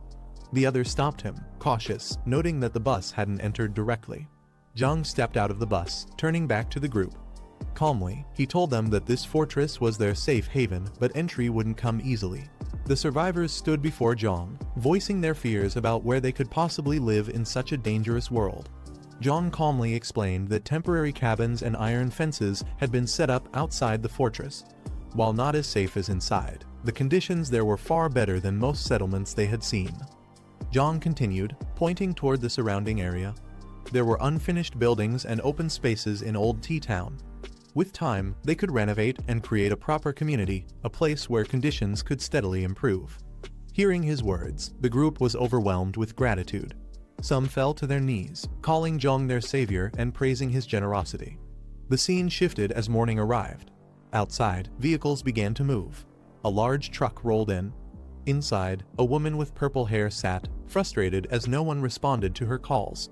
She muttered to herself, irritated, wondering what Jiang Qingwen was up to. Something felt off. Leaning forward, she observed her surroundings carefully and grew more uneasy. Determined, she stepped out of the truck with a companion, pushing open the heavy door. Light poured in as they entered the building. The girl gaze reflects his awareness. Are ugly three zombies standing in the shadowy light. Their bodies twitch unnaturally, emitting low growls. One of the zombies suddenly charges forward with a deafening roar. Its face and sharp teeth gleam under the faint light as it lunges. A tall, confident woman clad in bold attire steps in. With effortless strength and a chilling calmness, she delivers a devastating blow, sending the zombie crashing back. He hit him onto the face. The other two zombies halt briefly, their growls fading in hesitation. Nina stands in front of a mansion, surrounded by fallen enemies. A man steps out from the house, reporting that no one has been left alive. Staying focused, Nina asks about the supplies, to which the man confirms that everything is intact. Without wasting time, she commands him to bring the truck and load the supplies, asserting her leadership in the situation. Nina oversees the loading of supplies as a large truck arrives, with her subordinates working quickly to pack everything. She stands with a confident and watchful demeanor, ensuring everything proceeds smoothly. Suddenly, she notices something unusual and reacts sharply. She bends down to examine tire tracks on the ground, prompting her subordinate to ask if she's found anything. She examines the tire tracks closely, remarking on the audacity of whoever left them. Determined, she vows to find out who could pull off such an act. Meanwhile, Jiang sits on a balcony, reflecting on his current mission to expand the community and improve the community score, which is currently low. He ponders ways to increase the score, concluding that boosting the population size might be a key factor. Jiang reflects on the abundance of land available to him, crediting a past encounter with a snobbish guy for securing the area. As he continues pondering his mission, a thought crosses his mind about a rare mutant. Jiang arrives at his fortress, a safe haven for the community, where he's greeted by grateful residents who call him savior. As he walks through the gates, a young woman rushes to him in gratitude, followed by other residents expressing their thanks.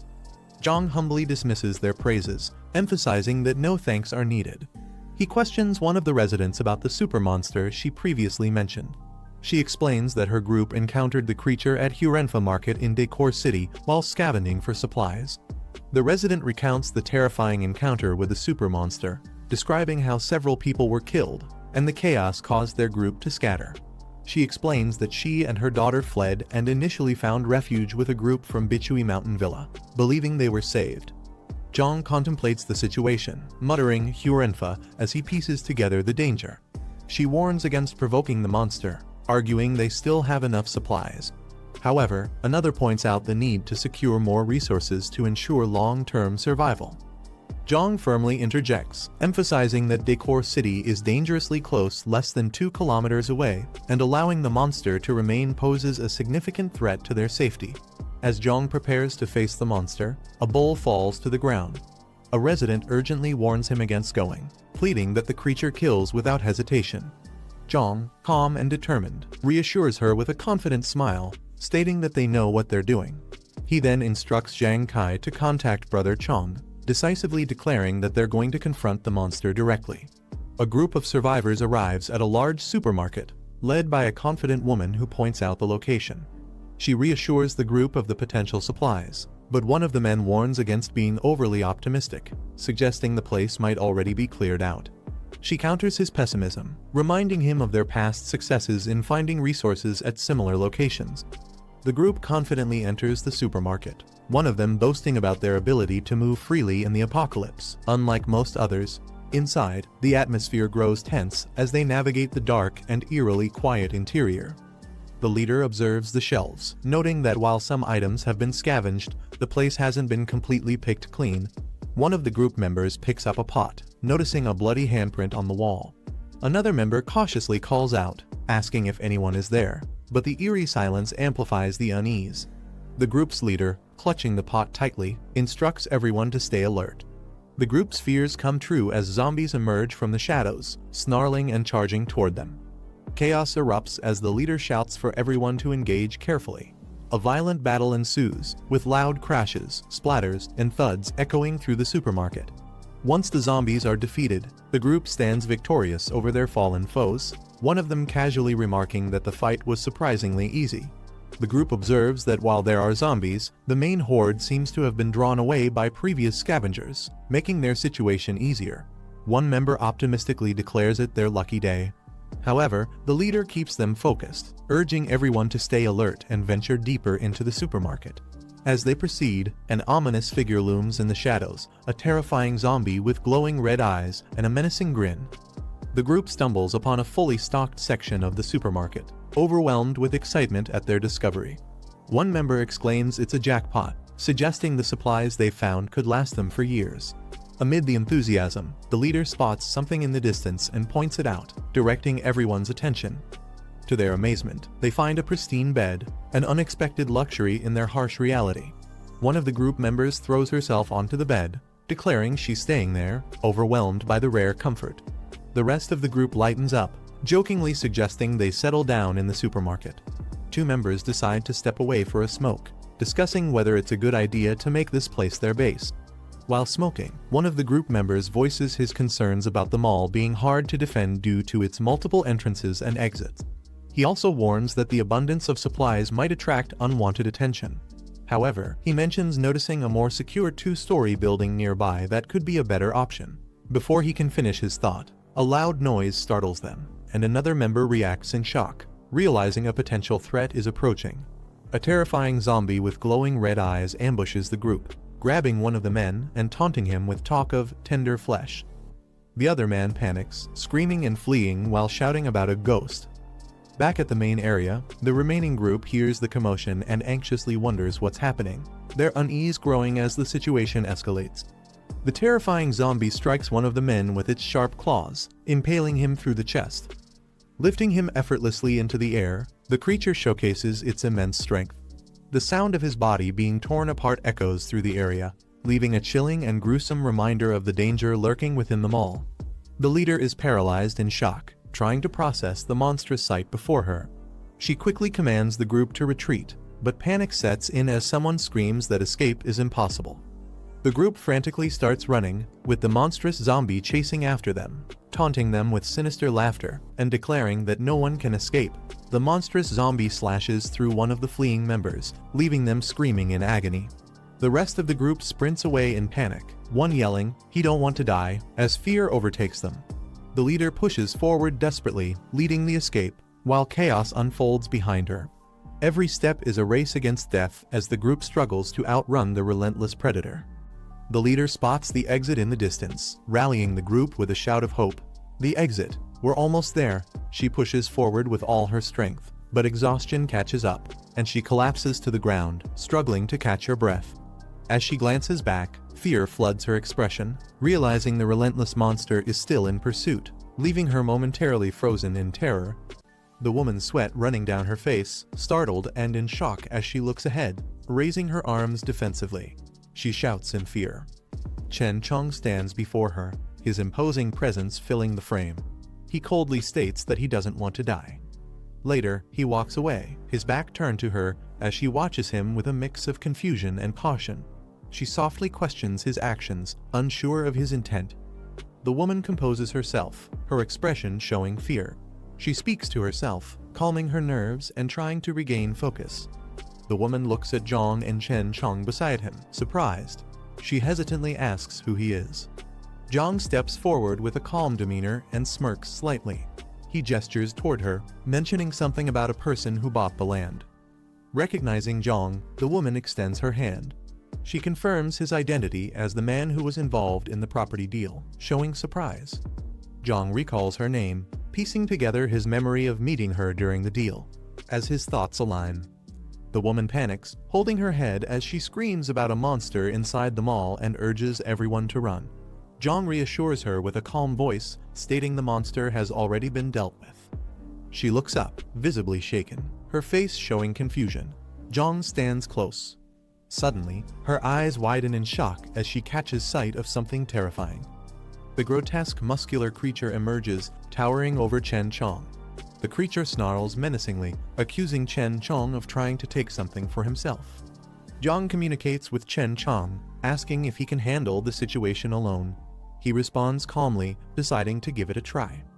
The next moment, the grotesque creature is sent flying through the air with immense force, crashing to the ground. Recovering quickly, the monster crouches low, grinning menacingly and muttering excitedly about encountering its kind for the first time. Without hesitation, the creature charges forward with blinding speed, its feral instincts guiding its movements as it heads straight toward Chen Chong in the distance. He braces himself as the creature attacks with overwhelming force, causing a massive impact that shakes the surroundings. The creature grins wickedly, taunting its opponent and speculating about whether its kind could consume each other. It growls, urging its opponent to evolve quickly, seemingly eager for a greater challenge. As the creature moves in for another attack, a powerful punch approaches its face, leaving it momentarily shocked as the blow seems to distort the space around it. Chen Chong counters the creature's charge, delivering a powerful blow that sends it crashing to the ground. The impact is explosive, leaving the creature momentarily stunned. The creature snarls in frustration, acknowledging Chen Chong's strength but clearly enraged. Its glowing red eyes show its burning desire for vengeance. As the creature tries to recover, he takes the upper hand, delivering a devastating kick from above, striking with precision and overwhelming force. The resulting explosion of energy and debris shakes the surroundings, emphasizing the sheer power of the man's attack as the creature struggles to respond. Chen Chong remains silent, his sharp gaze fixed on the situation. His eyes reflect his readiness to act. Suddenly, the creature leaps high into the air, preparing to launch a powerful attack. He quickly notices and reacts with focus. The creature smirks mid-air, tauntingly boasting about how it had been storing energy during its earlier hunts and is now ready to unleash its full power. His eyes widen as he braces himself. The monstrous creature looms over Chen Chong, its red eyes glowing menacingly as it lets out a bone-chilling laugh. Suddenly, a barrage of blue energy attacks erupts, lighting up the area with intense flashes of power. Observing the fight, Jiang's companion expresses shock at how powerful the creature is, urging Jiang to intervene. Jiang calmly replies, noting that leaving the creature unchecked for too long might make it even harder to defeat. With a confident smirk, Jiang materializes a glowing rifle out of thin air, stunning everyone around him. The woman nearby exclaims in disbelief, questioning how he conjured a weapon out of nowhere. Fixing his gaze on the battlefield, Jiang commands the man in the gas mask to hold the creature down for just 1 second, promising to finish it off. Chen Chong charges at the creature, grabbing it with both arms and shouting for it to let go. The creature resists, its claws gleaming dangerously. Jiang's rifle fires a powerful, blazing shot, the recoil reverberating as the bullet tears through the air. The bullet hits its mark, piercing the creature's head with deadly precision, leaving it stunned and reeling from the impact. The creature staggers back, its body trembling from the impact of the shot. Sparks fly as its feet slam into the ground, steadying its stance. With a sinister grin, it mocks the pain, laughing maniacally. It's enraged that the man dared to wound it, vowing to tear him apart. Jiang's companion stares in disbelief, exclaiming that even a direct hit to the creature's head couldn't kill it, leaving him shocked and concerned about what it will take to defeat the monster. Jiang fires a relentless barrage of bullets at the creature, his eyes focused and unyielding as the rifle glows with power. The creature laughs maniacally, mocking Jiang's efforts. However, its expression shifts as its body is riddled with bullets, leaving it visibly weakened. As the smoke clears, the group watches cautiously. The creature sways and collapses to the ground, its body emitting dark smoke. One of them hesitantly asks if it's finally dead. Jiang suggests that Chen Chong eat the creature to potentially boost his strength. Jiang checks system mission panel that appears in front of him, showing points and task updates. Surprised, he comments on the system's intricacy. Turning to the others, Jiang suggests not leaving empty-handed and proposes trying to clear out the supermarket. The woman looks puzzled, questioning what he means by clearing out. Jiang raises his hand, creating a magical swirl of energy that gathers items into the air. The others watch in amazement, with one of them exclaiming in awe at the seemingly magical display. Holding a small glowing ring, Jiang smirks and comments that leaving the corpses around is pointless since they may become more dangerous over time. A car speeding along a quiet road surrounded by trees. As it slows down, the passenger requests the driver to stop nearby. Inside the car, a man with binoculars peers into the distance while Nina beside him. She calmly asks for a status update. Through the binoculars, Jiang's companion is seen standing on a balcony, gazing out, seemingly unaware of being watched. Through the binoculars, the man observes a bustling market area with numerous people and tents. He notes the activity and the state of the buildings. The man comments smugly about the number of people and how the only advantage after the weapon drop is the incomplete repair of the nearby buildings. Nina asks how certain groups, like Zhang Qingwen and Lin Guangkai, were able to disrupt their plans. The man explains that it was obvious they caused chaos by smuggling and letting zombies in, creating instability. The two laugh, with Nina mocking how the situation played in their favor, calling it a blessing. The man grins and remarks sarcastically that even he feels a little guilty for how things turned out. The man in the car discusses their next move, suggesting that they head back first to regroup and gather more weapons and people before returning. The car speeds off with a screech, leaving a cloud of dust behind as it races down the road, heading toward their base. On the Jiang car, inside the car, the woman enthusiastically asks if what the man said about the base is true. He responds confidently, assuring her that the base not only has beds, but also hot water for showers. Jiang's attention sharpens as he hears an alert from someone in the car. His expression turns serious. The woman warns everyone to stay alert, mentioning that there are people ahead and urges them to prepare their weapons. The man in the backseat calmly readies his rifle. Two cars speed along the road, one overtaking the other at high speed. Jiang's gaze shifts to the side, his expression calm yet focused, hinting at a plan forming in his mind. Nina, sitting in another car, stares back with a sharp and determined look, her piercing eyes conveying confidence. Jiang was seated in his car, looking at the holographic mission screen in front of him. The task displayed read, Mission, Villain Starve All. 1. Objective, Resist the Invasion. Reward, 50 points. He repeated the mission's objective to himself, wondering what it could mean. As he thought about it, Nina's face came to his mind, and he immediately realized it might involve her or her allies. In his warehouse where Jiang had parked his car, he stepped out and carefully observed the surroundings, noting the secluded and quiet environment. As he entered, he found Lady waiting, armed with a weapon. Without wasting time, she asked him if any strangers had been seen around the area. She pointed out towards the horizon, mentioning that she had noticed a vehicle passing by earlier. However, it didn't approach their location, and she initially assumed it was Jiang and his group returning. She turned to Jiang, seeking clarification and asking if there was any issue at hand. Jiang told her to gather everyone, including Sheng Bo and Old Lai, as he had an important matter to discuss. In the Southern District coal plant, a remote and industrial location surrounded by mountains, suddenly, a communication device crackled to life with static sounds that an incoming message or signal was attempting to break through. A group of survivors was seen walking together, holding a communication device that emitted a static-filled broadcast.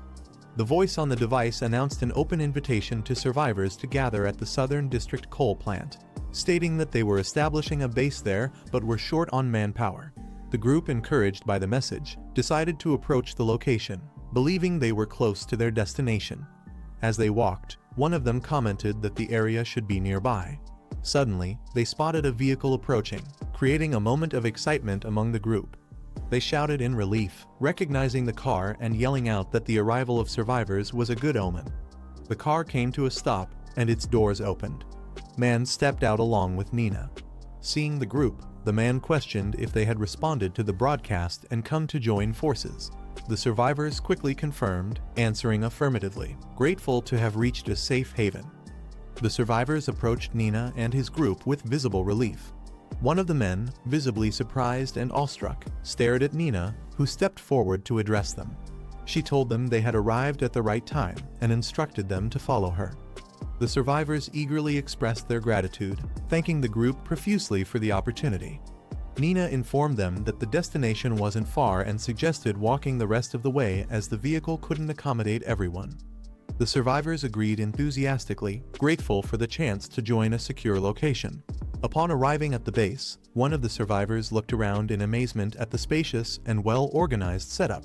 He expressed his relief, exclaiming that they finally had a proper place to settle down. One of the survivors suddenly mentioned that he needed to step outside for a moment to take care of something. However, Nina stopped him and informed him that there was no need to go outside as there were proper facilities inside the building. She told him to follow her. Hearing this, the man hesitated for a moment before quickly agreeing and following her, visibly trying to mask his initial plan. Once inside, the man discreetly looked around. He had a sly smirk on his face, suggesting he was up to something while pretending to follow Lady's instructions. Nina crossed her arms and leaned against the wall, watching the man closely as he tried to act casually. The man stammered, attempting to explain himself, suggesting that Lady must have understood his intentions and nervously asking her not to misunderstand or take offense. Suddenly, the man felt an intense pressure as Lady's demeanor shifted. Startled, he broke into a cold sweat, realizing he was cornered. The man's fear as Nina stabbed the knife into his head, as he was forcefully knocked to the ground. She looked down at him, unimpressed, and commented on how she had initially thought he might be useful, but it turned out he was worthless. Without giving him any further attention, she walked away. Meanwhile, one of her subordinates approached and confirmed that everything was under control. Lady, without breaking stride, ordered him to also drag the man out along with any cargo or goods they had. As she continued walking, she instructed that the second and third brothers should also be summoned, leaving no room for any resistance. Behind her, the ground was littered with the defeated survivors who had been subdued without much effort. Jiang gathered the survivors and his team around a large table inside the base. The officer nervously asked if their group was under surveillance or if there was any threat looming nearby. Jiang addressed the group, stating that they had little to no information about their enemies and that the possibility of an invasion could not be ruled out. Jiang instructing them to head toward the southeastern storage area and clear it out. He explained that the location could be used as a temporary refuge for civilians in case of an emergency. As Jiang finished his instructions, the lady and Modi stepped forward, volunteering to assist. As Jiang finished his instructions, two men from the group stood up. They confidently declared their intent to join the mission. Meanwhile, a young boy enthusiastically shouted that he wanted to go too, his determination catching everyone off guard. However, his mother quickly pulled him back, scolding him for trying to act beyond his capacity. Another woman hesitated but, seeing the energy and determination in the group, questioned whether she too should step forward and offer her help. Jiang addressed the situation calmly, turning to an elder and explaining that the southeastern area likely didn't pose much danger. He suggested leaving Shangbo and Old Lai behind to guard the base, while allowing the others to join the effort. Jiang led the group as they prepared for their mission, each member equipped with weapons. Behind him, Lady, his allies, and other survivors followed closely, ready to face any challenges. They arrived at a towering, heavily secured building, which appeared to be their target. As they entered, the group was ambushed by a wave of zombies. Jiang immediately took the lead, using his rifle to take down the attackers with precise shots. His team members joined the fight. Jiang stood amidst the aftermath, surveying the area to ensure no further threats remained. He calmly asked his team to check if anyone was injured, prioritizing their safety. The group confirmed that there were no casualties. Jiang stood by the window, looking out at the landscape while addressing the group. He warned them that an attack could happen any day, instructing everyone to stay at the base for now and remain prepared. One of the women in the group stepped forward, volunteering to join the fight, followed by another man who offered his support as well. Jiang considered their enthusiasm before deciding to include them in the plans. He then turned to the group and gave further instructions. He asked them to organize the supplies and ensure that weapons and ammunition were distributed to the team. He emphasized that during any attack, they would rely on coordinated communication through walkie-talkies and that everyone must follow his commands closely. Meanwhile, in the outskirts where supplies were being loaded into vehicles, barrels, crates, and other essential items were being transported as part of the base's preparation efforts. Nina observed the progress with a commanding presence, ensuring everything was proceeding as planned. She turned sharply as someone called out to her. Two men stood outside discussing their progress when one asked if everything had gone smoothly. The larger man responded with frustration, repeatedly yelling about human meat and lamenting the lack of food, which seemed to hint at his unorthodox cravings. Nina arrived addressing the situation bluntly, informing them that their plans had failed at Emerald Hill. She made it clear that they could no longer rely on others for food and would need to fend for themselves from now on. The larger man, still fixated on his unusual desires, became agitated, questioning the situation further. Lady shifting the conversation to their next target. She mentioned a group in the Eastern District, which was substantial in number. She outlined a plan to lead an attack with her second-in-command the next morning, determined to handle the group swiftly and decisively. Later, Jiang was seen sitting in his room, checking his progress on a holographic system interface. He noted that he had accumulated 46 points and decided to see if any new items had been added to the system store. As the system refreshed, Jiang's eyes lit up with excitement as he discovered 2 level 2 loot boxes available for 40 points total. Intrigued, he quickly began exploring their contents to see what rewards they might offer. Jiang stares at the floating interface in front of him. It displays his newly unlocked ability, Physical Overload LV1, which increases his stats by 25%. However, the downside is clear: it puts him in a weakened state once the effect ends. Looking excited, Jiang calculates the benefit. With his current physical strength at 33 points, a 25% boost would take it beyond 40. He smiles confidently, realizing this grants him power equivalent to 8 times that of an average person. Clenching his fist, Jiang feels the surge of strength flowing through his body. He can't hold back his eagerness to test the ability. The sound of rushing cars suddenly interrupts outside. A convoy rushes through the streets, led by heavily armed vehicles and motorcycles. Inside one of the vehicles, Nina, sitting confidently, gives orders to Man, who holds a communicator. She emphasizes the need to attack strategically, prioritize eliminating external threats before breaching their target. Man listens carefully and relays her commands to the team, ensuring everyone knows to use the armored vehicles for firepower and protection when the signal is given. In the back seat, Modi growls with impatience. He exclaims that he's ready to fight, showing his eagerness to destroy and devour anything in his path. The convoy speeds down a dirt road, leaving trails of dust behind as they approach their target destination. In Jiang Fortress building, looming with high walls and strategic vantage points. On the rooftop, Jiang stands beside Officer. Officer comments on the location's concealment, but points out the disadvantage of limited visibility from below the walls. Jiang, with a calm demeanor, assures him that their purpose isn't to maintain a clear view. Curious, the officer asks, "Then what is the reason?" Jiang smirks knowingly, holding back the answer as if it's part of a bigger plan. He then smirks, teasing Officer about his experience as a sniper. The officer admits it wasn't years but just a short-term role. Jiang asks if he can still hit distant targets. He confidently assures him he's skilled enough to handle shots within 500 meters, as long as conditions are favorable. Jiang gives a knowing smile, satisfied with the response. As someone arrives with supplies, Jiang remarks that everything is ready. Jiang's friend approaches Jiang, noticing the crate they just received. He comments on its weight, clearly surprised by its contents. As Jiang opens the crate, everyone stares at its contents, a powerful sniper rifle lying amidst the packaging. The officer questions Jiang about how he managed to get such a rare and dangerous weapon, emphasizing that this isn't something anyone can easily acquire. Jiang calmly explains that there are only 2 magazines with 10 bullets in total and advises using them sparingly. He takes the sniper rifle, muttering that he understands and will handle the task. Jiang asks if everyone is in position, and another team member confirms they are.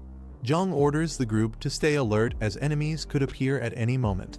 Meanwhile, she stationed on a higher level notices something unusual and reports it through her earpiece. The officer with the sniper rifle spots the same anomaly and confirms the presence of the enemy. The team in the car discusses the situation, noting the lack of refugees outside the walls and speculating that something unusual might have happened.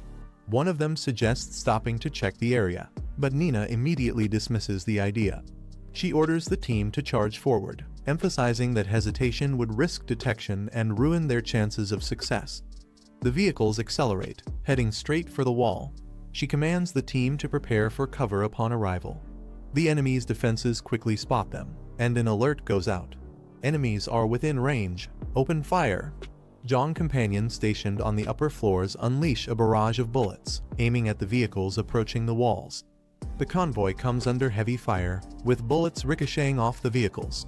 One of the drivers in the convoy gets hit, causing him to cry out in pain, but he manages to keep the vehicle moving.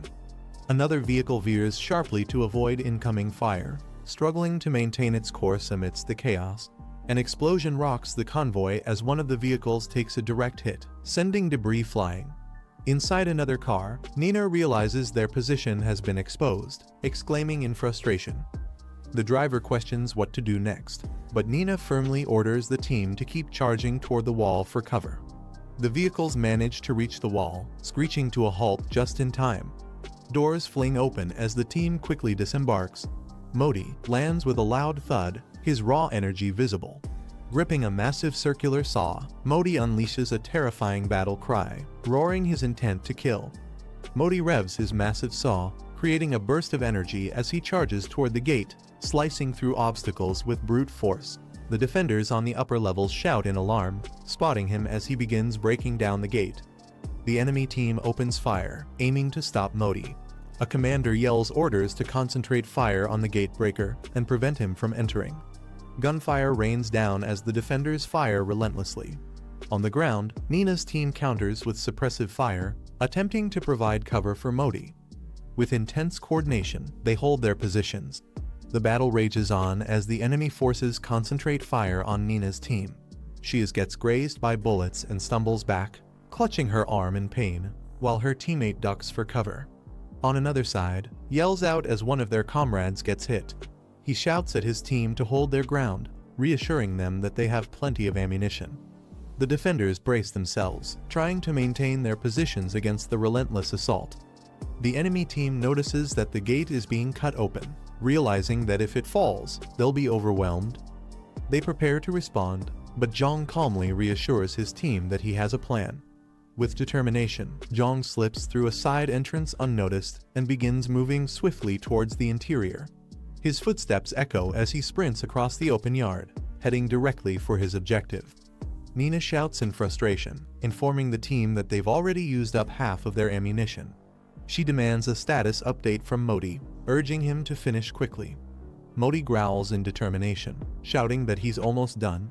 With a final push, the saw cuts through, and the gate bursts open with a loud explosion. From the upper levels, one of the defenders yells in alarm that the main gate has been breached. She commander immediately orders her team to reinforce the gate and prevent the attackers from entering at all costs. Nina, with a menacing grin, declares that it's time to show their enemies the terror of true power. She rallies her team, instructing them to follow closely behind Modi as he breaks through the gate. Modi pushes the gate open with brute force, creating an opening for the team. Meanwhile, Jiang, positioned on higher ground, communicates with another operative, instructing them to stand by and await his signal.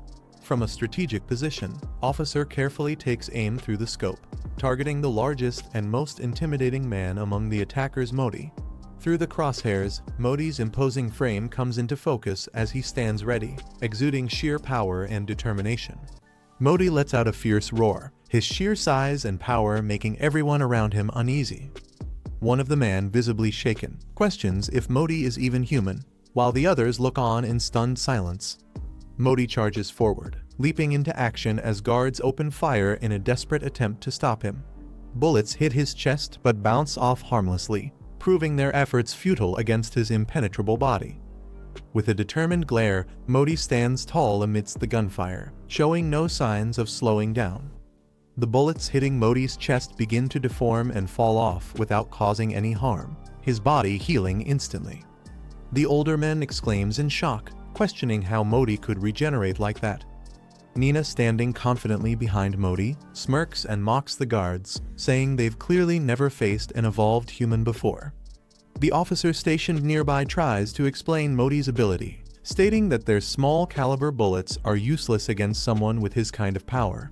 He calls for better measures, realizing their weapons are ineffective.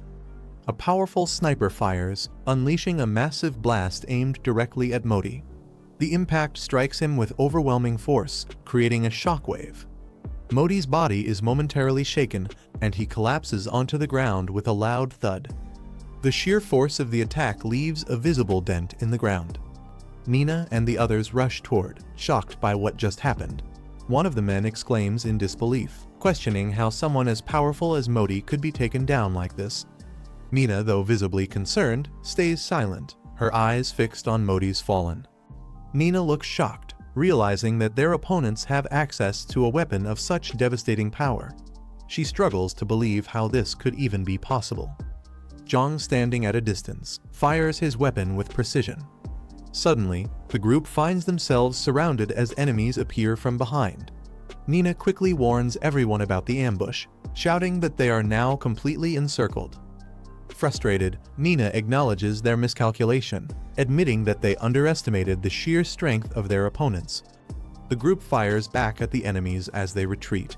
Nina shouts out instructions, ordering everyone to fall back and regroup at the vehicle. Determined and furious, Nina's eyes narrow as she spots something or someone that catches her attention in the midst of the chaos. Jiang steps into view, holding his weapon with confidence. Nina quickly recognizes him as the boy from their earlier encounter. One of the team members feels a sudden jolt on his shoulder, reacting in shock. One of the team members takes a hit and collapses, leaving everyone in shock. Nina swiftly moves. Jiang observes Nina's lightning-fast reaction, surprised by her speed. He wonders aloud if she could also be an evolved human. Nina leaps into action, closing the distance in an instant. Her strike lands with precision, sending man flying before they can react. Meanwhile, Jiang stands firm, calmly dispatching another opponent with a single, calculated blow. Nina sprints toward the getaway vehicle, determined to escape the chaos. Above her, enemies shout orders to ensure she doesn't make it out alive. The sniper locks onto her, coldly remarking that her escape is futile as he lines up his shot. His target is centered perfectly within the scope. Nina, unaware of the sniper, continues her run but is suddenly struck by a powerful blast. The impact halts her movement, and she lets out a scream of pain. Nina collapses onto the ground from the sniper's attack as a nearby vehicle pulls up. The officer, frustrated, realizes he missed the critical shot. He reloads quickly, cursing under his breath for the mistake. Nina shouts at the driver to start the car immediately. The vehicle speeds off, bullets trailing closely behind. Despite their best efforts, the enemies fail to stop them as Nina and her team manage to flee. Jiang stands calmly, reflecting on the current situation. Despite the challenges, he reassures himself that everything is under control. A notification appears, detailing the completed mission. It highlights the task of resisting the invaders and the rewards earned, showing progress in building trust within the community. The vehicle speeds along a road, and Jiang confidently states that he knows where the enemies are heading. Another mission prompt appears, outlining the next objective, infiltrating the enemy's base and eliminating the threats. The reward promises significant progress, hinting at the stakes ahead. The group celebrates their victory with cheers and smiles. Jiang steps forward, calmly assessing the situation. When asked if there were any casualties, he reports no deaths but mentions a few injuries. He immediately orders the injured to be taken to the medical unit and the enemy bodies to be removed to avoid contamination. Jiang then instructs his team to bring back the civilians hiding in the building, ensuring their safety now that the area is secure. Later, as Jiang reviews the mission's results, he smirks at the points gained from their success. He looks forward to using them to further strengthen his position. A vehicle arrives at a secure location as silhouettes of people appear near the entrance. Nina, severely injured, is supported by her comrades as they help her walk toward safety. Inside, a man steps forward, alarmed, and demands to know what happened. Nina, frustrated and visibly in pain, curses their miscalculation. She angrily explains that she underestimated the enemy's heavy weaponry, which caught them off guard. Nina shouts furiously at her team, demanding immediate action and insisting they bring her what she needs. One of the men, calm and collected, simply smirks in response. Nina steps forward, addressing the group directly and ordering them to move faster. She mocks their lack of urgency and calls them out for being useless. The man she confronted earlier finally snaps, his calm demeanor replaced by anger. He mocks Nina for her current state, questioning her audacity to speak to him in such a way after everything that's happened. Nina, visibly angered, questions the man's intentions, accusing him of planning to rebel against her leadership. Furious, she commands her allies to seize him immediately. Despite her order, the group remains silent. Nina turns her head, scanning the unresponsive crowd, her frustration growing. The man finally steps forward, confidently asserting his dominance. He mocks Nina for her injured state and declares himself the strongest, revealing his resentment toward her authority. The rebellious man addresses the group, rallying them to his side. His defiance against Nina gains momentum as others start to stand with him. Nina, enraged, orders the rebels to retreat and warns them not to underestimate her ability to maintain control. Surrounded by the growing number of dissenters, Nina becomes the center of attention. The man laughs maniacally, holding his weapon high as he revels in his perceived victory. Team bursts into the room, laughing maliciously and holding weapons. They corner Nina, who is caught off guard. Nina is struck repeatedly, the blows landing with brutal force. She collapses to the ground, shielding her head as the relentless assault continues. Her cries of pain echo through the room, but the attackers show no mercy. After the beating, two members of team, standing confidently, the man smugly discussing what just happened. One of team's members says something disrespectful to their leader. The leader immediately retaliates, slapping him across the face and demanding to know what he just said. The subordinate quickly grovels, apologizing profusely while bowing down, trying to calm his enraged leader. As they discuss their losses, the leader mentions how the death of key members, including Nina and others, has significantly weakened their group's strength. They express concern about encountering a certain powerful individual in the future, which could put them at an even greater disadvantage. The leader recalls a tentacle man. The memory of this terrifying individual causes visible unease. As team assesses their situation, the leader tries to reassure his subordinate, suggesting that they could seek support from another group to rebuild their strength.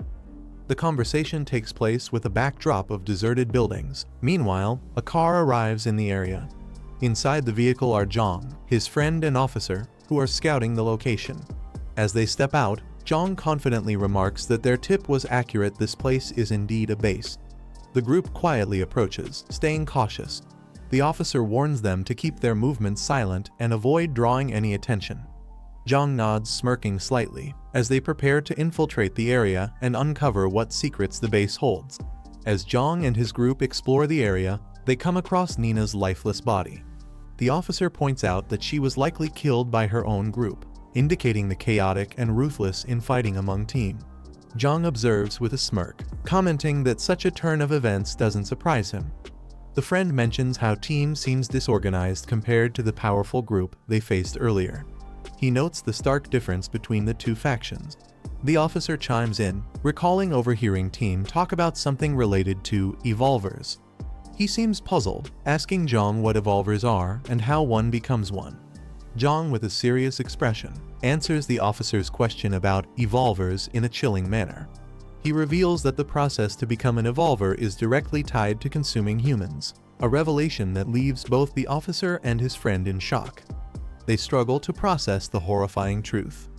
Jiang elaborates further, explaining that consuming humans is the most straightforward way to gain the abilities and power of an evolver. The officer and the friend hesitate, visibly disturbed. One of them nervously questions if they too would have to resort to such actions to survive in this post-apocalyptic environment. Jiang reassures his companions, explaining that while consuming humans is the most direct way to evolve, it is not the only method. To clarify, Jiang produces a glowing red orb, which immediately grabs the attention of the others. They are shocked and ask what it is. Jiang explains that it is a condensed energy core, formed from the abnormal energy present in evolved beings, including evolvers and zombies. Jiang elaborates further, describing how all mutated entities, whether zombies or evolvers, are essentially variations of the same phenomenon. He reveals that to evolve, one must absorb this kind of unique energy. The energy core, formed from creatures who have undergone significant transformation or destruction, is a rare and powerful artifact. As he speaks, Jiang paints a vivid picture of how stronger creatures, even among zombies, have a higher chance of forming these energy cores due to the intense accumulation of abnormal energy within them. The officer, intrigued by the concept of abnormal energy, asks if zombie flesh contains this energy as well. He wonders aloud if consuming zombies directly would work, though the idea makes his friend gag in disgust, firmly rejecting the notion. Jiang clarifies that normal humans cannot consume zombie flesh, it would only result in infection. However, mutated entities like advanced evolvers or powerful zombies can consume other zombies to grow stronger, using the absorbed energy to evolve further. As Jiang explains, his mission interface pops up, showing that the current task of clearing the enemy base is complete. With his accumulated points displayed, Jiang notes that someone else had already handled part of the job, making his task easier. Suddenly, Jiang's sharp instincts kick in, his gaze narrowing. Before Jiang can react further, a zombie silently lunges at him from behind. With swift precision, he spins around and lands a crushing blow, knocking the creature to the ground. He remarks on the zombie's ability to get so close undetected. As the group looks down at the defeated zombie, Jiang notices something unusual. Embedded in the zombie's body is another energy core. He carefully retrieves it, observing its radiant glow. He smirks, noting that it's time to start hunting seriously. Jiang holds up 2 energy cores, offering them to his companions. His friend immediately backs away, waving his hands and nervously refusing, suggesting the officer should take them instead. The officer hesitantly accepts the cores, holding them with uncertainty. He stares at them. A bead of sweat forms on his face as he contemplates the implications of consuming the cores. Suddenly, the officer's gaze sharpens, and he makes a firm decision. In one swift motion, he consumes the cores. A powerful surge of energy courses through his body, causing him to tremble as his transformation begins. His eyes glow with a fiery intensity. The transformation leaves him exhilarated, and he exclaims how incredible the sensation is. However, Jiang warns him not to get carried away. He reminds the officer that while he has taken the first step toward becoming an evolver, he is far from being invincible and must tread carefully. The officer nods in understanding, assuring Jiang that he will remain cautious. With the immediate danger cleared, Jiang suggests that they head back. The 3 of them walk away together, their silhouettes framed against the bright sky, in a heavily fortified steel factory known as the West Wind Steel Plant. As they approach the entrance, a guard notices them and immediately demands to know who they are. Stepping forward confidently, one of team's members introduces himself as the 3rd boss of the smelting factory. The guard, slightly skeptical, confirms the man's claim but decides to proceed cautiously. He tells the 3rd boss to wait while he reports to his superior, ensuring proper protocol is followed before allowing them inside. The group is escorted into the factory, a bustling facility filled with guards. Inside, a man accompanied by a woman greets them. He recognizes the 3rd boss and humorously comments on his unexpected arrival, asking why he came instead of the others. The 3rd boss, visibly nervous, stammers as he explains that they were ambushed and attacked. He claims that the elder siblings had to stay behind to protect them, implying they couldn't make it. The factory leader's demeanor shifts subtly, his eyes narrowing as he processes the explanation. The factory leader orders the 3rd boss and his men to be taken to a secure room. As the 3rd boss and his men are led away, the factory leader exchanges a quiet conversation with the woman by his side. They seem to share a knowing look, both suspicious of the situation. The woman chuckles lightly, agreeing with the leader's unspoken thoughts. In the facility's exterior, its industrial complex standing tall against the bright sky. A voice echoes, calling out to the third boss. One of the third boss's subordinates makes a comment that irritates him. He snaps back, demanding respect. His frustration overtakes him. One of the subordinates nervously apologizes to the third boss. He confesses to having a bad feeling about the situation. The third boss dismisses his concerns as paranoia. The subordinate points out the heavy security measures around them, the barred windows and locked doors, comparing it to a prison rather than a safe room. Suddenly, the door bursts open with a loud bang. The factory guard steps in. His leaves no room for argument, and the group's anxiety escalates. The factory yard is tense as the factory leader stands at the center, surrounded by guards. Li Hoyong walks forward, while the third boss follows behind him. The third boss tries to act casual, asking the factory leader what's going on, pretending not to understand the situation. The woman steps in. She directly calls him out, making it clear that attacking one's own leader is an unforgivable offense.